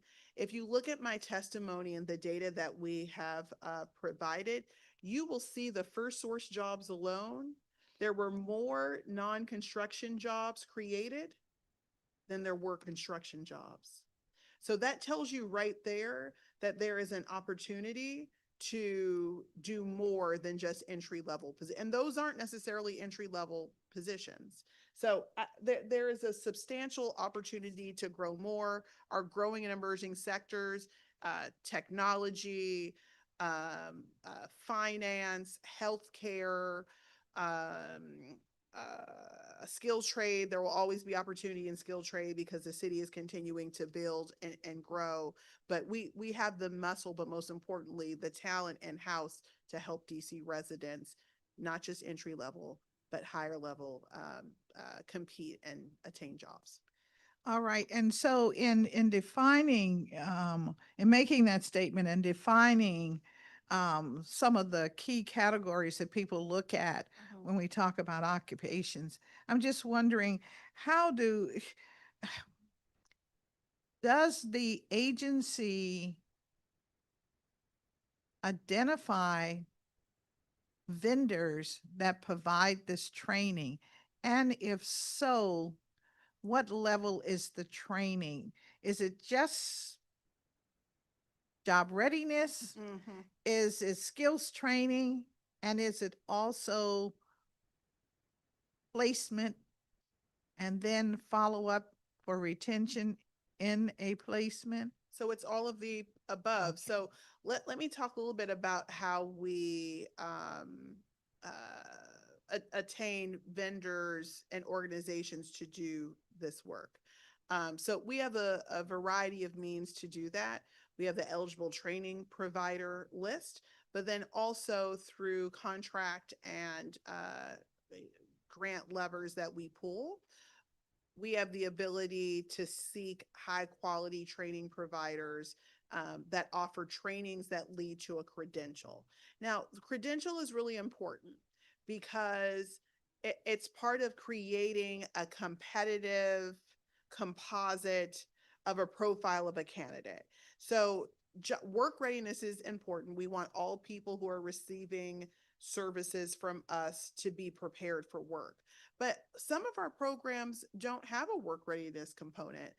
As an example, we have people, bachelor's degrees, master's degrees, that may be in between jobs, that may have been laid off by the federal government. They access an ITA, an individual training account through us for training providers on the eligible training provider list.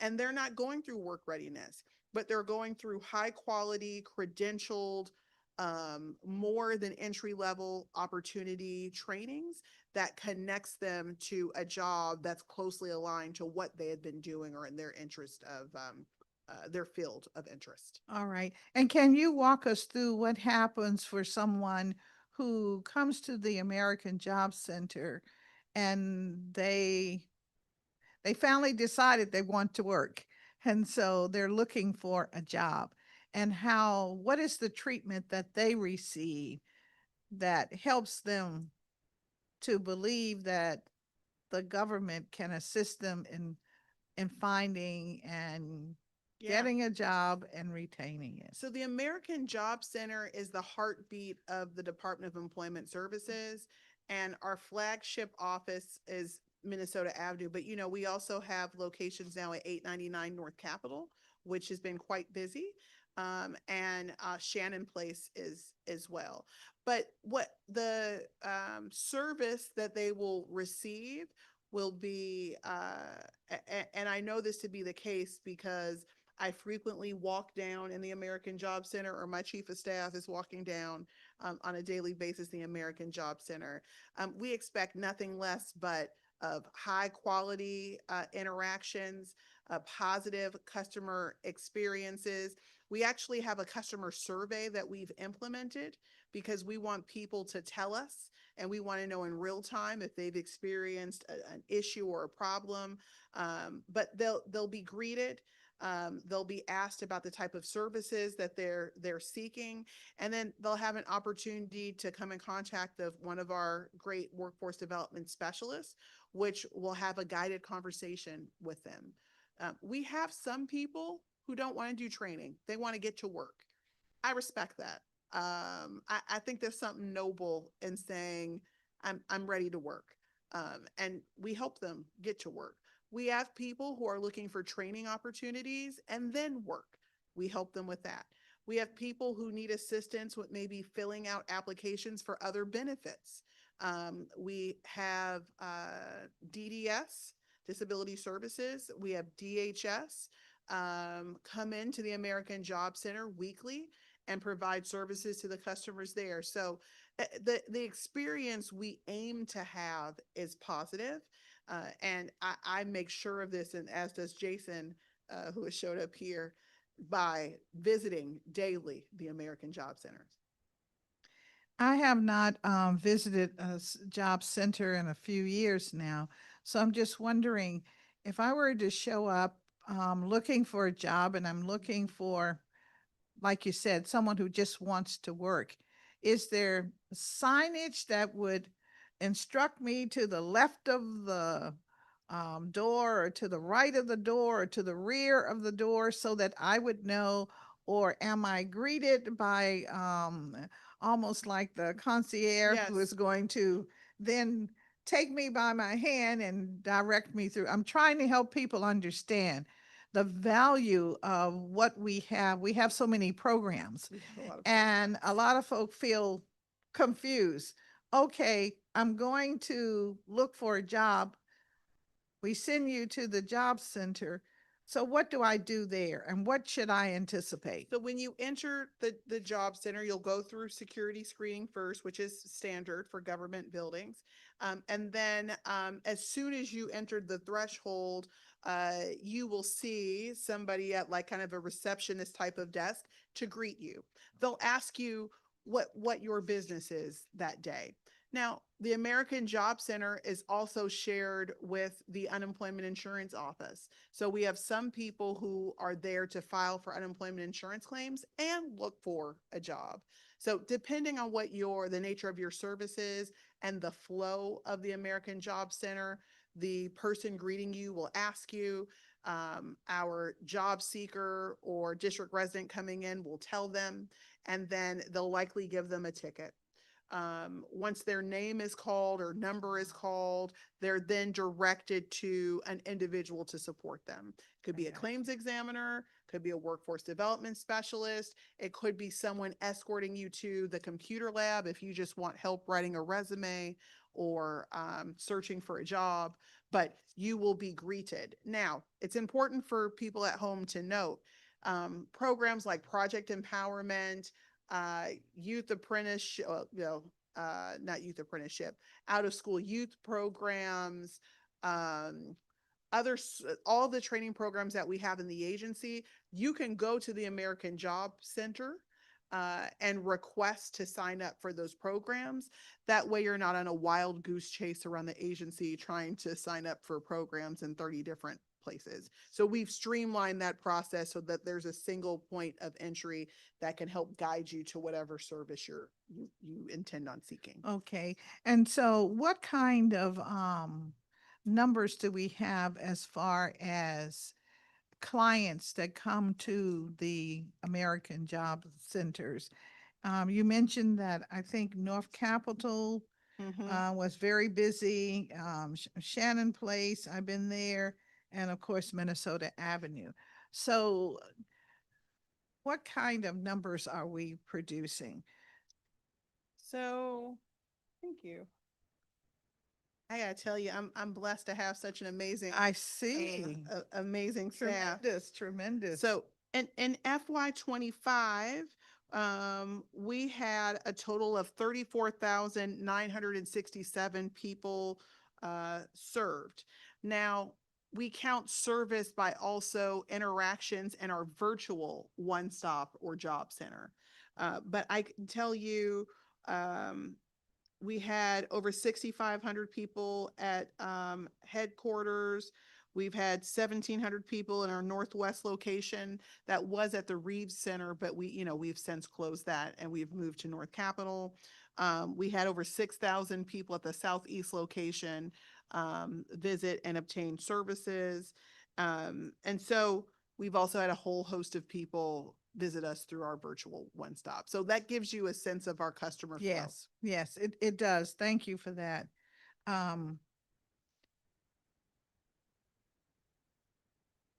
I am also assuming these, at least the 6,500, the 6,000, and the 1,700 that actually physically showed up also completed the customer service survey? So the customer service survey is just something we implemented in 26. Okay. I don't think I have data on where we're at today, but my Okay. guess is probably if we check back around the end of Q3, we may have some preliminary data Okay. to share. All right, okay. Um,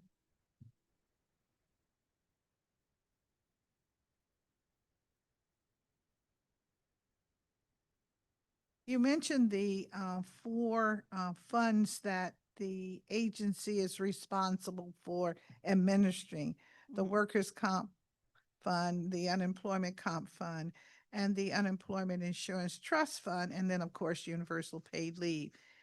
For the public, can you distinguish the difference between the unemployment insurance trust fund and the unemployment compensation fund? Sure. The unemployment insurance trust fund is the fund that we remit and tax payments from businesses are deposited into.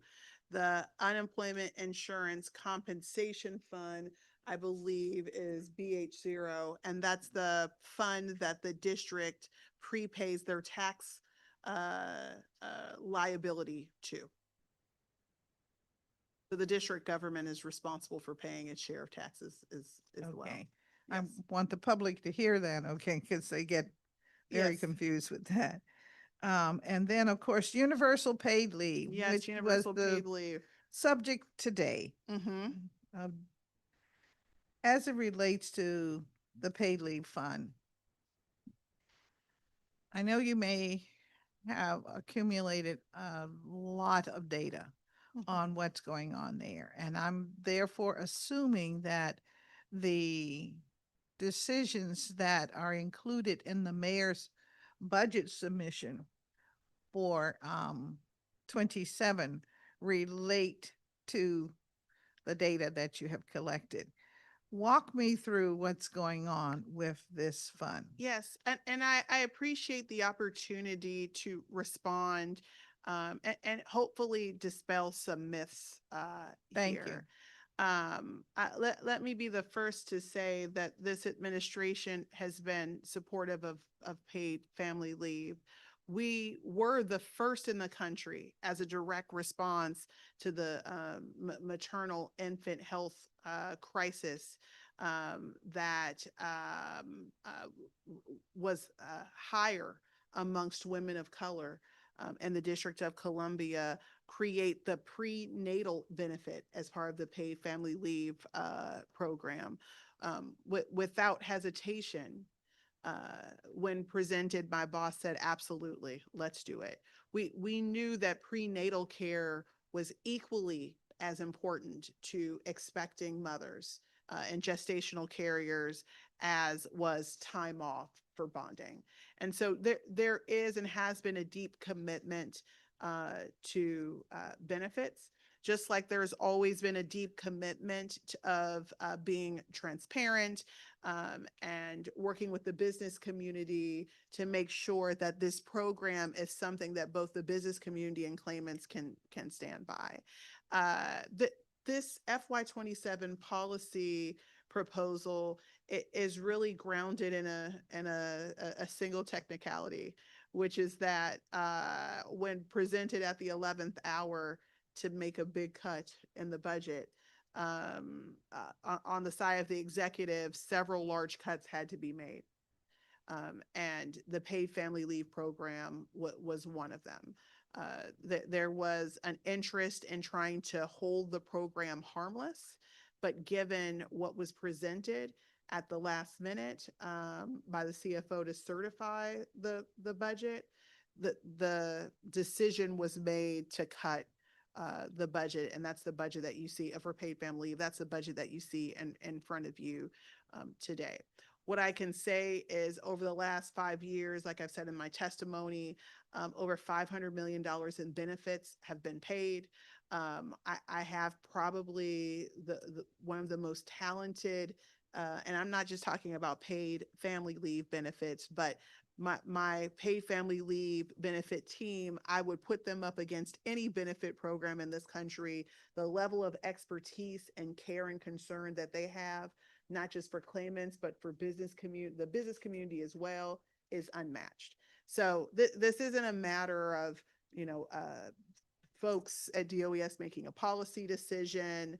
It isn't a matter of not finding value, because we've worked really hard to inform the public and those that face health disparities in lower socioeconomic brackets at a higher rate than any other subgroup.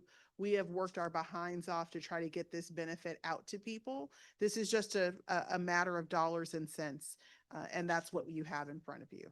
All right, and then I must ask, as we look at this program, has any consideration been given to workers at the lower end of, let's say, minimum wage as an example, or salaried at less than $25 an hour, if their benefits could, I guess, remain as the program originally intended it? So we haven't run that sort of financial analysis of, and I think I understand what you're saying, capping or maxing out on benefits based on a certain income level. Correct. That isn't something that we have looked at, nor has anyone ever asked us to look at. I think it'd be interesting to look at the data to see what we would project in terms of the numbers that would of people who would use the benefit, if there were cost savings. I don't want to commit my team, because I don't know how fast it would take to provide that sort of analysis, but I will ask my folks to make a note of it and to see if we can provide some sort of analysis. Yes, please do, because the committee will be making its recommendations, by the, I would say by the in a couple of weeks. Okay. All right. So that would be very helpful. So let me make sure that I'm tracking a financial analysis on paid family leave claimants that maybe max out at $25 per hour, and That would the be fine. That equivalent. would be fine. Okay. Yep. And whatever the equivalent is in terms of a Yeah. yearly salary. Okay. Yeah. All right. So I will ask the team to conduct that sort of analysis. Yeah, I would appreciate that. I also just wanted to ask, you mentioned that, you're proud of the fact that paid family leave includes prenatal, okay, prenatal, natal, after the baby.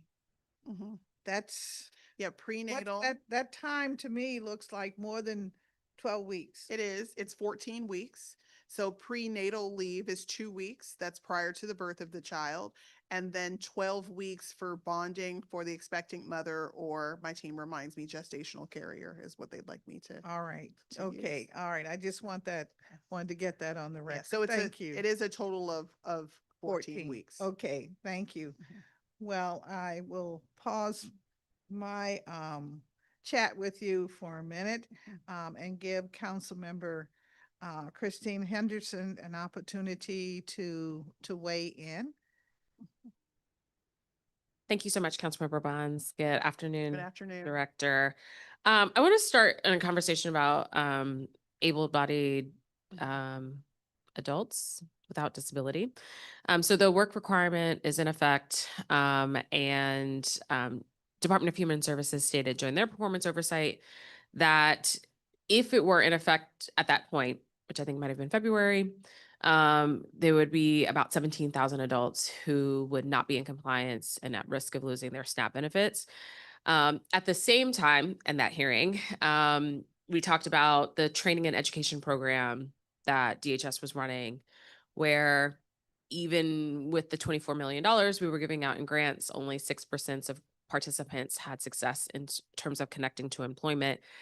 I feel like I've been raising this issue since HR1 was introduced, or the One Big Beautiful Bill. But when we knew that there were these work requirements that were sort of being pushed around, what were we doing as a government to ensure that individuals who we knew were going to lose their benefits, how do we put them on a path toward successful compliance? Can you talk a little bit about what has been happening and what in this budget is going to help? Because I mean, yes, DHS has been running the programs, but at the end of the day, you guys are the Department for Employment Services. Yeah, so I think the place where I want to pick up here, and I had prepared a slide deck that I know my team doesn't have, but I did a whole slide deck on what we have to offer and what the strategy is, but where we're there's some areas of concern. Where I want to pick up is around the training and employment programs at DHS. Director Pierre and I, during formulation in the last, I don't know, maybe 4 to 6 weeks, went through a whole exercise evaluating the effectiveness of our programs. And the standards of the Department of Employment Services programs and what we expect as outcomes are different. So for the training providers that we fund, we expect second and fourth quarter after exit to have wages. So that means that we expect our participants to be employed a year after exiting from the program. We look at past performance. On average, so I can, just because it's off the top of my head, for our returning citizen community and for our participants that have barriers, 60% is a national average, and that's on the high end in terms of completing training and going into employment. That's what we would expect from our training providers. That sort of thinking and strategy had not been in place. It's not optional. So I just want to confirm. I would say, Councilmember Vaughns, you didn't tell me how much time I have, and I want to be respectful because the clock hasn't started. So I just want to. You said you needed 15 minutes. Yes, I did. But okay, can I get a clock? Just I'm trying to. I know you want to track the time, so I'm clear on my answer. I don't want to go over, so I was just trying to. I got you. I'm looking at the clock. Okay, good. Okay, all right. Okay, so I want to talk more about this because I think even as the changes are happening in terms of TANF, I feel like you all have some expertise that you could be offering to DHS. And perhaps this is an opportunity of consolidation. Like, not consolidation on all of the programs, but in terms of the education pieces, maybe this is it. All right, let me go to SYEP really quickly. Okay. So I'm looking at the budget, and I know the budget books can sometimes be wrong. It is showing that DOES has a balance in SYEP capital program. Mm-hmm. Is that real? Is that not real? It's not real. We have a solicitation on the street. They're currently doing a BAFO. And so we hope to close that out any day. Okay. Now. All right. I also noticed that there's 17 additional FTEs added to SYEP this year. That's a technical edit. Those are summer hires. Okay. But because the way we have to budget using the new BFA system, they made us count them as full-time FTEs, where the old days, we could split an FTE 17 ways. Right. That's not allowed anymore. So we had to create whole FTEs versus taking like one FTE and splitting it 25 or 30 different or 17 different. Okay, so is there not the intent for these individuals to be full-time, but they're budgeted as full-time? Yes, because it's a technical budgeting requirement from the CFO. Okay, so it's not intended to be full-time. So what are you going to do with the other money? Yeah. No, there isn't. Oh, partially. Yeah. So it is. So, okay. A couple of things. It's not other money. Right. So, it's not intended to be full-time. We're hiring multiple people over a short period of time to work in SYEP. Okay. We actually fully exhaust the funds, and we even keep them on a little bit longer. So the dollars actually add up. The dollars and cents actually add up. They are not 17 full-time FTEs. Are there more than 17 people altogether? Yes, it is. Okay, We know all the right. number? 34. 34. All right. So you can't split one 34 ways now. You got to split, I guess, 1, 2. I mean, for every one position, it's 2. Okay. What do these folks do during the summer? They are summer monitors, so they go to all the sites. They Okay. make sure all the host sites are appropriate for children to be in. If there are reports of behavior, inappropriate activity, they show up on site and address the situation. They make sure our host sites and young people are safe. Okay. Let's turn to youth apprenticeship. Yes. So in your testimony, you discussed the agency's goal of expanding from 60 to 160 in youth and pre-apprenticeship programs, but the budget proposal cuts 141,000 from apprenticeship and information training, and it eliminates 1.2 FTE. So how can we expand it as we reduce? So we're going to look at our federal funds. Okay. It's important enough of a priority for us to leverage federal funds. All right. We also had a grant last year, and we continue to go after competitive federal dollars for it. Okay. Staying with our young people, because they need love. Yes. Your testimony, you also stated that in FY25, the Career Ready Early Scholars Program had nearly 5,000 applications Yes. for the 625 slots. And we have less this year. Yes, so let's talk about that. There's clearly a demand. There's clearly a desire. It has been working. It works. It works. Why? I mean, okay, so let me ask specifically. It says that FY26, there's a combined 400 slots for spring and summer. Does that mean that there's only 200 in the summer and No. 200 in the spring, or? No, it's it's 400 plus slots. In the spring, I think we did a 25 slots in the spring. So the majority of the slots are in the summer. And it's an amazing program. How many kids y'all have this summer? I think we said it was 400. So we're down slots compared to last year. We had about, I mean, in the first 48 hours, we had 4,000 applications. Yeah, I mean, Director, when we started talking about this program a number of years ago, I think at this point, yeah, years ago. we've been working on this one. It was our method of sort of addressing our teen tween It is. And it's babies who are still trying the community. yes. And they're still trying the community. And we have a lot of testimonials of young people who and their parents who feel like their life was saved or their behavior was diverted. So I'm the sort of agency director that I try to find it in-house before I come and ask for it. Do you need to phone a friend now, though? I've phoned the financial friends in the agency, and so I'm going to work hard in our budget that we have available to us now to create some more slots. I don't think I can create 250 more slots. How much is a slot?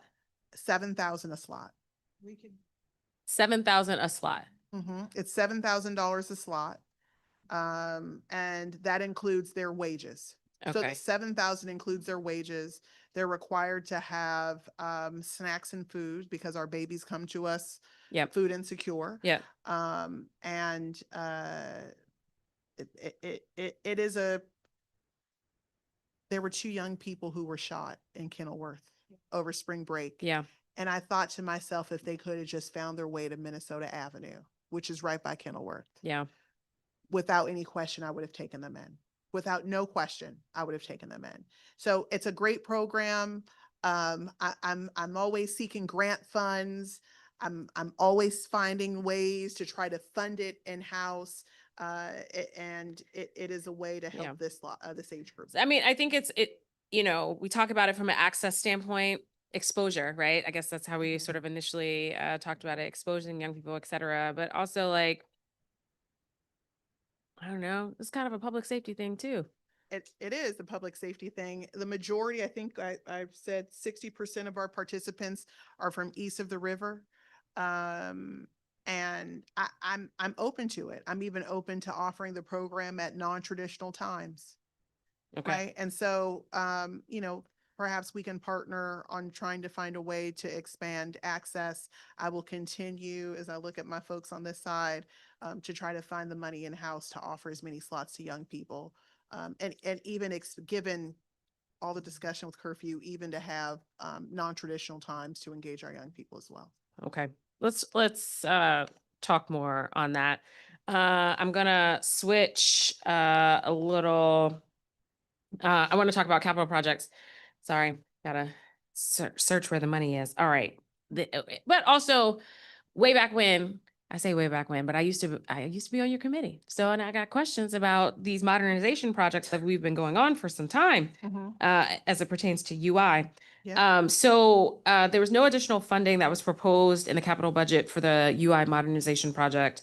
You guys were slated to secure the vendor last year. That happened? We're in BAFO now with that one as well. Okay. BAFO for the public? Best and final? Final offer. So we use acronyms Sorry. so Yes, often. best and final. Okay. Has OCP given you guys a timeline? We're a bit behind in the timeline. I know that's what. OCP. So no, I think it's as soon as possible. I mean, it's the same thing with the SYP modernization. We actually had to put it out 2 times. For what, lack of bids? No, not lack of bids. I think that there were some responsive bids. So we had people who responded. But they didn't follow the instructions? They didn't meet our requirements. Okay. You are allocated 2 million in FY26 capital for this project. So now I think the CIP is showing a $8.6 million balance. Yes. Is that sufficient? Based on how the market is responding, they're responding much higher than what when we did our market research. So, I mean, we've had people come in at over $30 million for a system. That's just not possible. And I know I can't. They know they're not building it from scratch, right? It's a modernization, or is it a scratch? No, it's a new project. New project. Yeah, it's a new $30 million. Yeah, that's like mid-range. I mean, other states are paying, you know, 50, 60 million dollars. But that's for way more people. It is, but it's still the same function and same functionality. So I'm committed to not coming back to ask for money on that, because it has been, it is my last modernization project. And I say I'm getting out of the business of modernization. But that is part of our challenge, is that what people have come back to us at, it's just more than what we have. Okay. The proposed operating budget cuts 1 million to the benefit payment control unit service. What impact will that have on operations? So benefit payment control is unemployment insurance. That particular team is responsible for overpayments, fraud, appeals. Fraud control, appeals, these are all important. Are these vacancies? They are important. And I think, let me ask the team, but is that a split between, is that federal and local? Okay. So it's a split between with federal and local, and it's an adjustment to the budget authority. I think the budget authority might have been slightly overstated the prior year. Okay. Councilmember Bonds, can I just ask one final question? And then just one. All right. I just want to ask about the DC. Okay, sorry.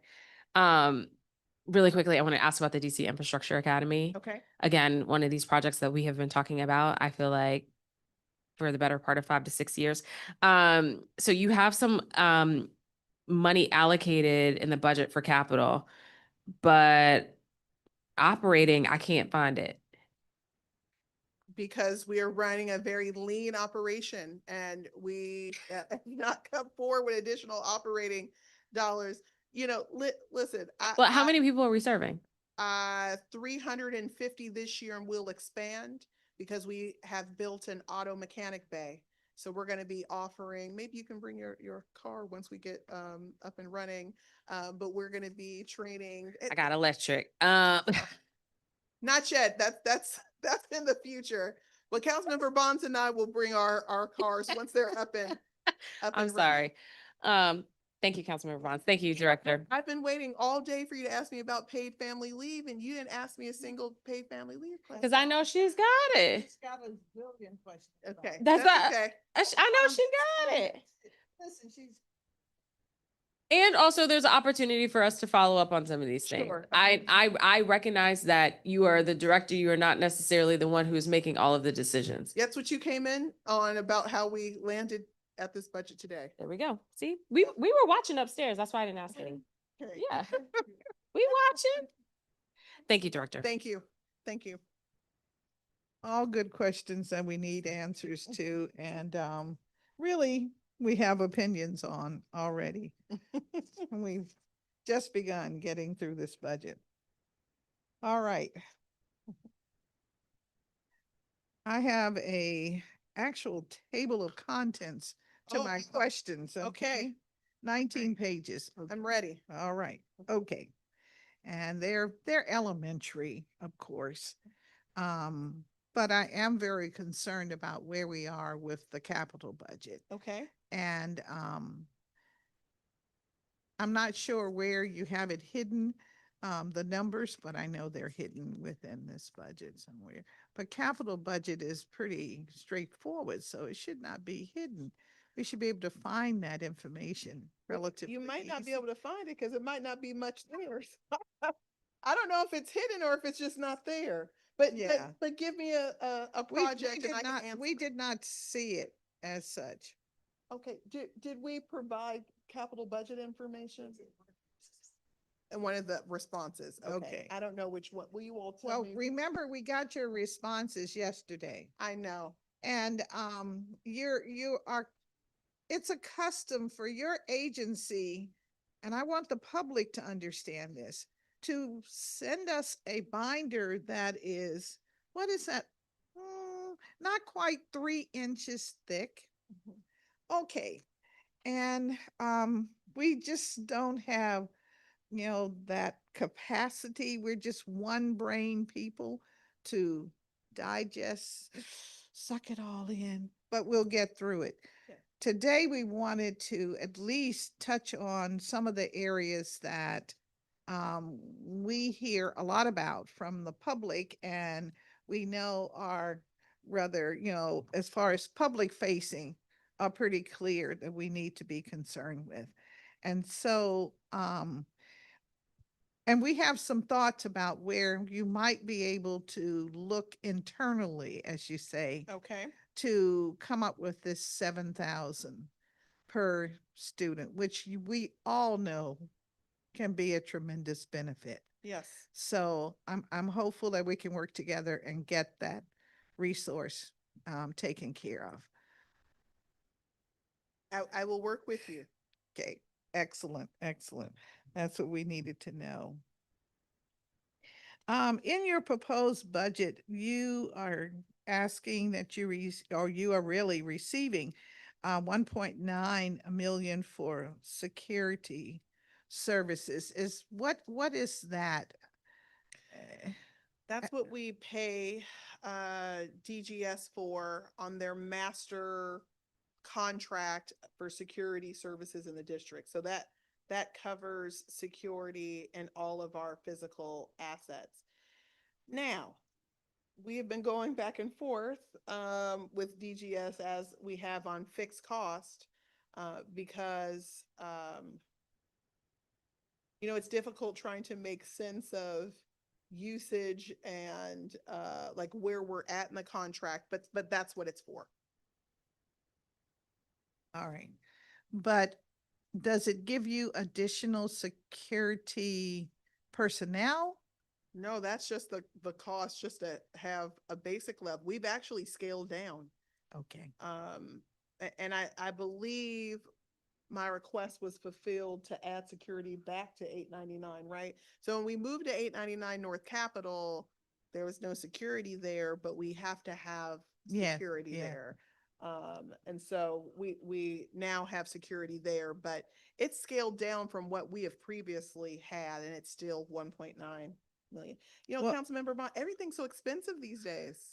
everyone says the same, and we all know, and we know from our household budgets and what have you, we understand. Um, I'm just hoping that our government, that we, who have to worry about how to fund things, are willing to be creative or innovative, as the new word is, to come up with ways in which we can make maybe old budgets work. I think it's necessary. Um, Philosophically, I do have a strong feeling that to see our budget go from 9 billion to 22 billion in a matter of 5 or 6 years is just, it's unheard of. Absolutely unheard of. Especially since we are losing population. So what's going on is the question. And do our numbers of growth show that it's commensurative to what the growth may be shown in local surrounding jurisdictions? I don't think so. We've been straight up and they've been more to it. So it's very concerning. And today we heard a little bit about, contracts and have to, have to keep making sure that we fulfill the obligations of contracts. Yes, but we are saying, let's put a hold on contracts for a year.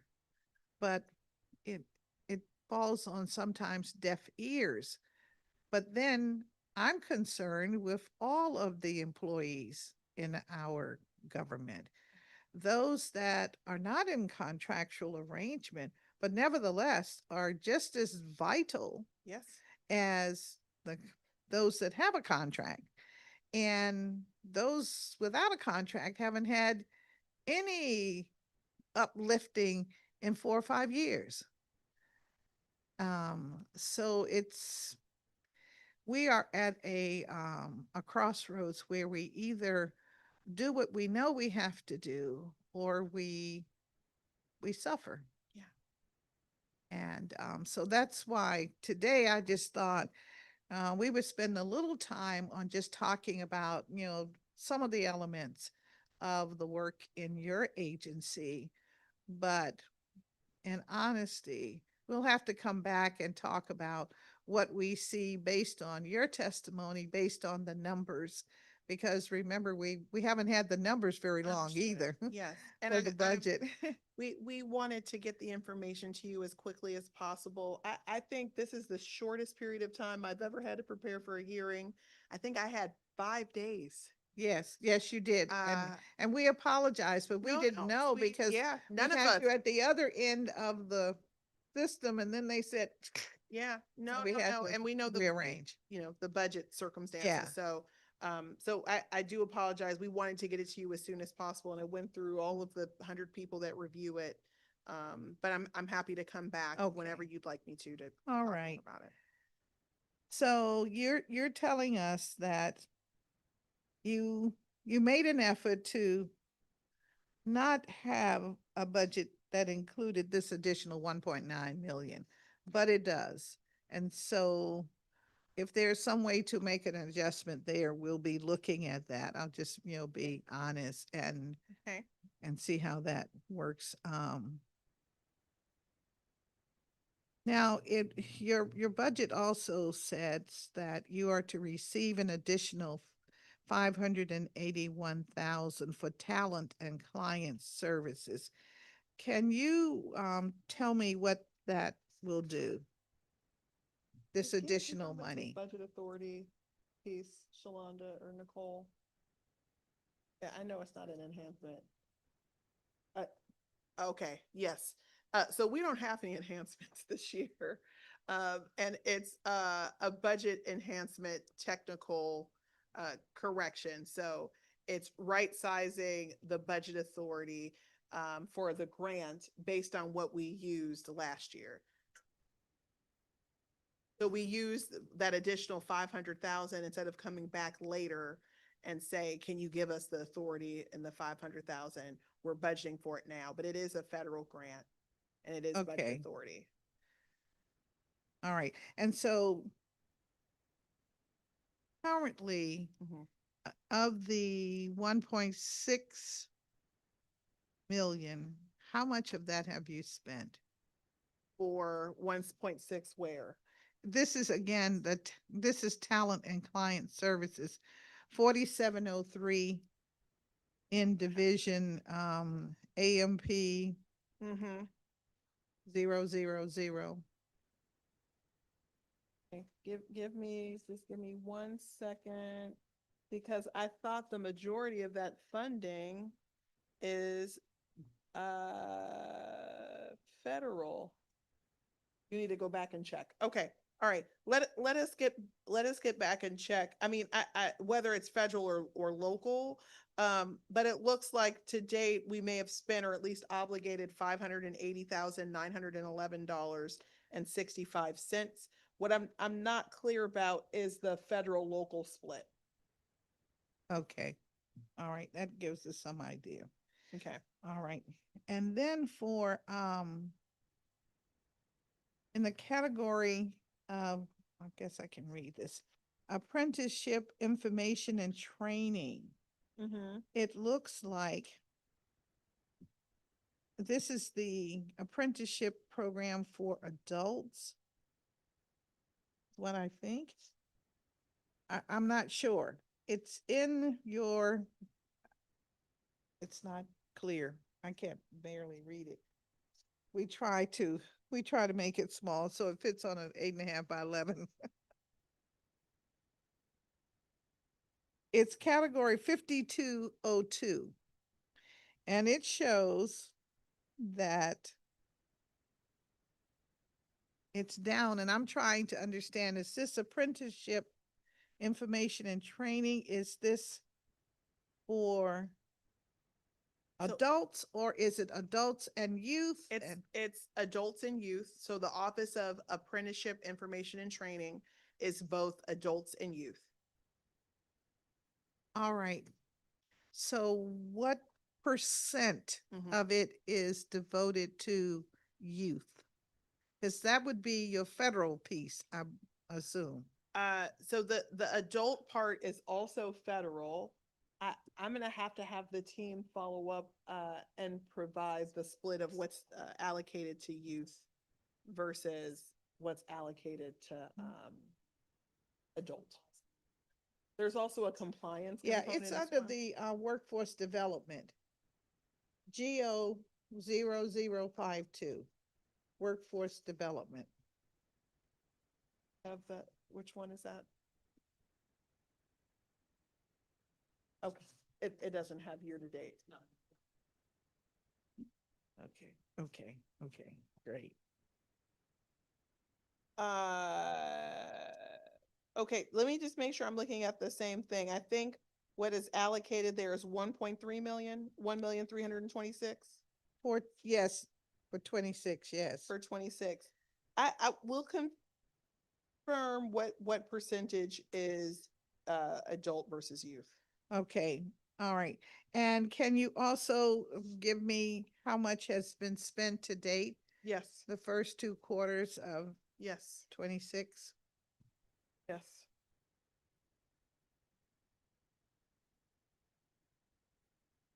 Team, when you follow up, will you also provide the split of local and federal? So some of this might be on the WEOA local side where it says local. Okay. Yes, Right. they will. So pick you'll that get up. us that. Yes, Okay, ma'am. great. Thank you.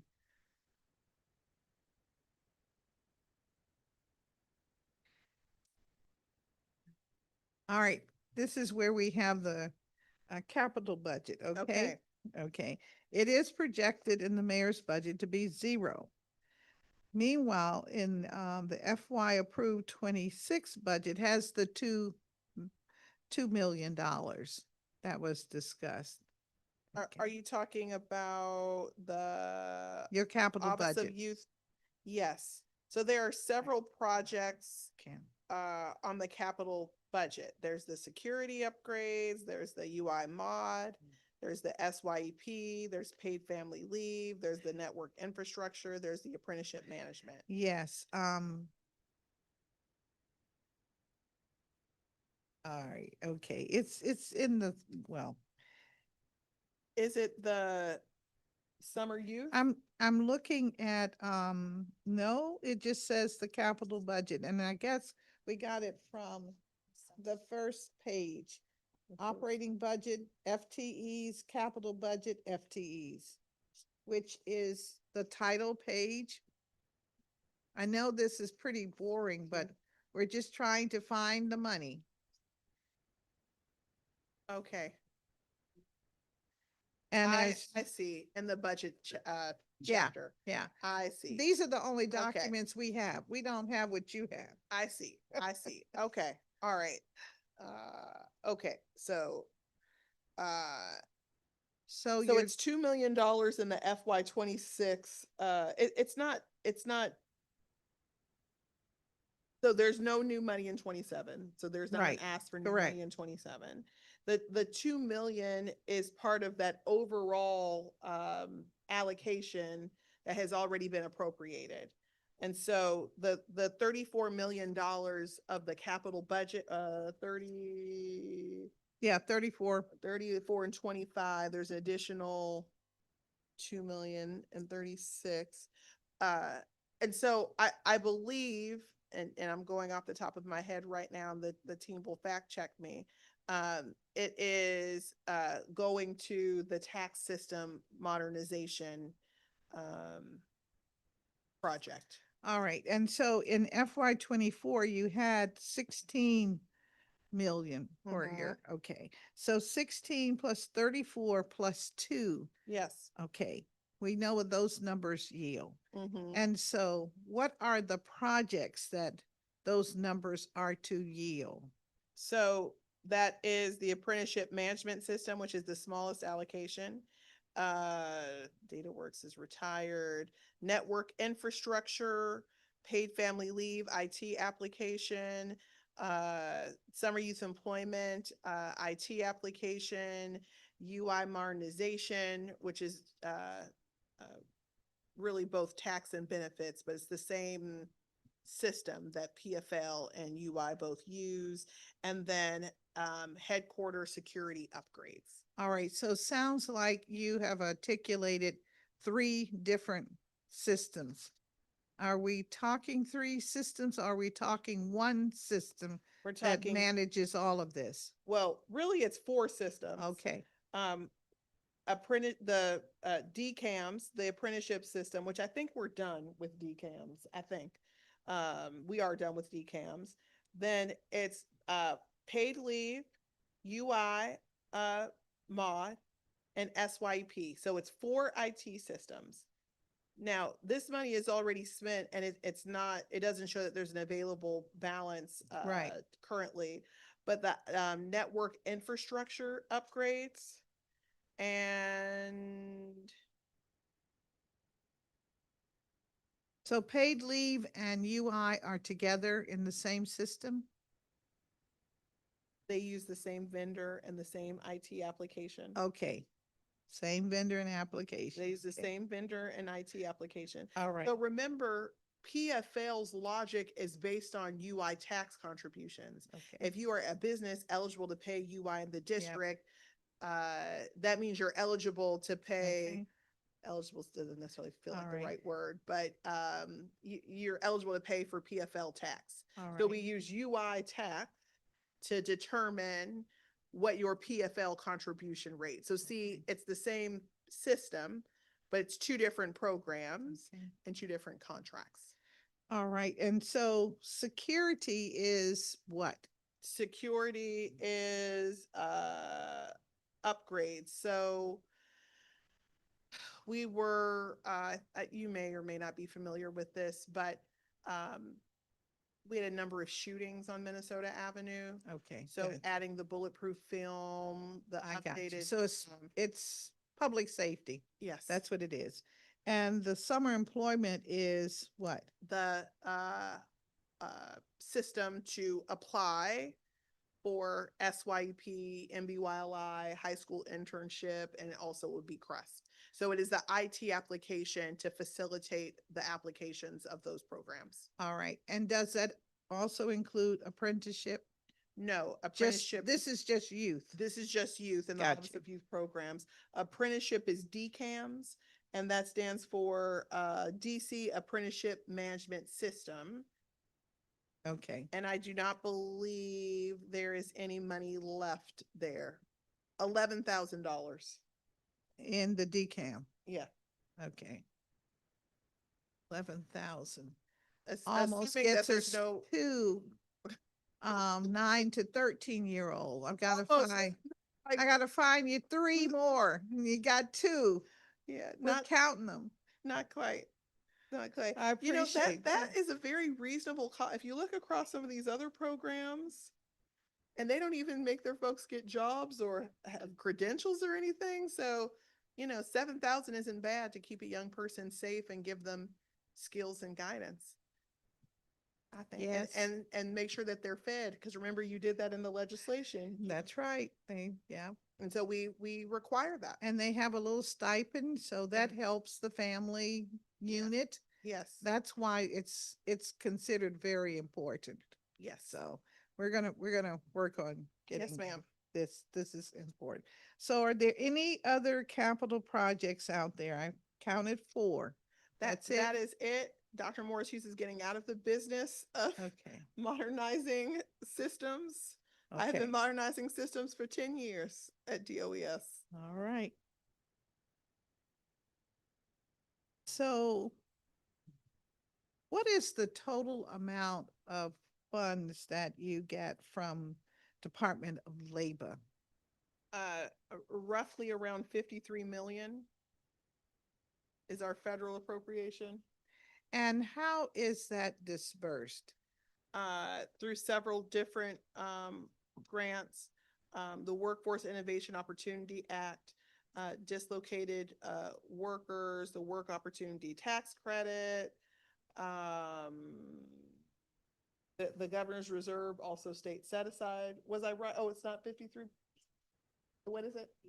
82. For 1 year? 82? 82. Oh, for all of the phases. But what's like for the like on the that was close. So 53 for 1 year. So remember, they're 3-year grants. So like in July, I expect close to 53 million. But total what we have, because they're 3-year grants and they have different phases, is 82.8. So you start with 82.8 on October 1? Well, October 1 will have July 1. Okay. Because it's a The federal federal fiscal system, year. okay. We'll have a brand new allocation. Which may come be July more 1. than, which we will add to this 82.8. Yes, but there's a lapsing or expiring phase. So the grants that are in the 3rd year will be expired. So you should anticipate that about 50 million should be rolling off every year, coming in, rolling off, coming in, rolling off. Can we get something from you Yes. that would show current grants, their duration? Sure. When they roll off, and if they roll off in FY 27 or 26? Yes, I'm certain there's a question in there. So will you just flag which question that has Okay. that data for them? And then we can Okay. still give it to you again. All righty, thank you. Good. Or tell us where to find it, because that would be even if we already have it. But there is there. a table that outlines all of the Yeah. federal grants. Now, while we're on the topic of federal grants, Mhm. our UI administrative grant, we have not, we have been accustomed to receiving above base funding. They provide a base and then they automatically give us, once we expend it, an Right. above base. Right. But now we're in the era of defend to spend. So we have to defend our request, our reimbursement requests, and then and really kind of approval to spend. So you recall in January, if you recall, remember all of the grant systems shut down at the Mhm. change of the Yeah. administration? Oh, yeah. right? And so a lot of agencies were left holding expenditures that they had been able to reimburse. So gratefully, my AFO team is very good at reimbursing regularly. So we're not left holding a bunch of receipts, but the federal grant situation is different today than it's been in years past. Okay. All right. It is different, but All we right. will tell you which question and then we'll just provide it again. Question number 8. Okay, Number 8. in the binder. All right, thank you. That's very helpful. That we'll zero in on those. What we tried to do is to pull a variety of questions together without having, Yes, overnight being able to read it all. Understood. Okay, thank you very much for that. So for FY 25 and 26, what was the total amount given to the Workforce Investment Council, the WIC, 1.3. that came out of this? 1.5. I said 1.3, but yes, 1.5. All right, and that is, this is money that we get from the Department of Labor. Yes, it is. All right, and is there any stipulation as to the amount or the percentage of what labor sends us that must go to the WIC? Since the WIC is authorized by Department of Labor. Yeah, so there's not a specific amount that they authorize, Okay, but it has to be reasonable and justifiable. And so at 1.5, I think that there was some additional funding, Shalonda, that was left on the table. Yeah, so there was a lapse in fund, which to me signals that they might have a few more dollars than what they need if they didn't fully expend the budget. Okay. But I think between 1.3 and 1.5 is suitable. okay. So there was a lapse. They did not take every and use all of their FY 25. Yes. Okay. All right. Do we know whether it was about staff or program or Vacancy savings, vacancy? so staffing. Staff, okay. We can't have any vacancies in our government now. We've got people wanting and needing employment. Yes, we have lots of people. So to hear that is really concerning. Yeah, my notes say that you have about 49 million in federal grant funds. I was close, but I've been doing it for a long time. 49 to 50. 49.1. Mhm. Yeah. Not- Okay. not We, too far. this is what we were able to paste and put Mhm. together in a zip. Okay. All right. So how are you going to use those funds? So those funds are very heavily prescripted. As I said, we're in the defend to spend era, and Okay. they do ask a substantial number of questions. One of the largest expenditures is staffing in the American Job Centers. Those are all federally funded. The staff that work there are all federally funded. The staff that all work on unemployment insurance are federally funded. So that's probably our largest expenditure.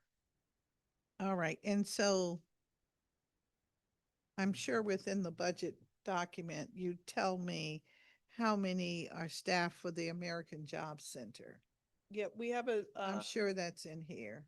we do have a question that outlines the number of FTEs that are associated on the federal fund. Yeah, but I think if I'm not mistaken, in the past, you've shown us maybe, let's say, 80 FTEs, and each of them would have partial federal funding.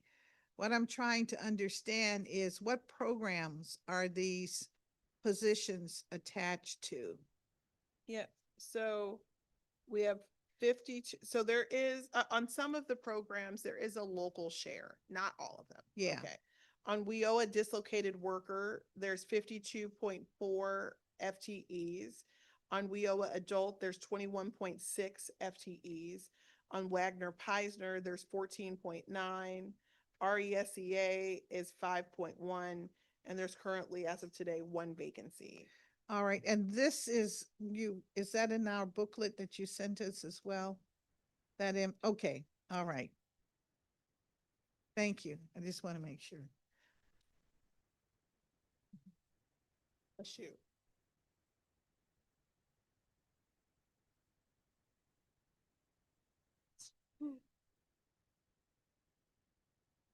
Would you say that the American Job Centers are adequately staffed? In other words, are we getting an increase of inquiries and visitations? I know that in your testimony, you pointed out that only, 6,612, less than 14,000 of the 34,000 contacts made at the center were in person. So just wondering, is that showing an increase or is that showing steady or a little decrease? I think that we are going to see this year, given that we were in a 43-day government shutdown, more foot traffic that we will report this year compared to last year. Okay. We can share what data we've seen year to date, but my guess is that it'll be just slightly increased over last year. All right. We also are seeing, as I'm sure you're aware, higher unemployment than we have in a while. I know. And that's because of the number of federal jobs that have been lost. That's what I figured. Yeah. Yeah. So I anticipate this year to see more foot traffic and more people accessing our virtual services than in the year before. Do you have any data that would inform us as to the level of layoffs at the federal of DC residents?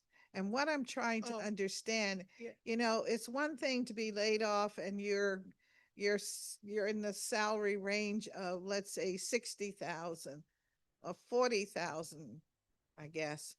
But it's another to be at 180 and be laid off. We do have the number of DC residents that are laid off. I know for a fact that I do not have that that data in front of me. I don't know how fast we can get it from Dr. Mindali, but we do have labor market data that shows the number of DC residents that are unemployed for the month. And I think we have another data point that will tell us based on job losses. I release every month a press release. I don't get it. Okay, we can share it with you. It is on our website, and we put out a release to the general every single month. We haven't seen it. It's a requirement for us from the Department of Labor, and it has a whole host of labor market indicators, industry, the number of jobs, jobs by industry, number of people looking for jobs. So as a follow-up, I'll ask the team to send the press release that we have for. Yeah, can we be on your list? That would be very helpful. Sure. Yes, we can. Yeah. It's very It says good data information. trends are down for maintenance. They will be back online once the maintenance is complete. When That's we what go our to your website website, yes. That our website says something about it's down for maintenance. Labor statistics, we're looking at it right now. Don't you worry. She's gonna call the Okay. CIO. Don't worry. Okay. Somebody's gonna call the I CIO. remember visiting your office and receiving something, hard copy, but we haven't been able to access what you're informing us of. Yes. Don't Same worry. thing? We're gonna take care of it in a few minutes. Yeah. It'll be taken care. Yours is up. Huh? Ours is really not. This is crazy. Hers is up too. Now, Chairperson Bonds. Now, wait. You gonna have me calling the people by name down at Minnesota Avenue? But those two people, they have Go it to up. home. Go to home and see what happens there. I think that's what they're doing. Sorry, false alarm team, false alarm. Yes, we actually are not. You can see we're not. I don't know what's going on, but Okay. yeah. Yeah. Yeah, this is If we crazy. need to call Chris or Jason down, we'll call them down too to help. So crazy. Okay. Okay, I know they hear and see, so if we need to have them come down, we'll have them. Whatever we need to do, we'll make sure. Yeah, that we do want it. to make, sure Okay. we have that. But Okay. what we'll do, and Gia, can you just make sure we just send it? Why don't we just send it to all the members of the committee? Okay, all right.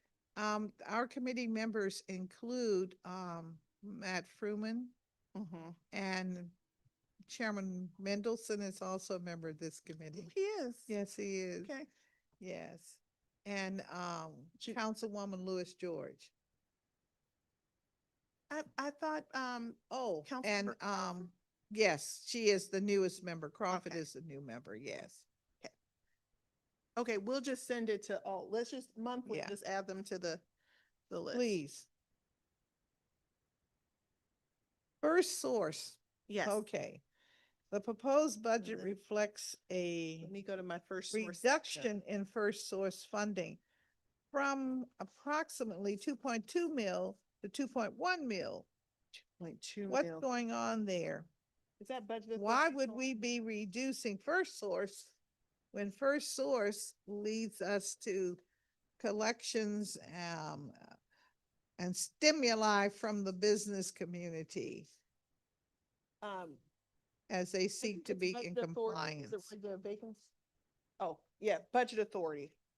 You know, this is the second year now we've had a different process with budgeting. We have a different system that we have to use.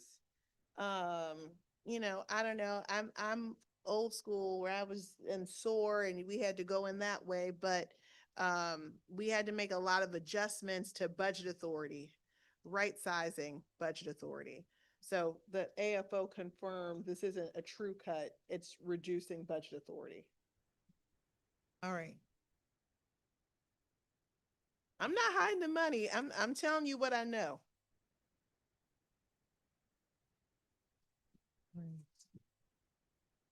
When we look to future large-scale projects such as the RFK campus redevelopment, what level of investment would be required for First Source to engage residents at full capacity? I think this is a First Source and workforce answer. It is. Because it's more than just having a First Source team do compliance. It's about making sure we seamlessly connect DC residents to the 14,000 jobs that are being created. So this is an emerging idea. It has not been fully implemented. But my thought is the best way to do this, and then I'm going to get to the level of investment needed, is to do this through 1 to 2 intermediaries. And the intermediary would be the go-between between government and the developer, and help the developer, subs, CBEs connect with DC residents that are ready to work. Now, in terms of the level of investment, there'll be some DC residents ready to work. There'll be some DC residents that need some additional training. I think the sweet spot in terms of a cost per person is probably 5,000 to 7,000 per person to pay for training. 5 to 7 is my thought. We can come up with you know, an exact number of what we think of, kind of a rough order of magnitude would be to support training. Also, Spingarn will open this summer. It's right there by RFK. So I have a vision of us opening, kind of at least in the near future, an outfit there in Spingarn to support the job work that needs to take place at RFK. Okay, that is really important because, we have carved out much of the jobs possibilities through the PLA. And then we also have said to the labor community that you get to service the hotels. And so my concern is what is left for the average DC resident, and how do we get them into any of these jobs? And unfortunately, I guess the lion's share falls to your agency to help us understand how we can do that. So I also think it's important to note that the first source requirement for the stadium, and I'm looking for my note card, as I knew this was going to come up, it is different than traditional first source. So hold on, I have it because I know I specifically asked for this. Just give me 1 second here. There is both an apprenticeship requirement and a first source-esque type of requirement. The apprenticeship is a goal of 35%, but they wouldn't be penalized for anything over under 10%. And then do you guys have that one card that I'd asked for, or the cheat sheet? On the hours work percentage or the different requirements for RFK? Because I want to make sure, I don't want people say we've moved the goalpost. It's a different set of requirements. So it's 51% new hires to DC residents. Residents of Ward 7 and 8 receive a hiring preference for at least 20% of the new jobs created in connection with the project. 35% of the apprenticeable hours performed on a construction project must be worked by DC residents. So that's the goal. DOES has the ability to impose fines for failure to meet the district apprenticeable hours of a minimum of 10% requirement. There is a PLA in place, Davis-Bacon prevailing wage in place, but the Department of Employment Services is not tasked or responsible to manage or monitor the PLA or the Davis-Bacon prevailing wage. All right, so when it says that you're not responsible for managing the PLA or the Davis-Bacon wages, who manages that? I don't want to misspeak, but my instinct is telling me it's DGS, I think, that might be responsible on the PLA. All right. But I will need the team to confirm that. All right, well, we have the chairwoman of the DGS conglomerate, because they manage so much of our So maybe she properties can with confirm us. if that That's understanding right, that's right. is correct. So, and also a member of this committee, so Councilmember Lewis George. Thank you so much. First, thank you, Councilmember Boggs, for chairing this budget oversight hearing. Thank you to Director Morris Hughes and her team who were here and have been listening in all day. And thank you to those who testified. I think we heard powerful and testimony about the importance of investing in paid family leave, youth employment opportunities and wages, and we also heard about the DC Commission on Poverty. And so I want to thank all of the witnesses for sharing those perspectives. Director Morris Hughes, you already know that I'm going to start with paid family leave because you know how important I believe it is a lifeline for families, and that no one can put a pause on cancer over the next year, or heart attacks, or a loved one needing hospice care. These medical events will still happen. And I'm afraid that except now, DC's working families who experience these emergencies will face have an economically destabilizing impact of unpaid leave. And I think they will still spend years or even decades kind of trying to dig out of debt that they may have taken on if they don't have access to those things. And so I want to start with questions on that. The mayor's proposed budget would permanently cap benefits at a maximum of, I believe, 1,000, which would not only represent a cut from the current maximum of 1,190, but I think also prevents benefits from adjusting to keep in line with the cost of living, right? During fiscal year 25 and 26, what percentage of parental leave claimants receive weekly benefits over $1,000? I guess, in other words, what percentage of parental leave claimants would see their benefits drop under the mayor's proposed fiscal year 27 budget, if I frame that differently? No, I pick up what you're saying. Do you have the percentage of $1,000? If we don't have it, we'll provide it. But based on my last read of the data, majority of claimants receive at minimum $1,000. At minimum, okay. The last CPI just went into effect, I believe 10/1. So the majority do receive at least $1,000 up to the full amount. Up to the full amount. Okay. And so that means the majority, I guess the majority of majority people would be then impacted by these changes. I mean, yes, across the board, yes. The mayor's budget also would eliminate medical and family caregiving leave entirely for fiscal year 27. When I look at the book, how many people utilize these types of leaves in fiscal year 25 and 26 that would substantiate why we would be eliminating that?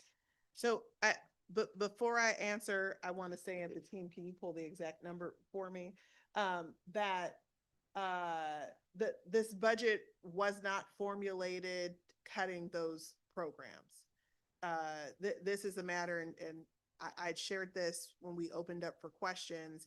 This is a matter of dollar and cents, and making last minute changes as a result of the CFO requiring it. But the budget had been completed and was not formulated to cut paid family leave.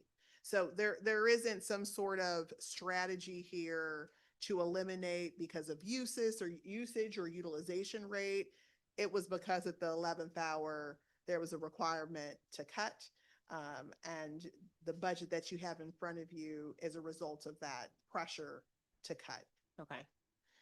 During the mayor's unveiling of the budget proposal, she said that the paid leave fund was at risk of insolvency and needed to be right-sized, I believe the words. And during performance hearing oversight, I think in February, I think you also noted something similar, and that the council should consider benefit cuts. But then our CFO has certified, my understanding, that only 0.25% of payroll tax is needed to maintain the PFL program at its current levels. And then the current payroll tax is 0.75%. So I guess, isn't it true that each year approximately 2/3 of the dedicated paid family leave funds are swept away into the general fund, which then, in light of that math, doesn't really strike, it doesn't, I mean, does it strike you that as just, I guess, honest to claim that the PFL fund is insolvent? So I think what you're referring to is a structural balance. I'm gonna have to have my team go on the record. I don't think I've ever testified that any benefits should be cut. What I have said is that, and this remains constant with all of the trust funds that I oversee at the Department of Employment Services, whether it's workers' comp, paid family leave, unemployment insurance. There's a structural imbalance when revenue doesn't necessarily match utilization. That's when there's a structural imbalance. And so as the trustee of the fund, you always want to try to have both remain the same. You don't want to collect too much revenue, so then you have a fund sitting with a bunch of money that can't be used for benefits. You don't want to collect lower. Now, there are triggers in place for the PFL trust fund. So the structural imbalance is the revenue that is generated that isn't necessarily going to benefit payments, but is sitting in the fund. I remember it was me that made the call that said, don't have the money just sit in the fund, invest it, and put it in an interest earning account, because that wasn't even happening, right? Like we shouldn't just let our money of the government sit without earning interest. Right. And so I made sure that happened. But that's what it's about. It's about a structural imbalance, not going too far, not going too low. Now, I know in the past there have been discussions about reducing either the benefit level to try to like balance the fund, and that there's not a structural imbalance, or reducing the tax so that way you're not collecting more than what you need. Now, there is truth in the funding that is going to the general fund.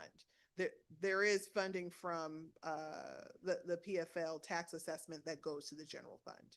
Once it goes to the general fund, I'm not sure how it's then allocated, but that in fact does happen today as a result of the BSA a few years ago.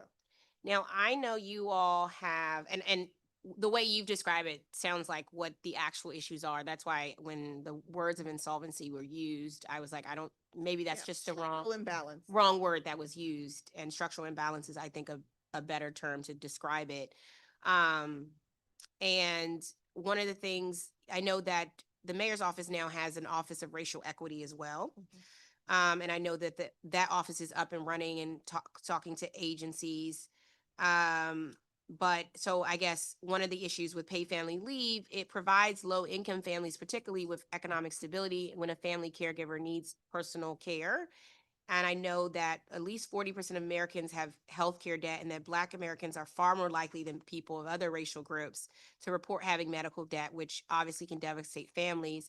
Has DOES examined to what extent these cuts to paid family leave will contribute to economic instability, especially for the district's aging population and Black workers particularly?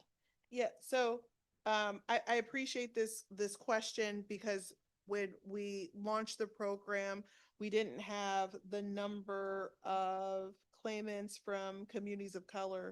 And so we've worked really hard, which is why we introduced the prenatal leave. Yeah. Because expecting mothers deserve time to go to their medical appointments. That's right. To address health disparities as they do for time off.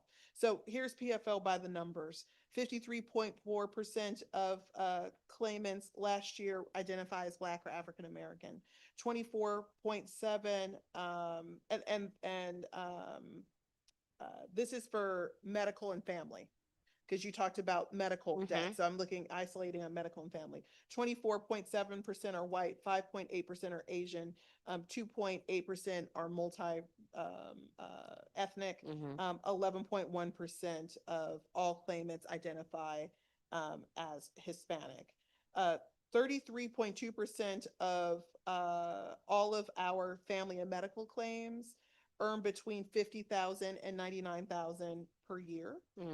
20.4% earn less than $50,000 per year. So when you were asking me about the $1,000, the majority is at $1,000, and it's capped out, over a minimum $1,000. 17.5% earn $100,000 to $149,000.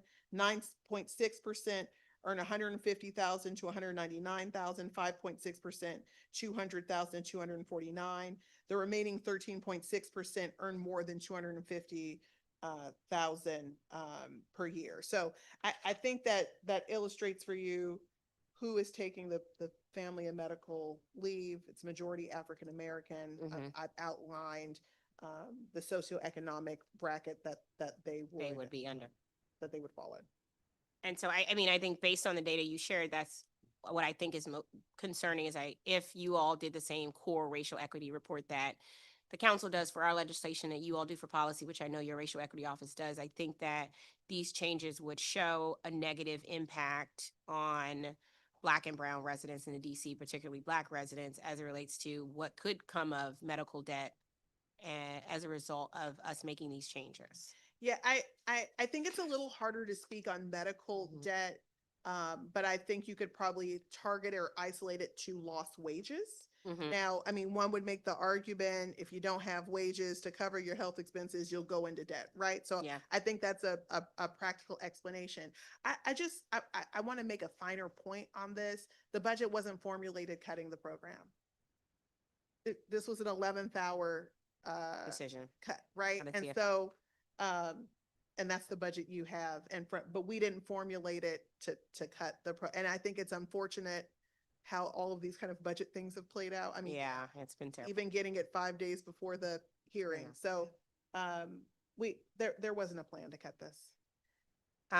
What do you say to the small businesses? I think we heard from some today about they're thinking it's not fair to small businesses to utilize the majority of payroll taxes they contributed for paid family leave. for other purposes, that, I mean, I get you, would you say the same thing? It was just. Yeah, I mean, I think it's a really difficult conversation to have. I mean, we've talked about in this hearing, you know, having a budget that's grown from what, 9 billion to $22 billion over the course of 5 years. Yeah. You know, something is paying for that, be it right or wrong, something is paying for that. Somebody brought up, and I can't remember, Councilmember Bonds, if it was you, but about employee contributions. And it was during that small business panel. And I'm not sure if folks understand, because we've spent a lot of time looking at that. But, you know, home rule prevents us from basically having like a commuter tax. Yes. Right. And Yes, so yes. the other part of this is that there are people on here. I might have what percentage is DC. It used to be like, you know, 35, 70, you know, we're not DC residents. And so if there is an argument to be made, but there are a lot of smart attorneys in DC and DC government, that given the majority of the people that are accessing the benefit, or a good percentage accessing the benefit, don't live in the District of Columbia, it would be a commuter tax. I think we got to have some of those difficult conversations, right, about it, because that was offered as a counter to, you know, for in the part of the small business discussion. 39% DC residents. This is as of March 31st, 2026. 39% DC residents, 40% Maryland residents, 19% Virginia residents. The majority of all claims, 51% are parental, 36% are medical, 9% are family. Only 4% of our claims, less than 5,000 people, are prenatal. I guess I've heard that the parental leave was, I didn't know prenatal was unutilized, but I did hear that parental leave was underutilized because of the difficulties of expecting patients have with the medical certification approved in time. What is that something that you all are aware of, and what percentage of parental leave claimants also take prenatal leave? So right now it's 4%. Okay. You know, I've not heard that that parental is underutilized. We actually have a lot of people, compared to like the DC government program, that like try to come to us. Maybe they just don't know, because we pay faster and we process faster. I haven't heard about underutilization and issues with medical certification. Now, one of the key differences with our program versus the DC government program, we do have doctors and nurses on contract as staff that review and approve the claims. I want a high level of quality and rigor in review. And so we just do that as a safeguard, but I haven't heard there being issues with claims. Okay. I only have 2 non-parental leave, and I'm heading out because I gotta go. Okay. This is Councilmember Bond's hearing. The WIOA, the youth program, is reduced by about 190,000. Will fewer youth be served through this program in fiscal year 27 than prior years? And does this cut reflect year-over-year fluctuations in the 3-year federal grant? Yeah. Or specific cuts to grants, contracts, participant wages, or supportive services? So I'm told by the team that this is a matter, again, of budget authority, and all of the trust funds, SBR funds, and grants. We had to right size our budget authority. I think they're not going to say this, but I can say it 10 years into the game, that I think it has something to do with the new way that we've been budgeting. You know, this is the 2nd year that we've done this new way. And so we're required to adjust budget authority, just like we're required to do our FTE count differently. So I don't anticipate serving less youth. No, okay, that was the biggest concern. And then we saw more than 700K cut from year-round youth programs and a reduction of about 4.6 FTE. Yes. How will those cuts impact youth programming, if yeah, so impact? That 700,000 is a cut, and it would decrease the number of students that we serve in the high school internship program. I think the challenge is that I would describe it that the district is really rich in its maybe rich isn't the right word, has a lot of great programs, and there are other youth school year programs that probably compete or bump up against the original program that Marion Barry created, 48 years ago. And so I think that there was an interest in trying to take a little bit across the board since other agencies are implementing year-round programming. So would it impact the Career Ready Scholars Program? It wouldn't, but we had a whole talk about it. We're serving, unfortunately, we're serving about 250-ish less this year than last year. Yeah.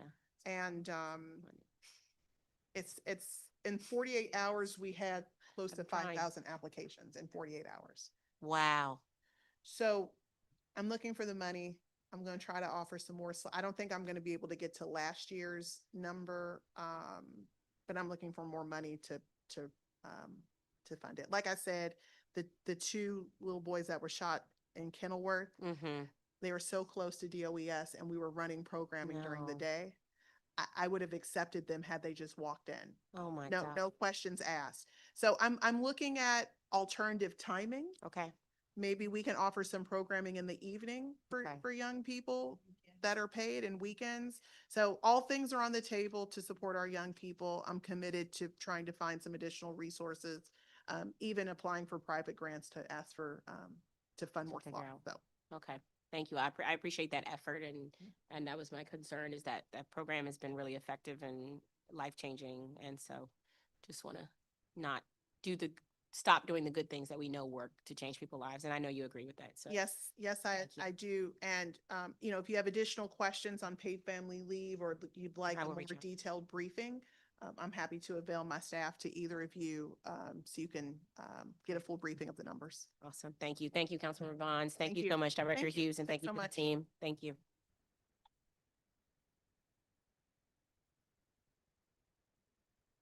Director. Yes. We talked about 7,000 supporting a young person for 6 weeks, a young person 9 to 13 years of age for programming. What is the cost for the out-of-school program, youth out-of-school program? Oh, the federal out-of-school youth program? I think it's 5,000. Okay. But I'm not sure that includes wages. Is it more than 5,000 per person? I'm gonna go and if it's not right, I'm gonna correct the record with you. Okay. But I'm gonna say it's between 5,000 and 7,500 per person. And does it include a salary, and what would be the salary? They do get wages. They are paid wages. This is for young people between the ages of 18 and 24 who are not in school or working. So they're paid the minimum wage? I believe they're paid minimum wage. $17.95 an hour. An hour for 20 hours a week. Okay. And what about the in-school, youth in school? Do you still have any of those individuals? We don't, because remember, they changed the federal law. You have to do a minimum of 75 out-of-school youth. 75% of your federal allocation has to be out-of-school youth. And given that we run such robust in-school youth programming with our local dollars, and not necessarily with our out-of-school youth, we devote all of our funding to the out-of-school youth. Okay. I'll also say the burden of eligibility on the federal programs is very high. And so our younger babies and their parents have to get a lot of documentation, and sometimes that's really hard.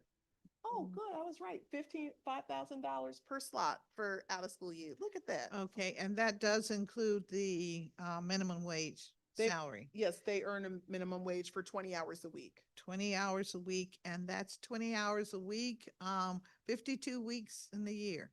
No, not 52 weeks of the year. because we have to get them employed, because remember, the Department of Labor holds me accountable for employment second and fourth quarter after they exit the program. So we need to get them working. So the programs are anywhere between 6 and 12 weeks. Okay, between 6 to 12 weeks. Yeah. Okay. All right. Thank you. It just seems to me, and I'll go on record here saying this, it just seems that what we're talking about now as it relates to our young people can have great meaning to shaping their lives and certainly helping their family situation, and can also breathe new life into public safety in our community. And I know we have many other programs that work with our young people. And I think it's time for us to look at all of the programs and pull all of the dollars and cents together and put the dollars and cents where we know we are getting results. Yes, ma'am. I mean, I think you've even heard from training providers, you know, there are people who are willing to do this work with us.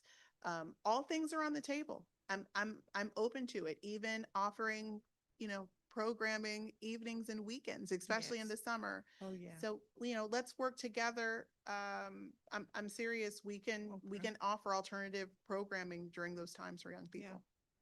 Thank you. I really think we're at that point, and it's, you know, the issues of paid family leave, you made that very clear to us. But I think there are some opportunities for some changes in the program, even from the testimonies that we've received and what we heard and know about the program today. And so I'd like for us to figure out if what we are proposing now in this new budget 28, 27, whether or not it's really going to shape a program that is meaningful. I'd rather we do a program that can really help people and help people that are least likely to get any assistance than to just have a general program that fits everyone and we're not getting what we need, what the intention is. The intention is to make sure that if you are employed in the District of Columbia and you have a medical need, a family need, that we can help you. But the intention is also based on, not only do we save your job, but we're going to pay you. And in paying you, there may be that in some instances, we have to go higher than 1,190. Yeah. We may have to go lower than 1,000. I don't know, but I just think the idea of titling it under the category of right sizing makes sense. It is about right sizing. And because we know that an individual can start work today and therefore qualify today, there is no restriction on how long you have to work before you can take advantage of this. You get injured, you're injured.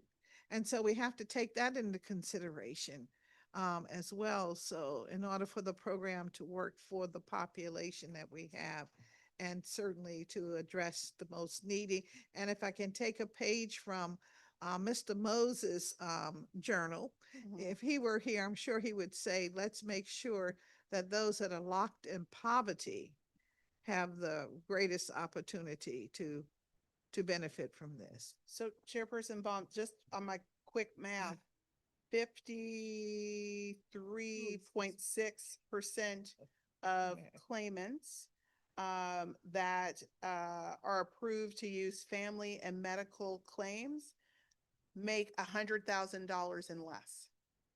And so, you know, there might be some merit and value in running different sorts of scenarios of, you know, if a subgroup in the population that makes less than $100,000 could have access to the benefit versus maybe I don't know. But if you have Yes. ideas about scenarios, I have really strong labor economists and data Yeah. analysts.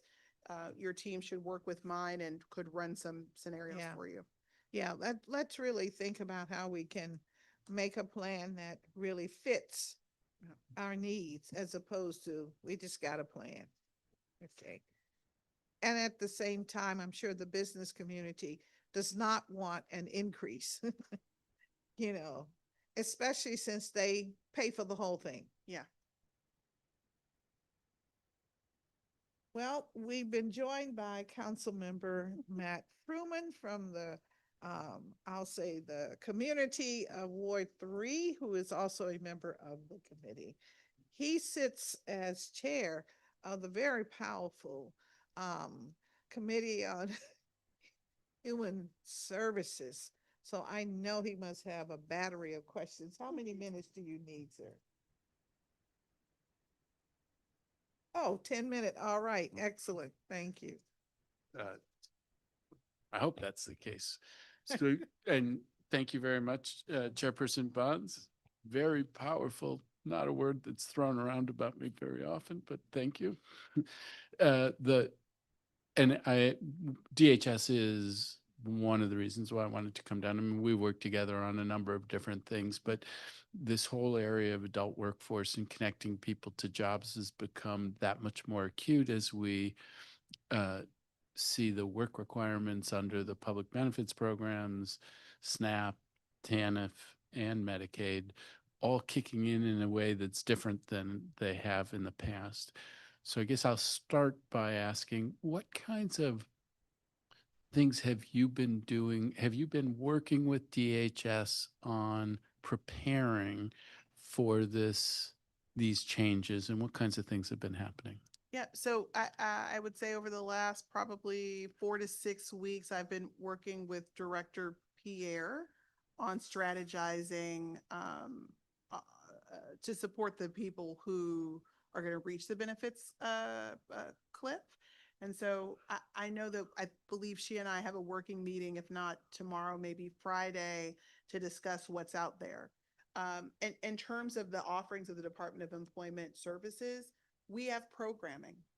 There's no doubt that we have programming. We have some capacity.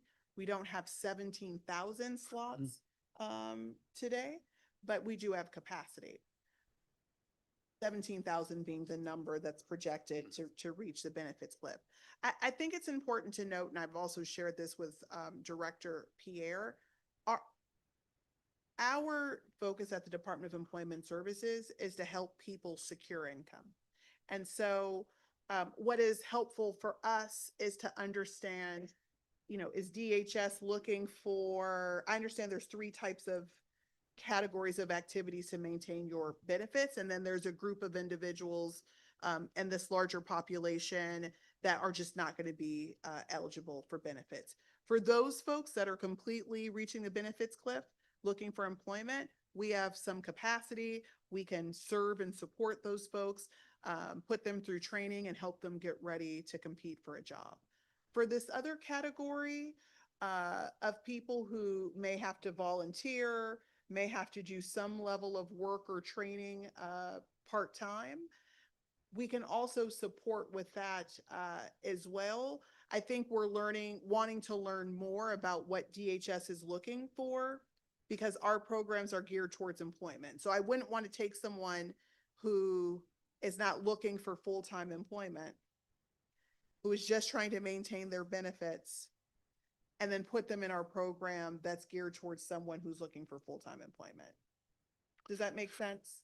Yeah, no, I hear you. I mean, I am focused on a lot of different things in this space, but one of the things that I'm focused on is where might the opportunities for part-time work that would allow people to maintain their benefits, put some money in their pocket, maybe qualify for the EITC in the same process. And so, but what I'm hearing you say is that's not so much your lane. Your lane is trying to connect people to full-time employment, get them trained and ready to get into the workforce in that way. The majority of our programming is connecting DC residents to full-time employment. Now, it doesn't mean that I would rule out part-time employment. If there is a job for someone, we want to connect as many DC residents, as possible. I think it'd be helpful to hear like what the strategy is from DHS. Is there a concentrated effort and number of people in this population that you want to connect to part-time employment? I think there's still a lot of questions about the population and these subgroups of the population. How many people are looking for part-time employment versus people who are just looking for volunteer opportunities? So, I mean, frankly, in this question, which I've used up half the time that I said I would use, and maybe I'll ask for a little bit more. The top line answer is you are working with DHS. It's Yeah. still a process in formation, and so that's good. I mean, the clock is ticking for us, so we need to get something in place. In terms of, I thought I saw numbers like how many people do you feel like you were able in the last fiscal year to connect to work, who came through your programs and then were able to secure full-time jobs? So we usually provide that by program. Mhm. If we look at the American Job Center alone, we have served or helped over 30,000 people, both in person and virtually through our virtual American Job Center One Stop, get onto the path of employment. That's not all job obtainment. Some of that is training and job coaching and resume writing. In terms of the total number of people who've walked through our doors that we have helped obtain employment for, I'll have to ask the team what that number might be.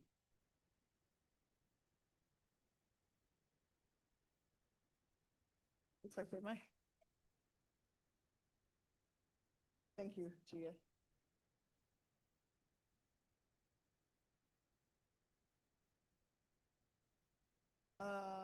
Okay, that might not be jobs though. No. Okay, so we'll have to come back to you on the total number of people who have gotten jobs. I do know in our report for and the Department of Labor requires us to submit a report with that level of detail, but it's always a year behind. So we will have we're working on the 25 report. We have the 24 report online. I can share that data with you as well. I mean, I thought I saw numbers that it was like 3,600, that it was pretty modest. No. But no, you think it's higher than that? No, I know for certain that it's higher. Okay. I'm a betting woman. And so I'm willing to bet that it is much higher than 3,600 people. Okay. Across my entire agency. Yeah, that's For all my programs in my agency. for the 85 programs with a combined, but these programs had 67,000 participants, with 47,000 participants completing the programs. Of these, 3,600 obtained a job. Is that not right? Is that 67,000 participants? I don't know. What are you reading from? That might help me. let's see what the source for that is, but we can come back to it. But Okay, if you don't have it. I guess this is from the DC Policy Center report. Okay, I don't know what data they use, but I don't have 67,000. So for instance, SYP is 12,000, right?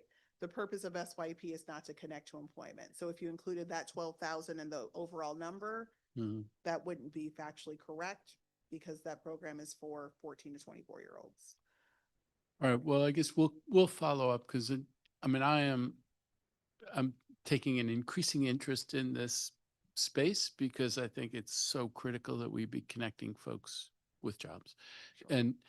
And it strikes me that in this adult workforce area, that there's a whole bunch of different things that are happening. To what extent do you work with the adult charter schools that are also trying to prepare people for work?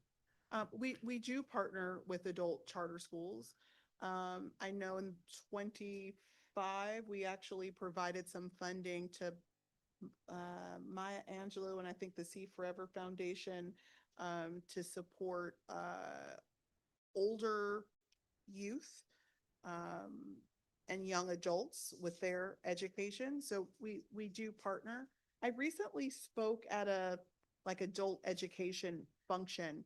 And one of the things that I shared is that we want to partner with them because we want their strategy to be responsive to the market. And so if they are offering credentials that is not responsive to the market, meaning there are not a lot of jobs that are out there for the credentials, there's already a significant investment that's been missed. And my instinct is telling me that is happening.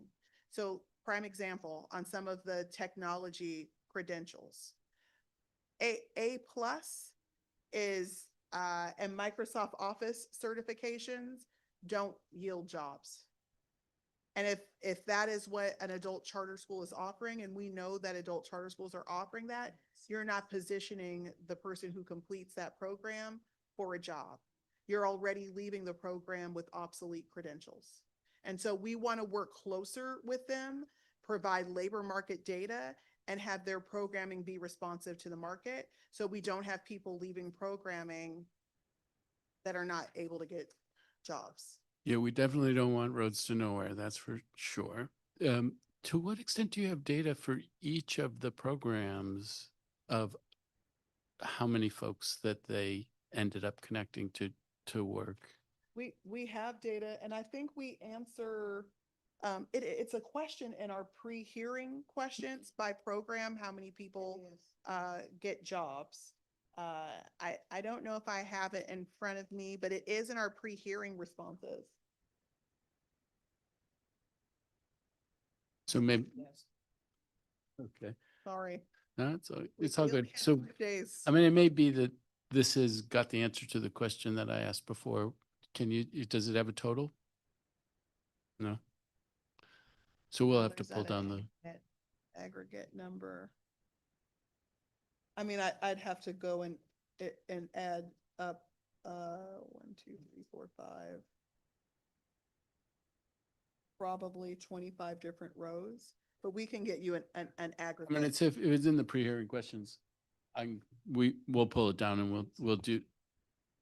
So, and we'll do the analysis of it. I mean, I'm already a minute and a half over and I have to go to a different thing, but we had a hearing on adult workforce a couple of months ago, and there's a lot of talk about, is there something structural we should be doing in this space to bring all the different players together? And I wonder how you see that question. Is there a lot of chiefs out there, or if you could wave a magic wand and structure this sector, what would you do? And then I'll leave you and I won't make you stay here till 6 o'clock.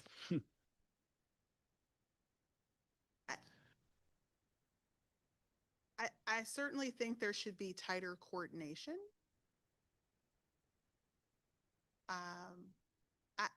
I see us, and I think we have the infrastructure, but I think it requires more frequent collaboration and coordination. I also think we have to have a difficult conversation around parity. Because the workforce programming that I oversee, where there is a job attainment target and then retention of a job, is funded far less than adult charter schools. So we've been talking all day, because it's been started at 9:30, of like cost per participants. So I just said for my out of school youth program, it's $5,000 per participant that I spend on federal funds. And like, that's the cap.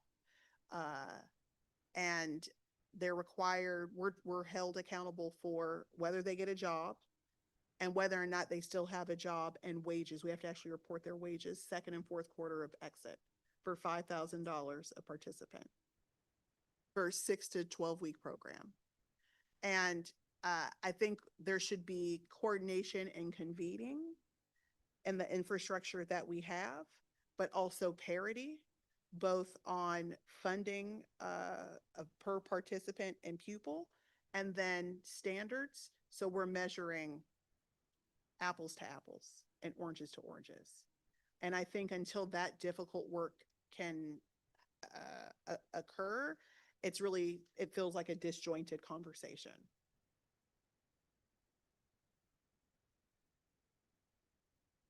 Is there a step we should take in order to try to launch that difficult work? Is there a task force? Is there how do we do more than just talk about that? I mean, I think the infrastructure exists in DME. I think that's a really good place that work could live. I'm not sure it's a task force, but I certainly think the starting point could be within the structure of the DME office that has access to all of us. All right. Well, on that note, I'm going to give my birthday present to Councilmember Bonds and head out the door wishing you a happy birthday. Thank you very much, Director. All great questions, and where we are on this whole issue of workforce development and the value of the department. I thank Matt for putting that out there. That was going to be sort of like where we would end up, but we're there now because I feel like we're at a terrific crossroads. The deputy mayor for education apparently is the point for workforce as well. And I feel that we need to put more emphasis on workforce, and particularly given the circumstances that we find our community in. And at the same time, we have to keep our thumb on the whole educational process.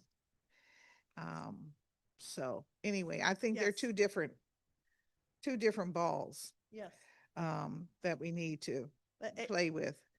And Councilmember, I think parity is important. We do a lot more with a lot less. Yeah, and we are held accountable by who actually gets a job.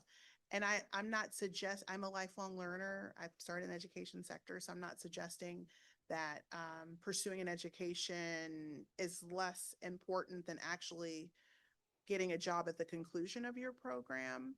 But we gotta have some hard conversations. Yes. Right? We send our young people to college and community college, not just for fun, but in hopes that after they have obtained an advanced credential, they also obtain a job.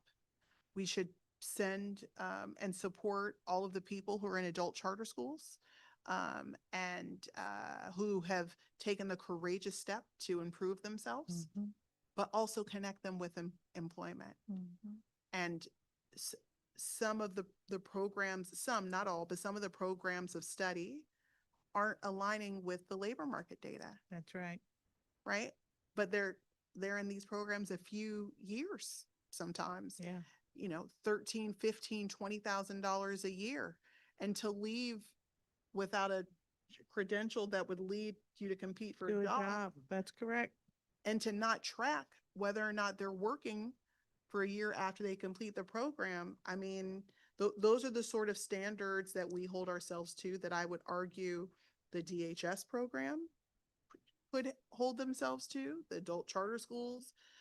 But if we're going to up the game on rigor, it just can't be with DOES because we're doing it. I agree 100%. And I really think we need an overhaul of workforce development. We have to go in this direction. I think about the whole piece about labor, and I think about it because we talk about RFK campus having 16,000 jobs, but when we break it down, almost 90% of those jobs will be unionized. Now, how do you get in the union? Because that's what it means. I was hoping you were going to talk How about do this you today. get in the union? Yes. So, um,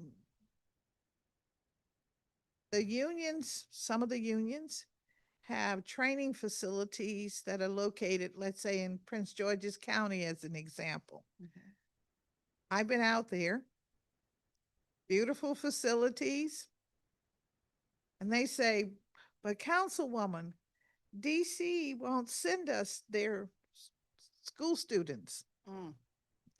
Okay, we get them from other places, but we don't get that kind of, we don't have that kind of relationship with DC schools. Yet, I go to a conference in North Carolina, and one of the union representatives is talking and saying, well, you know, us iron workers, we've had some low tides, but guess what? We're going to be lifted up because in Washington, D.C., they're building a stadium. It means jobs for our people. So when I have an opportunity to chat with you, it's this kind of stuff that's Yes. swirling around in my head about how are we going to make the new day? Because we must make the new day if DC residents are going to have a chance. Yes. Yes, I agree. And you know, you and I have been beating the drum on apprenticeships. Yes. We've been beating the drum on skilled labor. Getting young people. We've been talking about Yes. that. And Chairwoman, you've done it. You've supported us. We've come to you with budgets. Every time I've come to you with a budget for those areas, you haven't cut it. So I know that your commitment is there. And, you know, as we both run through the tape this last year, you know, maybe we can find a way to do it bigger. We can find something bigger that we could do together. Well, I'm very hopeful that we'll look at um, the training apparatus that's working really well, that's yielding trained individuals with credentials and be able to get them placed. Those that can't and haven't been able to deliver at that level, it's always good to say, well, let's give them additional resources so that they can deliver. But I'm saying, let's cut our losses today. And maybe there are some other things that you might be able to do, or different kind of training or service you can offer. And let's utilize those resources to really make a bang in this industry, because we really are, we will need to do this. Otherwise, we will end up like Paris, where only the very rich have an opportunity to live. And what we consider our middle class working folk, they'll be on the outskirts. Yes, they may be in the counties with their land and their cookouts, Jason, in the summer, you know, and that might be beneficial. But we in DC like to think that some who have lived here all their lives, who have inherited here, will still have an opportunity to be here, and they happen not to be particularly wealthy. So what we're concerned with. Well, I have a few more questions. I know we've spent a lot of time. You have had an opportunity to spend time with my colleagues. And I'm not hating or anything. I'm just saying, you know, they've been taking their flesh, but okay. I wanted to know, with respect to the RFK redevelopment, the project is being held to a 51% new hire requirement. And I wondered if that is, does that replace the hours work percentage standards? Yes. That was, okay. Yes. So it's actual bodies that RFK campus will, Yes. And then, you know, which is wonderful because that gives people an opportunity. and don't forget, it's Residents of Ward 7 and 8 receive a hiring preference for at least 20% of the new jobs. Oh, okay, I thought also it included 5, which is across the street where Spingarn is located.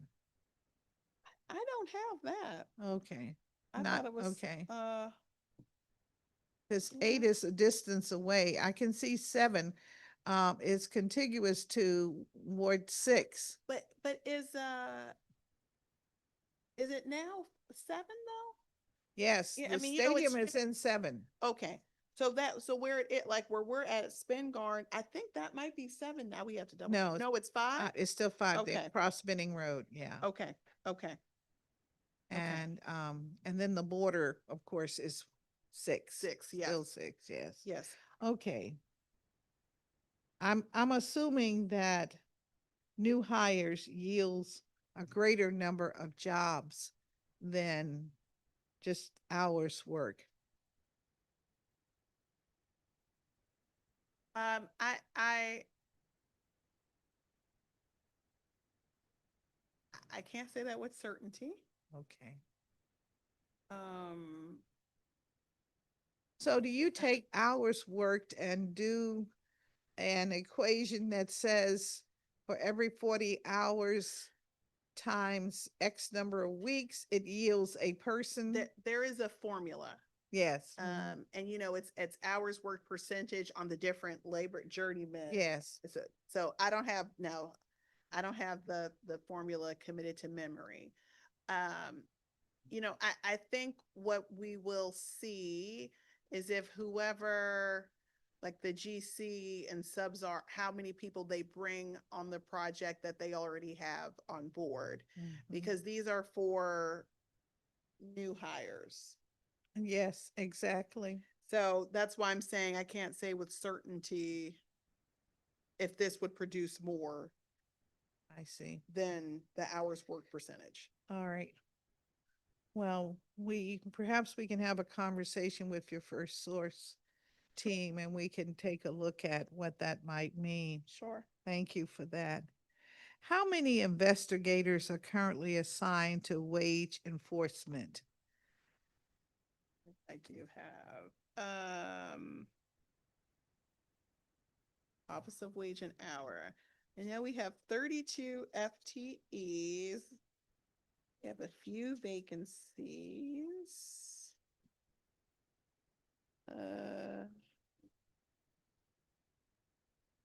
Wage enforcement. I don't think I have the number of investigators. Oh. No, I don't have it. I don't have the number of investigators. I just have the number of FTEs. So we could provide that. We can provide that to you. Okay, well, what budget category do collective penalties fall under as it relates to wage theft? The Jobs Trust Fund.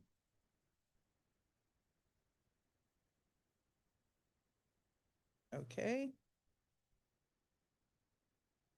So what is the dollar amount of stolen wages that you recovered last year? I'm sorry. It's not the Jobs Trust Fund.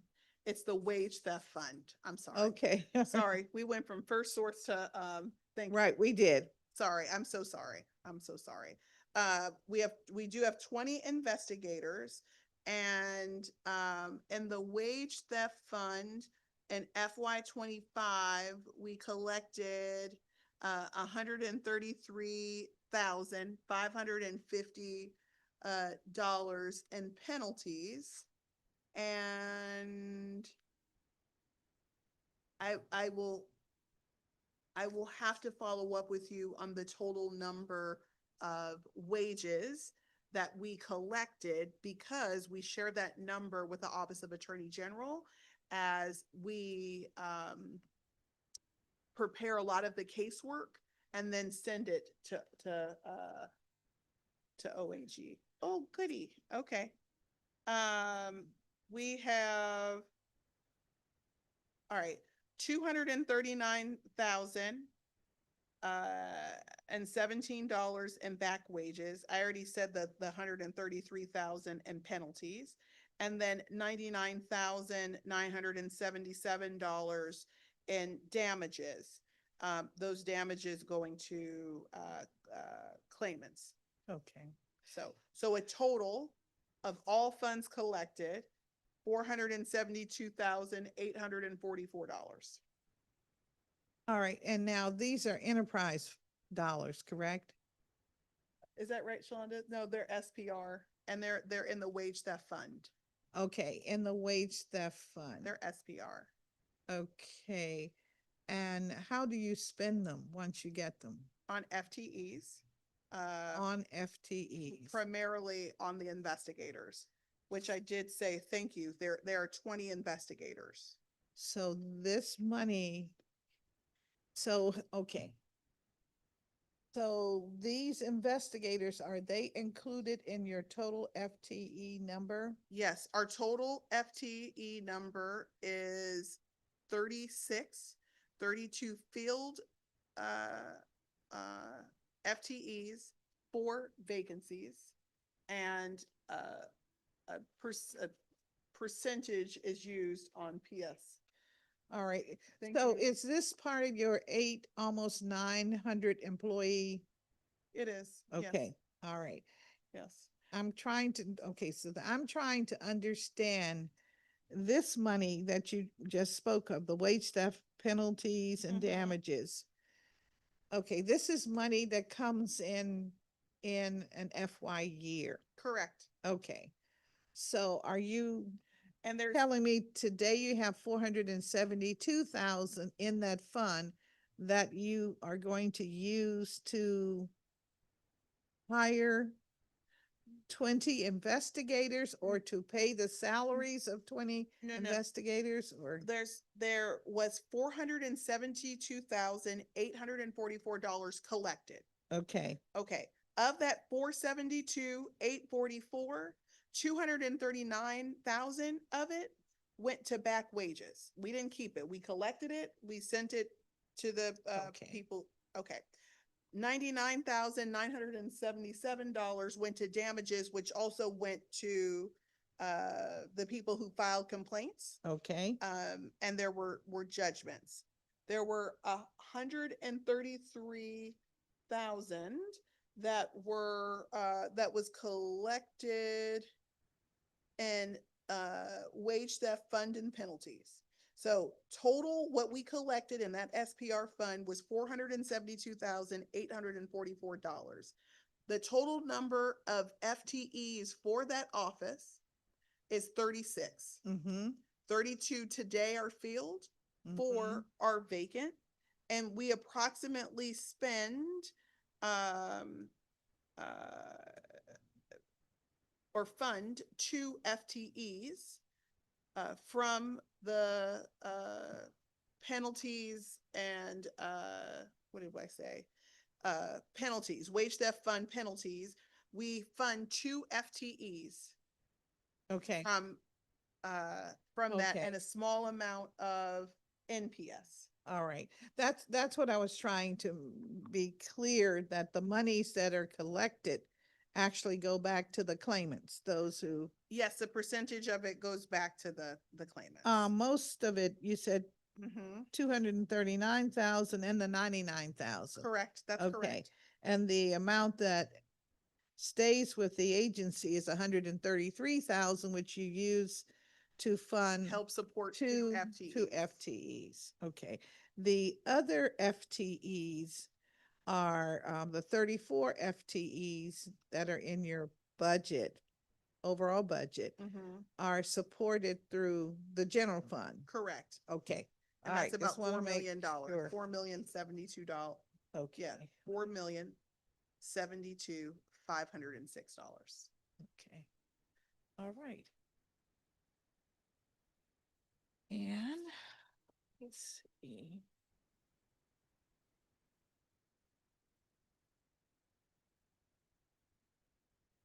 You also collect penalties for paid family leave. I do. And what is that amount that was collected and what happens to it after you assess it and collect it in FY 25 and then of course 26? I'm not sure I've ever answered a question about how much we collect in penalties. It's probably so little. Or you need to get back. Okay. Less than 20 or $30,000 probably. I don't know. I shouldn't just throw out numbers, but this late in the day. Okay, thank you. Oh, more than $181,939.20. 181,930. 9 and 20 Okay. cents. And Shalom and Nicole, you guys correct me. That also that goes in the general fund. It goes into the fund. It goes into the overall fund. Into the general fund? Well, ultimately it could, but it goes into the paid family leave trust fund. And then yes, Okay. then they allocate the operating expenses and then do the sweeps based on Okay. whatever the BSA says. So what is your rate of administrative fee for operating this? Is it 15% or 20% or? Hold on. 24 million. Do you know what percentage is it? It's capped out. So it's 24 million. And if I recall correctly, in last year's BSA, it prescribes the amount that we are funded for the next several, or for the at least last year, the financial plan. Okay, we'll check that. You know, last year's, I think this is the fund, right? I think last year the BSA was referred to the committee. Taken out and referred to the committee, so we'll have to, Okay. Work with you on that to make sure we know what that is. Okay. 15%, 24 million. 15%. Okay, that's what I really needed. Excellent, thank you.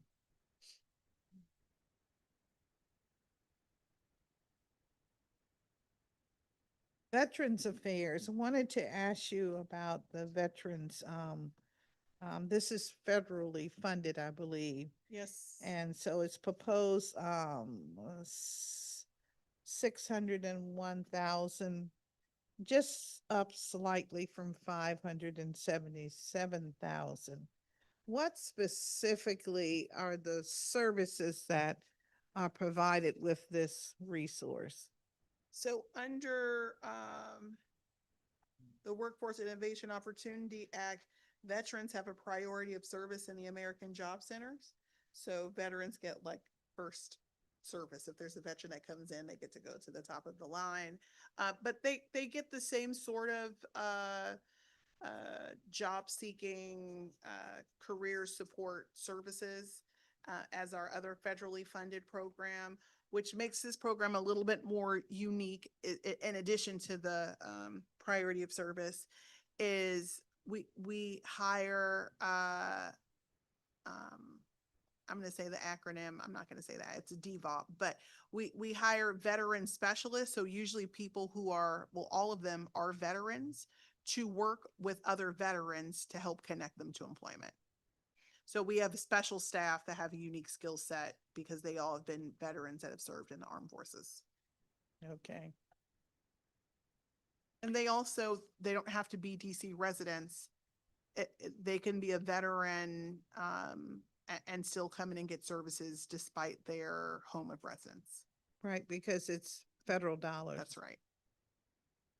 I guess that's the same situation with the senior employment program, which is also federal dollars. It is, but the majority, no, all of our participants are DC residents. Okay. Right. And you have only 3 that are in the program? I think we have more than 3 that are active in the program, but less than 30. I need to get the team to confirm. The number 26 is sticking out to me for some reason, but they'll confirm the total number. I know you're getting a little tired, rightfully so. Yeah, I'm ready for dinner. It's all day and no lunch. Project empowerment. What's going on with project empowerment? It's under your transitional employment, I guess. And it looks like a little less has been given, yet I think we have heard today those that are most in need are those that would be just coming into the job market or perhaps coming with a low skill ability. So we know that project empowerment is almost like entry level. And of course, everyone adores the program. Yes. So project empowerment is still running and thriving. We have over the years seen a cut in the number served. You know, we had an infusion of COVID dollars to the program, which allowed us to triple the number of people we were seeing. But now we're back to pre-pandemic levels. So we still are operating. It's still the same model. We even have a lot of the same faces. We're just not serving as many as we did during the pandemic, or at least immediately following the pandemic with those COVID dollars. So how many do we have enrolled in it now? And what is the life of the program? Is it 2 months, 3 months, 10 months, a year, 18 months, 2 years? So in FY25, we targeted to serve 900 participants. We actually served 1,461. Now, of that 1,173 completed, 687 earned employment, and that's a 59% employment rate. And so that is exactly where we want to be, given that the majority of these folks are, you know, returning home from incarceration.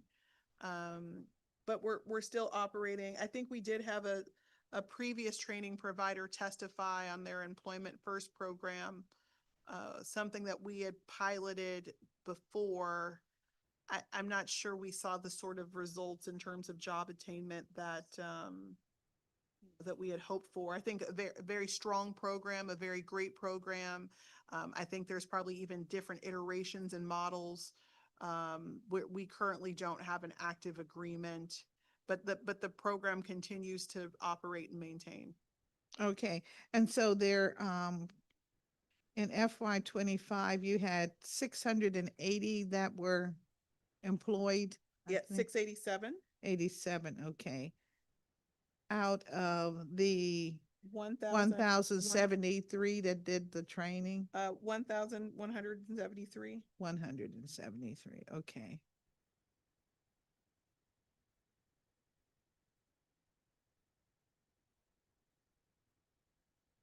For your apprenticeship programs, your adult apprenticeship programs, do you have numbers? And I guess I know it must be one of the questions that we ask. The number of different apprenticeship programs you have, and the number of enrollees, and the number that complete and are actually working. I know that with apprenticeship, you start at the level and you move up the ladder, so to speak. But when these apprenticeship programs go on for 5 years, do we, how do we, the retention? Yes. I've done this for 3 years now, and okay, and I'm near graduation. What happens to me after that? So, you know, the difference with apprenticeship is that they're actually in a full-time job. So pre-apprenticeship, they're not in a full-time job. So, you know, 5 years is a long time to be in an apprenticeship, but they are earning full-time wages and benefits and salary in that 5-year apprenticeship. So it's not right, like it's not a training program where they don't have a full-time job. I'd said in my testimony, yeah, I have that. Yeah, you did okay, say the something number of about that. apprentices that we have in registered apprenticeship sponsors, 600 apprenticeship sponsors.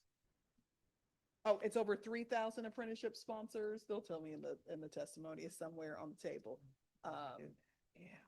So, you know, the big question is how do we get our DC residents in with the unions?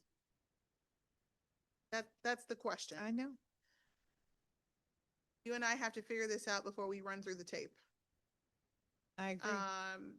I think it has to be part of our legacy is to get more DC residents in these union apprenticeship jobs. So I think that is the biggest hurdle. And I think it's more than just the training facility being in I do too. Yeah. PG County. Yeah. I do. I think it's more than that.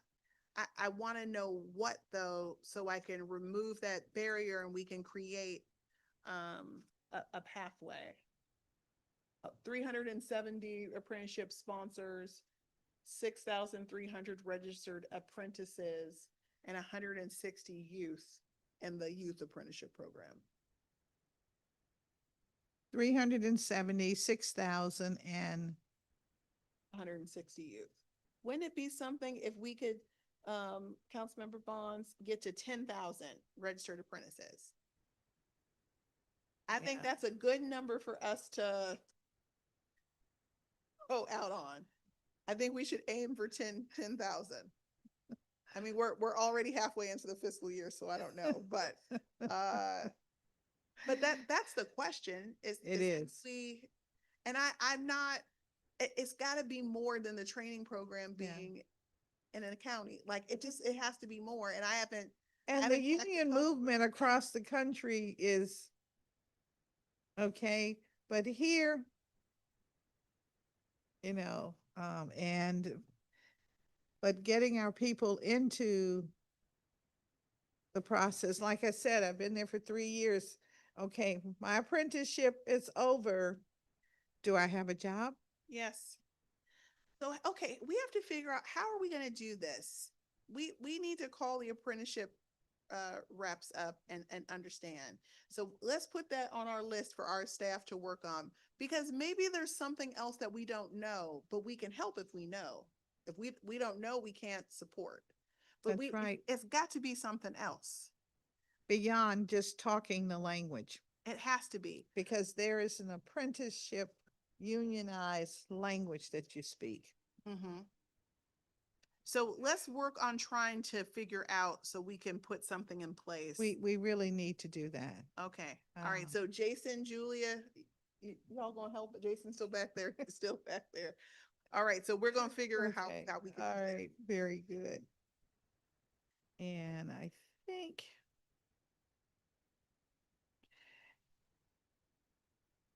can your agency absorb the cost to increase youth compensation in the summer employment program? I must ask that question. If we were to increase it for 18-year-olds receiving minimum wage? Is 18, 19, 20, 21, 24. Some already receive it, don't they? 22 to 24 receive minimum wage. Oh, 22 to 24. So we have to do 18 to 21. Can we get a number on that? We can provide a number on that. I'm sure the team has already calculated. And team, can we, because this is what's telling. Can you also provide the number of SYP participants in that age group compared to the younger? Exactly. Because if I recall, let's see. Okay, so if we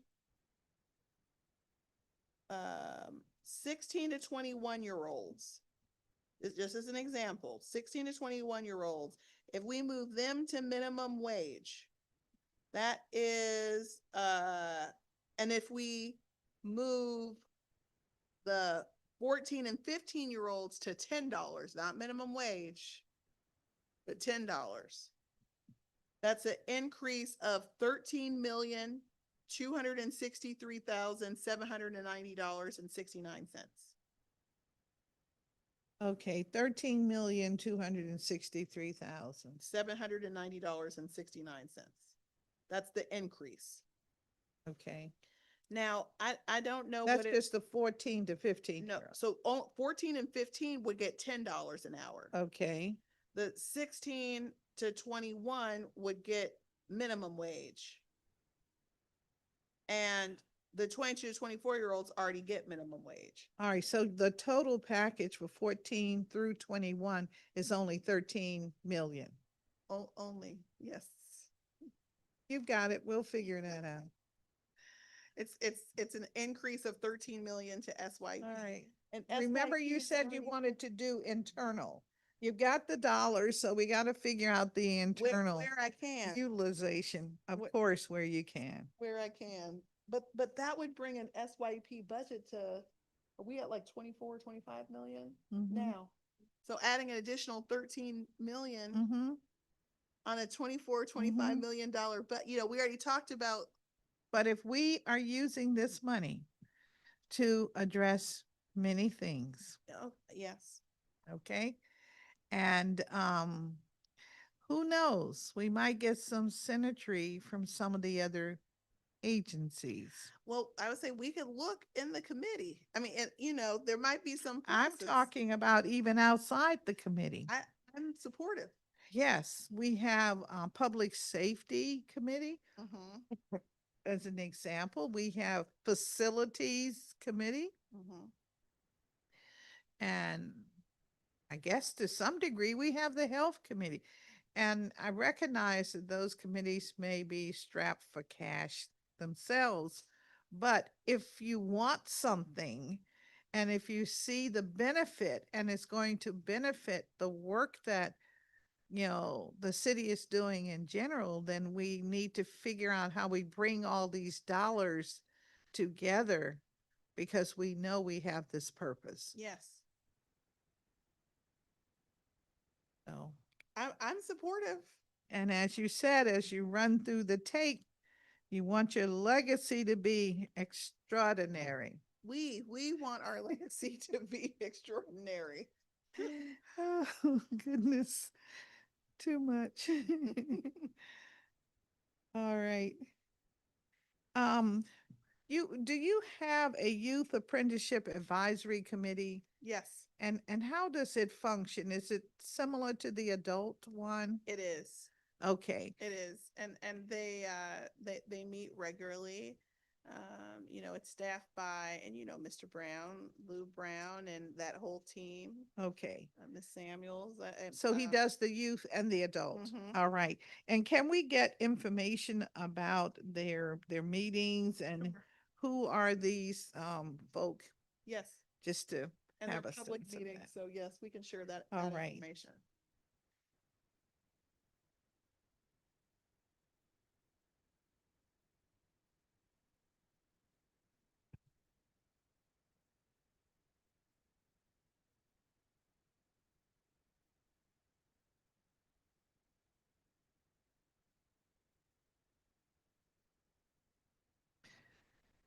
So does DOES coordinate with OSSI, I'm sorry, UDC and I guess DOEE and all those agencies that also are doing workforce training? For instance, when you get the labor money, does any of the money go to any of those entities?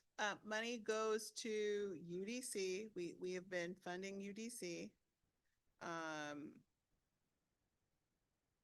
I don't recall. I don't think on the Aussie side, because they have their own funding, their own labor funding. So we're not providing funding to Aussie, but we do coordinate and work together. DOEE, we work together and partner on the GZEP summer program. And so we fund that. Their summer program? Uh-huh. And how many weeks is their summer program? 6 weeks. It's part of SYP. Okay. Great. And UDC?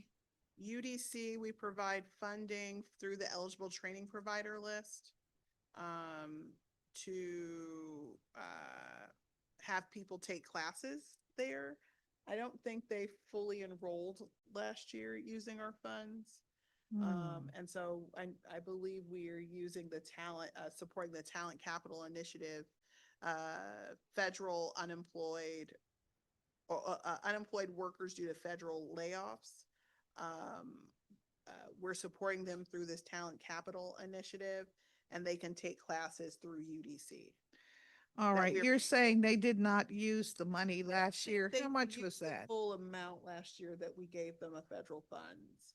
I will have to determine with my program team. Yes, would you get us that? Of course. We really want everyone to use their money for We for do. training. I mean, you Yes. know, and yes.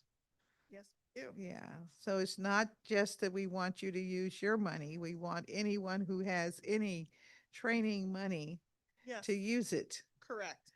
So we'll be asking Aussie if they're using their money as well. Yes. Oh, okay.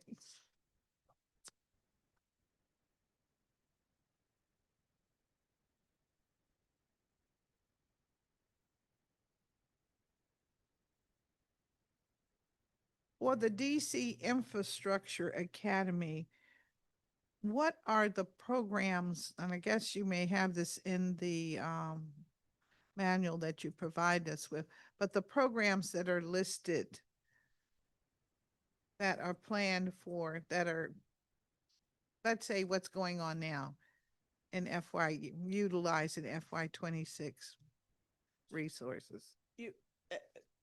Let me just make sure, which programs at the DC Yes, infrastructure yes, are we currently running? yes. Okay, we are currently running the PEPCO program. We're running the it's transportation with an emphasis on CDL. We're also running the elevator mechanic program. And I haven't missed one.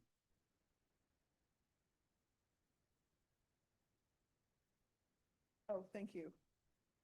Oh, Cisco, that's the IT program. And yeah, PEPCO, ECU, the transportation, which is CDL, Cisco, and the elevator mechanic program, EMP, Cisco/IT. Those are the All right. programs that we're currently running. And so for FY 27, is your plan to continue those and add to them? Because I understand you have space in the building, the Spingarn building at least. My plan, and I haven't announced this publicly yet, so this is breaking news, but that we would, as part of our transportation offering, we would scale down on the CDL and launch the auto mechanic program. The CDL has been particularly challenging. You have to have, a certain number of hours to drive.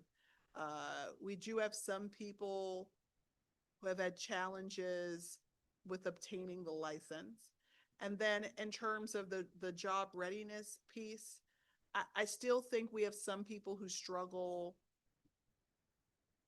with marijuana usage. I think folks think because it's decriminalized that they still can have it in their system, but you're not gonna get hired if you have traces, of marijuana in your Yes. system. So it's been difficult. Also, some of the employer partners want a certain number of hours beyond obtaining your license on the road. And that has been a barrier to employment. So my thought is a better investment for us is to scale down CDL and switch to the auto mechanic program, because we will have the auto bay at Spingarn. Okay. All right. So as we look and think about the needs at RFK campus, are there any thoughts given to some of their needs that could be housed in the Infrastructure Academy? Absolutely. So I had said a couple hours ago about you know, my thought is that we could outfit a part of the infrastructure academy at Spingarn with some sort of, you know, commander's workforce training operation there, because we're going to be in walking distance. Yes. Right. So, it's more than a vision or a thought. I intend on making that happen. Well, like a their training president is very interested in that. Yes. Yes, I've pushed on that day one, and they're very interested in knowing that the facility's there and that they could maybe create a relationship. Yes. I mean, I think we could even have like a job center and CBE center there, right? That's in close. Why couldn't we? That's, yeah, and that too is workforce, really. It is, because CBEs hire DC residents. Yeah. So that's my vision and my thought, that we would have that outfitted I there. like that. Yeah. Yeah, And it would be a good use of space. it would, definitely. All right, so you're going to be working on some of this, I hope, Of course. when you're not working on water. I Oh my got it. goodness. Yeah, I know. I'm surprised no one has come in and asked me anything about about water water. today. Okay. I understand that there's a pharmacy program, maybe. There is a pharmacy tech program. We partner with Howard University. Our federal workforce programs is now running that. We initially were running that out of DCIA, but we're going to focus on infrastructure related careers only, and move the healthcare investment and training work to where a lot of that is already happening in our workforce team. Okay, so the health programs will be located at Howard? We partner with Howard on pharmacy tech. Okay, just pharmacy, okay. Yes, we've worked with Trinity on patient care tech,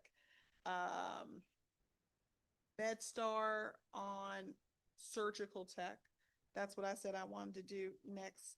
I didn't know that it was such a lucrative career just to hand someone a scalpel. Mm-hmm. And Gotta know so- what it is, you know what I mean? Yeah, you got it. And the right size and Yeah, I'm with it in the next iteration of no more hammers and chisels, okay?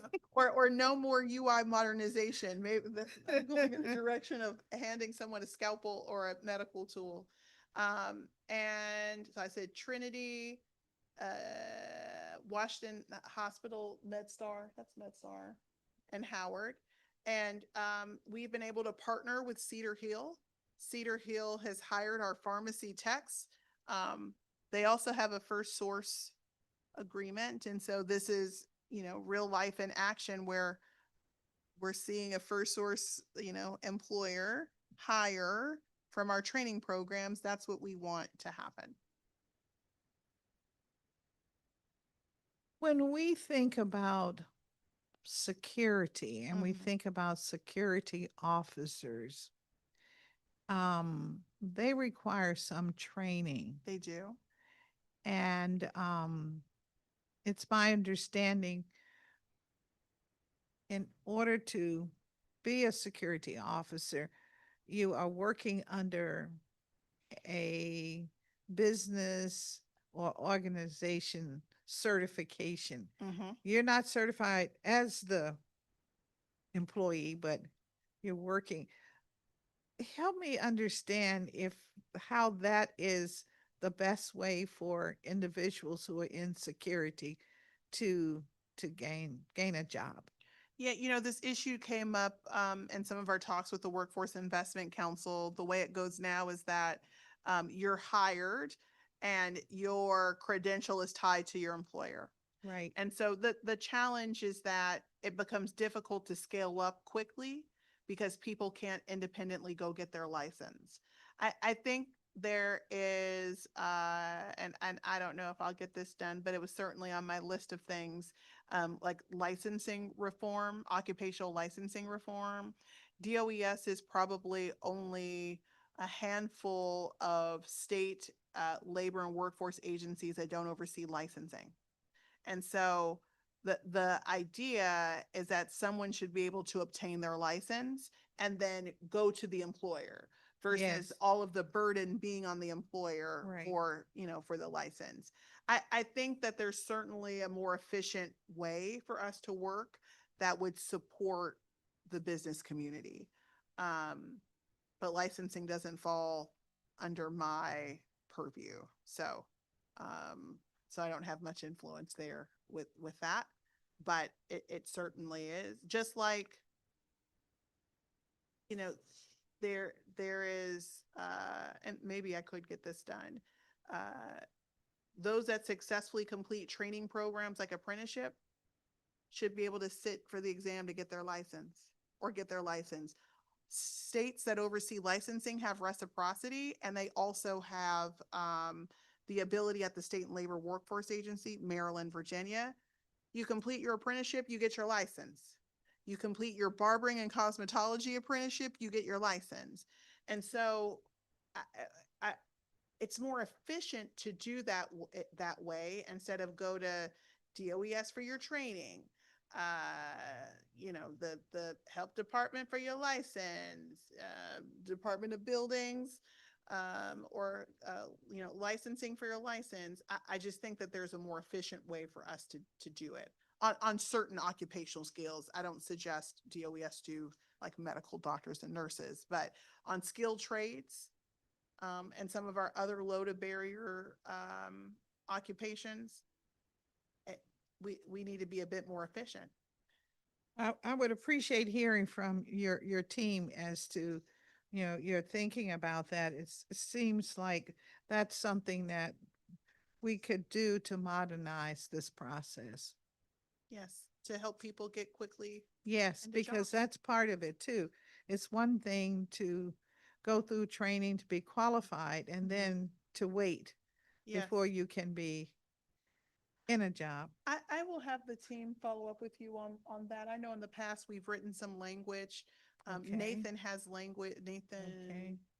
I can't All remember his right. name from. Okay, yeah, that would be great. So we'll share it with you. From the workforce investment. You know who I'm talking about. All right, and I think